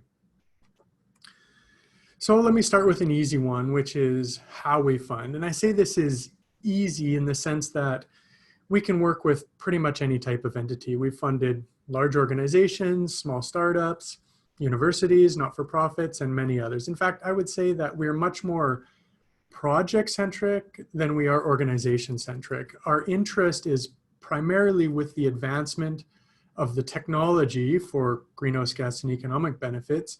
So if that technology is being brought forward by a technology developer, that's great. And if it's being brought forward by a large industrial emitter or a municipality, that's also great. And if it's being brought forward by a consortium of stakeholders that represent different roles in the value chain, sometimes that can be even better. There are times when it makes more sense for us to contract with one partner rather than another. But if you have questions about that, you're most welcome to reach out, and we can always figure that out as we go through the process. Regarding what we fund, this is the same slide I used earlier, but I'd like to expand on it a little bit. First, let me say that we fund projects. That is, projects with well-defined scope of work, outcomes, objectives, and deliverables. Our funding is non-dilutive in the form of grant funding, which is to say that we don't take an equity position, we don't require payback of our funds, and we don't own any of your intellectual property. However, in exchange for the non-dilutive grant funding we provide, we want you to carry on and commercialize the technology or ensure that others can commercialize the technology in Alberta. And we want you to share the learnings of your project for the broader benefit of the province of Alberta. The projects we fund are typically at the latter end of the technology development cycle. Once ideas have been proven in concept, prototypes have been built, and things are ready to be scaled up and moved into the field for a pilot project or a commercial demonstration, or in some cases a first of kind commercial deployment, our funding programs are designed for these stages. As I mentioned this morning, there's a great synergy between ERA and Alberta Innovates for technologies that are through the Alberta Innovates funding programs, or some of them I should say, and are ready to be scaled up into the field. And since I'm sharing this session with Sherry, you can kind of think of us at ERA as helping to prepare you for success with BDC somewhat. You'll hear from Sherry in a few minutes, and there's a real continuity between our funding programs. In some senses, BDC is the next stage in the bucket brigade of support mechanisms after ERA. So our strategic focus areas include cleaner oil and gas from both an upstream and a downstream perspective, low emitting electricity system, again, both electricity production as well as transmission, distribution, and consumption, food, fiber, and bioindustries, which is the topic of our current funding challenge that I'll highlight in a minute. And finally, low carbon industrial processes and products, which includes industrial efficiency, green materials, and a number of other really exciting areas. But notwithstanding these focal points, if you've got an exciting solution with significant potential for GHG reductions and economic benefits, we can probably find a way to fit it within one of these focus areas. Just to give you a sense for this, you can see in our portfolio of projects, which now includes 183 projects with more than 600 million in funding from ERA, we estimate that our projects will result in almost 35 megatons of reductions by 2030 cumulatively, and create 21,000 person years of employment by 2024, with a GDP impact of more than $3 billion in Alberta. You know, all this to say that two of our most important success metrics when we look at projects is the potential for greenhouse gas reductions and economic opportunities. So if you tick these boxes, both of them, just come talk to us. Another thing I'd like to note while I'm on this slide is that from these numbers, you can see that historically, we've leveraged our investment dollars by as much to 5 to 1 or more in some cases. Strictly speaking, we require a 1-to-1 match of our dollars with private investment dollars, and we've been very successful in going beyond this in the past. The specific requirements for each competition that we launch can be found in the program guide for that specific competition, including the Food, Farming, and Forestry Challenge, which is open right now. So honing a little in on how we fund, I want to talk a little bit about our calls for proposals and our partnership intake program. I'll start with our calls, and it's important to mention that the majority of our funding is awarded through these competitive challenges. We typically launch 2 on an annual basis. These challenges are focused in theme areas that align with both provincial priorities and market opportunities. They are highly competitive. We often receive 10 times more in funding requests than we have funding available. And because of this, we use a transparent and a competitive process with a detailed program guide and publicly available criteria. We also use a fairness monitor to oversee the process and ensure that everyone is treated in a fair and impartial manner. Much like other funding organizations, we use a 2-stage evaluation process to minimize wasted time and effort on your part, particularly for those that aren't successful in the process. And when we ultimately approve funding for your project, our dollars are dispersed on a milestone basis, and we work closely with you to help ensure the project proceeds toward successful outcomes. Just to give you an example of some of our recent funding calls, these are 3 challenges that were completed in 2018 and 2019, and these should give you a sense for how narrowly, or broadly rather, we focus our challenges. Rather than seek out specific issues that need to be overcome in a particular industry, we cast the net wide so that we can get the new, better mousetraps, but we can also get those rare opportunities that transform the face of the industry. The best challenge here was focused on bioindustry, electricity, and sustainable transportation, and the other two are fairly self-explanatory. Which brings me to our current funding challenge, our recently announced $40 million Food, Farming, and Forestry Challenge. We heard from Alberta's farmers, foresters, and others that there are significant opportunities in these areas. So this opportunity was designed to accelerate innovation to support long-term competitiveness and stimulate growth in these critically important industries. In this challenge, ERA will fund up to $5 million per project, and I encourage you to learn more about it on our website and apply before the August 27th deadline. And I'm excited also to remind everyone that SDTC has partnered with ERA on this challenge, so your proposals will be reviewed by both organizations for potential funding. So the second funding mechanism we have available is our partnership intake program. And I mentioned it this morning. The idea here is to capture some of the really high potential opportunities that fall between our challenges or don't fit the current challenge that's open. While we don't have the resources or the capital for a fully continuous intake model, this gives us the flexibility to look at projects that have been vetted by one of our trusted partners, and that trusted partner is interested in co-funding the project alongside ERA and the applicant together. But I wanted to note here that really this is a two-way street. This morning when I gave everybody reason number 2 to apply for ERA funding, I mentioned that it could unlock opportunities outside of Alberta. This is really an example of that. Through our trusted partners, we can share the applications we receive with other funders, as long as, of course, you give us permission to do so. I have listed here all of our trusted partner organizations. So far, at least, we're actively seeking new trusted partners where it makes sense. I won't go through the list one by one, but this list is on our website, and I believe my slides will be made available afterwards, so you're welcome to look through at your own leisure. Okay, so the final words I want to leave you with is some helpful hints about staying connected and finding success in ERA's process.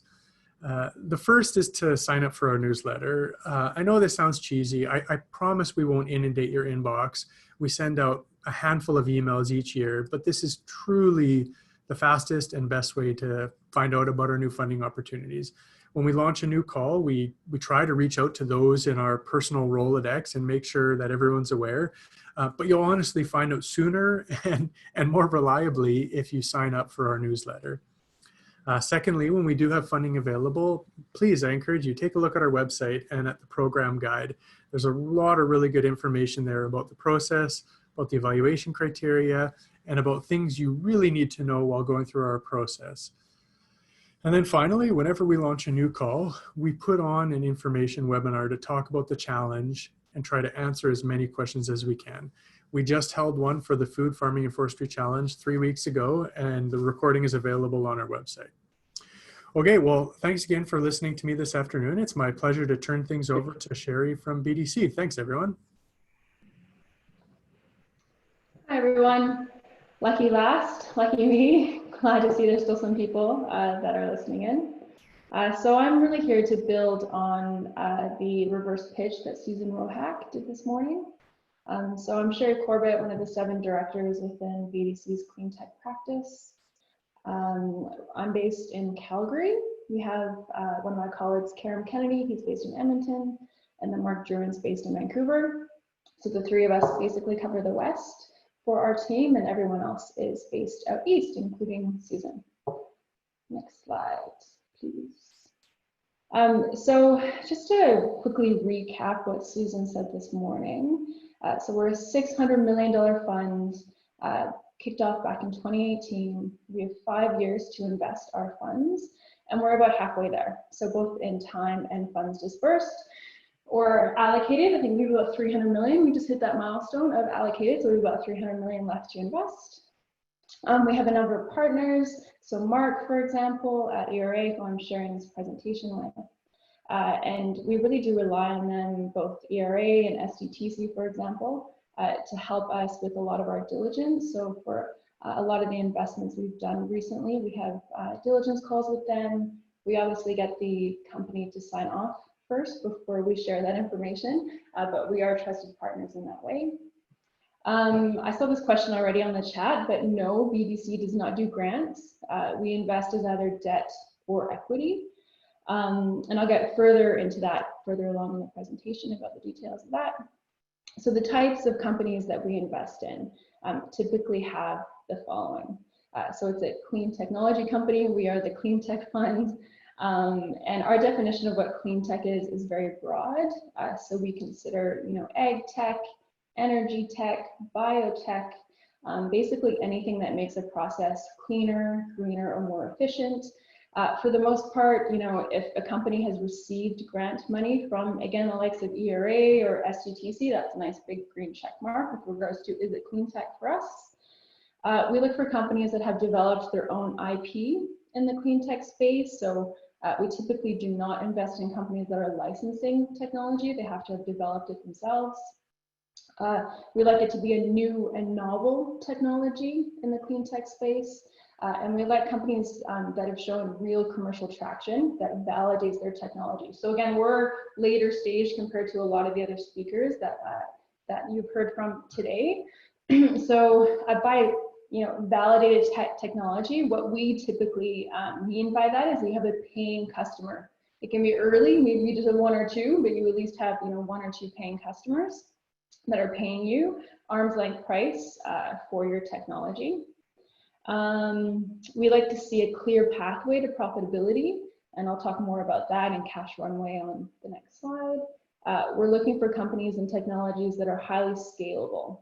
So the companies would have the intent and the technology to scale to over 100 million in revenue in the medium term. What the medium term means can vary from company to company. Sometimes it's 2 years, sometimes it's 5 years, but we do want those highly scalable technologies and companies. And we also like to see a really strong management team. It could be small, but we like to see a strong management team. Most of our companies have at least an advisory, or they have a full board of directors, again with relevant experience and a robust business plan that we'll obviously go through when we do the diligence phase. Next slide, please. So our deals underpin a growth program. So we like to see that our money is going towards growth. Again, we're right at that commercialization stage for companies. And so that can vary from deal to deal, but we typically like to ensure that our funding program that we're investing in is able to get the company to profitability. So pretty much all of the companies in our portfolio are burning cash, but we want to ensure that with our money and other funding partners in the program, so VCs, strategics, grant money, is going to get you to a point that you're no longer burning cash and you're starting to actually be cash flow positive. We like to, as I said, have other partners in the program. So, typically we don't like to be the only arm's length investor there. We like to see, again, either venture capitals or PEs or strategics in there that are investing as well. Our money helps to fund both the soft and the hard costs. So there's a list there, but for example, new talent, that sort of thing. We can fund CapEx as well, depending on what the company is actually looking for. In the case of debt, we can split up our funds so the company can draw it down over the course of, say, 12 to 18 months, typically based on some sort of project milestones. And every deal, every company is different, so we structure it for whatever works best for you.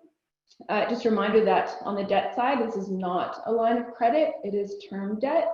So let's say you're doing a $5 million term tranche, you draw down $1 million, you can't then give it back and only pay what you've drawn down. It is truly a term debt, and it's repayable. As I said before, we don't do grant money.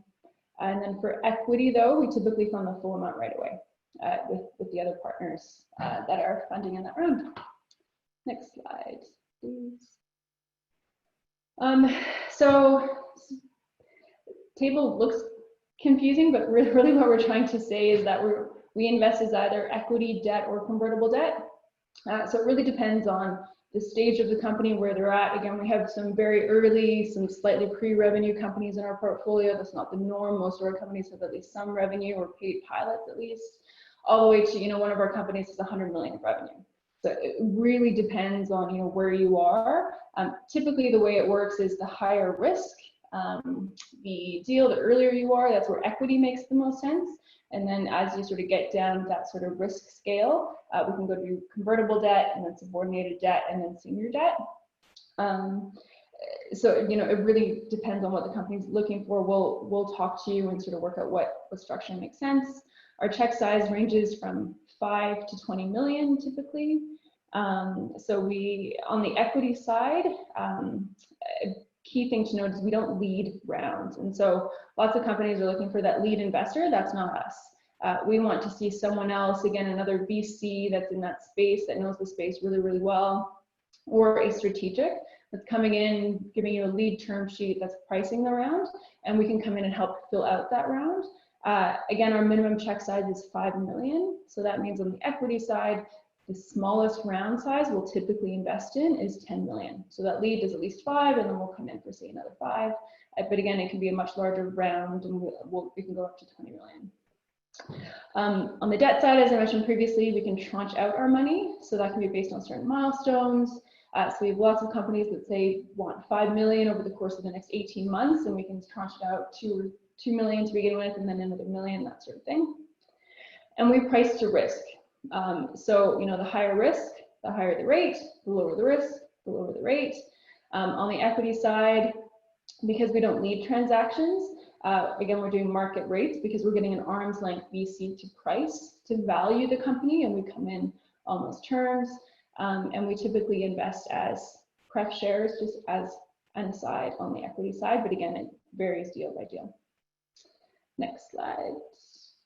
So I'll just run through these. I'm almost at time. I'll run through these really quickly. So these are just a handful of companies that we've invested in, the first two are Calgary-based companies. So the first is Hi-Fi Engineering. So they have developed a specialized ultra-sensitive fiber optic sensing technology that has been commercialized in the pipeline and downhole applications for the oil and gas industry. Next slide. So Recover Energy Services. This is an environmental tech company. They have a patented process for cleaning oil-based drilling waste, and they have their first of a kind commercial scale facility up in Lodgepole, Alberta. And then next slide. GHG Sat. So they deploy a network or a constellation of nanosatellites which can monitor the release of GHG emissions from specific industrial sites. They're a Montreal-based company, but they do have some operations out here in Alberta, and a couple of these have actually got funds from ERA as well. So that's it for me, right on time. I think Mark now we're sharing the Q&A session, I believe. Well, maybe we can dive right in then. There's a number of questions in the Q&A pane here. So I'll go down the list. We'll try to split it up between the two of us. Maybe the first one, since I'm talking, I'll take the first one from ERA, and this is from Bob, and it is, ERA, what are your stacking rules with other funding programs? Great question, Bob. I will say that in terms of stacking per se, we don't have a stacking limit. The fundamental fund matching rule that we have is that for every dollar we invest, we need there to be $1 of private investment, regardless of what other public funding there is. So we can fund alongside SDTC, NRCan, BDC, Alberta Innovates, and others. But as long as for every $1 we put in, there's $1 of private investment. So I'll leave it at that. Hopefully that helps clarify. I don't know, Sherry, if you want to go down the list, or you want me to read the next one for you? Yeah, no, I can, but I was just going to actually build on that answer from, I know he didn't ask about BDC, but from BDC's perspective. So although we are a Crown Corp, we don't count in the stacking. So that means that we can be counted as arm's length money. So if one of the companies we're investing in is looking for some of those matching dollars from ERA or SDTC or whomever, we can count for that. So we don't count in there, just as an aside. So I'm going to do just the one above that, the Matthew Cole's question. Will BDC be functioning as a lender or possible partner or offering grants themselves? So I think I answered this already in the presentation. So we do not do grants. We are a lender, or we invest as equity. Also, who is the ERA contact? I think you just mean from the presentation. So myself and my information's on here. So. Great. Well, maybe I'll jump in and go to the next one that appears to be directed at ERA. This is from a gentleman, Rob. And it is, how necessary is it to verify greenhouse gas reduction potential at the EOI stage, and what kind of verification is necessary? And Sherry, you may have comments from BDC perspective, but from ERA's perspective, at the expression of interest stage, what you need to do is convince us through your application that there's greenhouse gas reduction potential. Strictly speaking, verification, as it's used in sort of the third-party verification sense, is not required at the EOI stage. If you get through our process and we provide funding for your project, there are some terms in our agreement that talk about third-party verification of greenhouse gas reductions, but strictly speaking, at the EOI stage, what you need to do is give us a compelling case through whatever information you provide that there will be greenhouse gas reductions. I'll go to the next one. So this is from Lisa. How do your terms, debt or equity, differ from private equity or banks?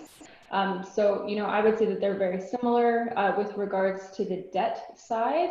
Again, for a lot of our companies, they're very early stage, they're early revenue. So most of the large banks, they just don't go that early. So I would say, we provide commercial terms, but we're willing to take on the risk.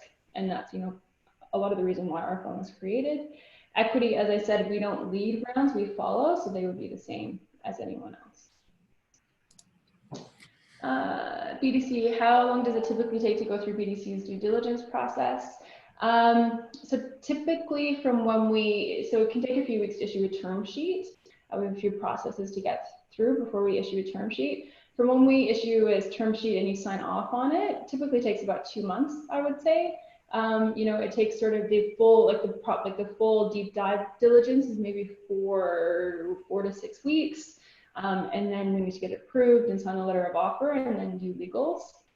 Often, however, it's not us holding up the process, it's other information that we're waiting on or other partners that we need to speak to. We do have quite a thorough diligence process. So often that's what can take a little bit longer sometimes. Great. Well, should I jump in? Yeah, go for it. Yeah. All right. So there's a great question here from Frederick, and it is, Mark, can you clarify what you mean by investing with SDTC?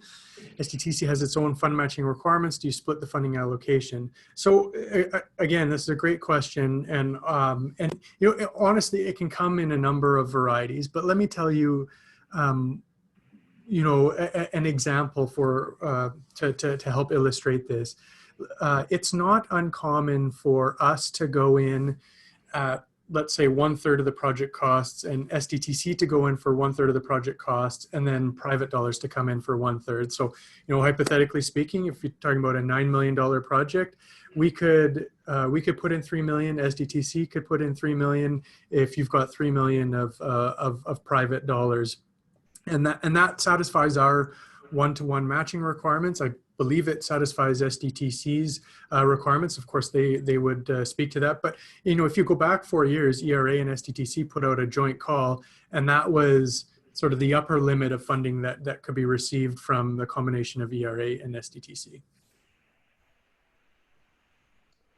So just jumping another one from Lisa. Do you invest more than once, i.e. equity, rounds of equity, debt? Yes, we do. So sometimes we invest as debt first, and then maybe we'll come in as convertible debt, and then do equity later on. Excuse me. We can continue to invest in multiple rounds of equity. Again, we do have that sort of limit of 20 million single hold for each of our investments. So if you have other BDC money from one of the other funds, for example, that will count in that 20 million. So, and also, once our 600 million and my fund specifically runs out, we'll have reached our limits. But yes, we do more than one round. Awesome. Well, Lisa, you're on a roll. I will, there's a question from you here, and I'll provide you a wholly unsatisfactory answer. And that is, can you comment on upcoming calls or areas expected? I would say I would love to comment on upcoming calls. Unfortunately, there's not a heck of a lot I can say. The best thing I can direct you to is our business plan, which is available on our website, which should give you a sense for some of the areas that we've been thinking about in recent history to make some investments in. I think the next couple are for you if you wanted to do those, Mark. Sure, yeah, I can jump in the next one. I answered Lisa's and Frederick's. There's one from gentleman Ryan here that says, how does ERA evaluate the greenhouse gas benefits of energy storage relative to generation? It's a great question, and I don't have the luxury of time to go into a lot of detail about that. But what I can say is that if you look at our portfolio, there are a handful of energy storage projects in there, and the way we view that is as a critical enabler for renewable energy, for example, or for reducing greenhouse gas emissions from electricity generation, particularly from large-scale intermittent generation such as wind and solar. So I'll leave it at that. We can, potentially follow up a little bit offline if you like, but we are able to look at things like energy storage and other, what I would say, are critical enablers for the greenhouse gas reductions to happen. So last couple here quickly. So can BDC clarify, stress the main benefits of contracting debt with BDC versus commercial banking, from Alberto? So, again, this is just talking about my specific fund within BDC. We do early stage companies. So most of our companies can't even qualify for a typical line of credit from a senior lender. So, where it makes sense. And again, that's where BDC fits, is where, we try to stretch the limit with regards to risk and, stage for where we can help and support companies. And so, I guess the answer to that is often companies are so early, they don't really have any other debt options, quite frankly, unless they're going to go to a sort of venture debt type firm for the types of companies that we do debt in. A lot of our terms are very, very patient, very equity-like, so we'll defer a lot of the payments. There's maybe no amortization, or if it does amortize, it's only part of it, and we have a balloon at the end. We have a small coupon, and the rest is back-ended with a PIK or royalty on revenue. We're incredibly flexible in how we structure our debt, and it really is structured towards those companies and our forecasted cash flows. And then just quickly, the last one on COVID support, I would just refer you to our website. So there's lots of different programs that's going on through BDC that, again, is outside of my fund specifically. But if you go to our website, that should answer most of your questions. So thank you. Okay, folks. Well, thanks again to Mark and Sherry and all the other speakers. I do want to put in a brief plug for tomorrow's session. We hope you've enjoyed today's session. Tomorrow, we will have a session focused on those people that are kind of interested in funding projects here in Alberta. Well, our final session will have experts from ERA and Alberta Innovates, and they're going to share insights, advice, helpful hints on how to put your best foot forward in a funding application. The session's going to cover things like frequently asked questions, common mistakes applicants make, how to communicate environmental, economic, and ancillary benefits of a project, and how to share your innovation story. And there'll be time for Q&As with our project advisors. So I'd really encourage you, if you're interested in funding in Alberta, to take advantage of that opportunity tomorrow morning, which will start at 9 o'clock, I believe, 9 o'clock and run till 10 Mountain Time. Before we wrap up, just wanted to take an opportunity for one last poll. This is the second time we've hosted this Maximizing Funding opportunity, and we just wanted to see if you would recommend this event to others. And the poll's up there for you to respond. We'll give you a second or two.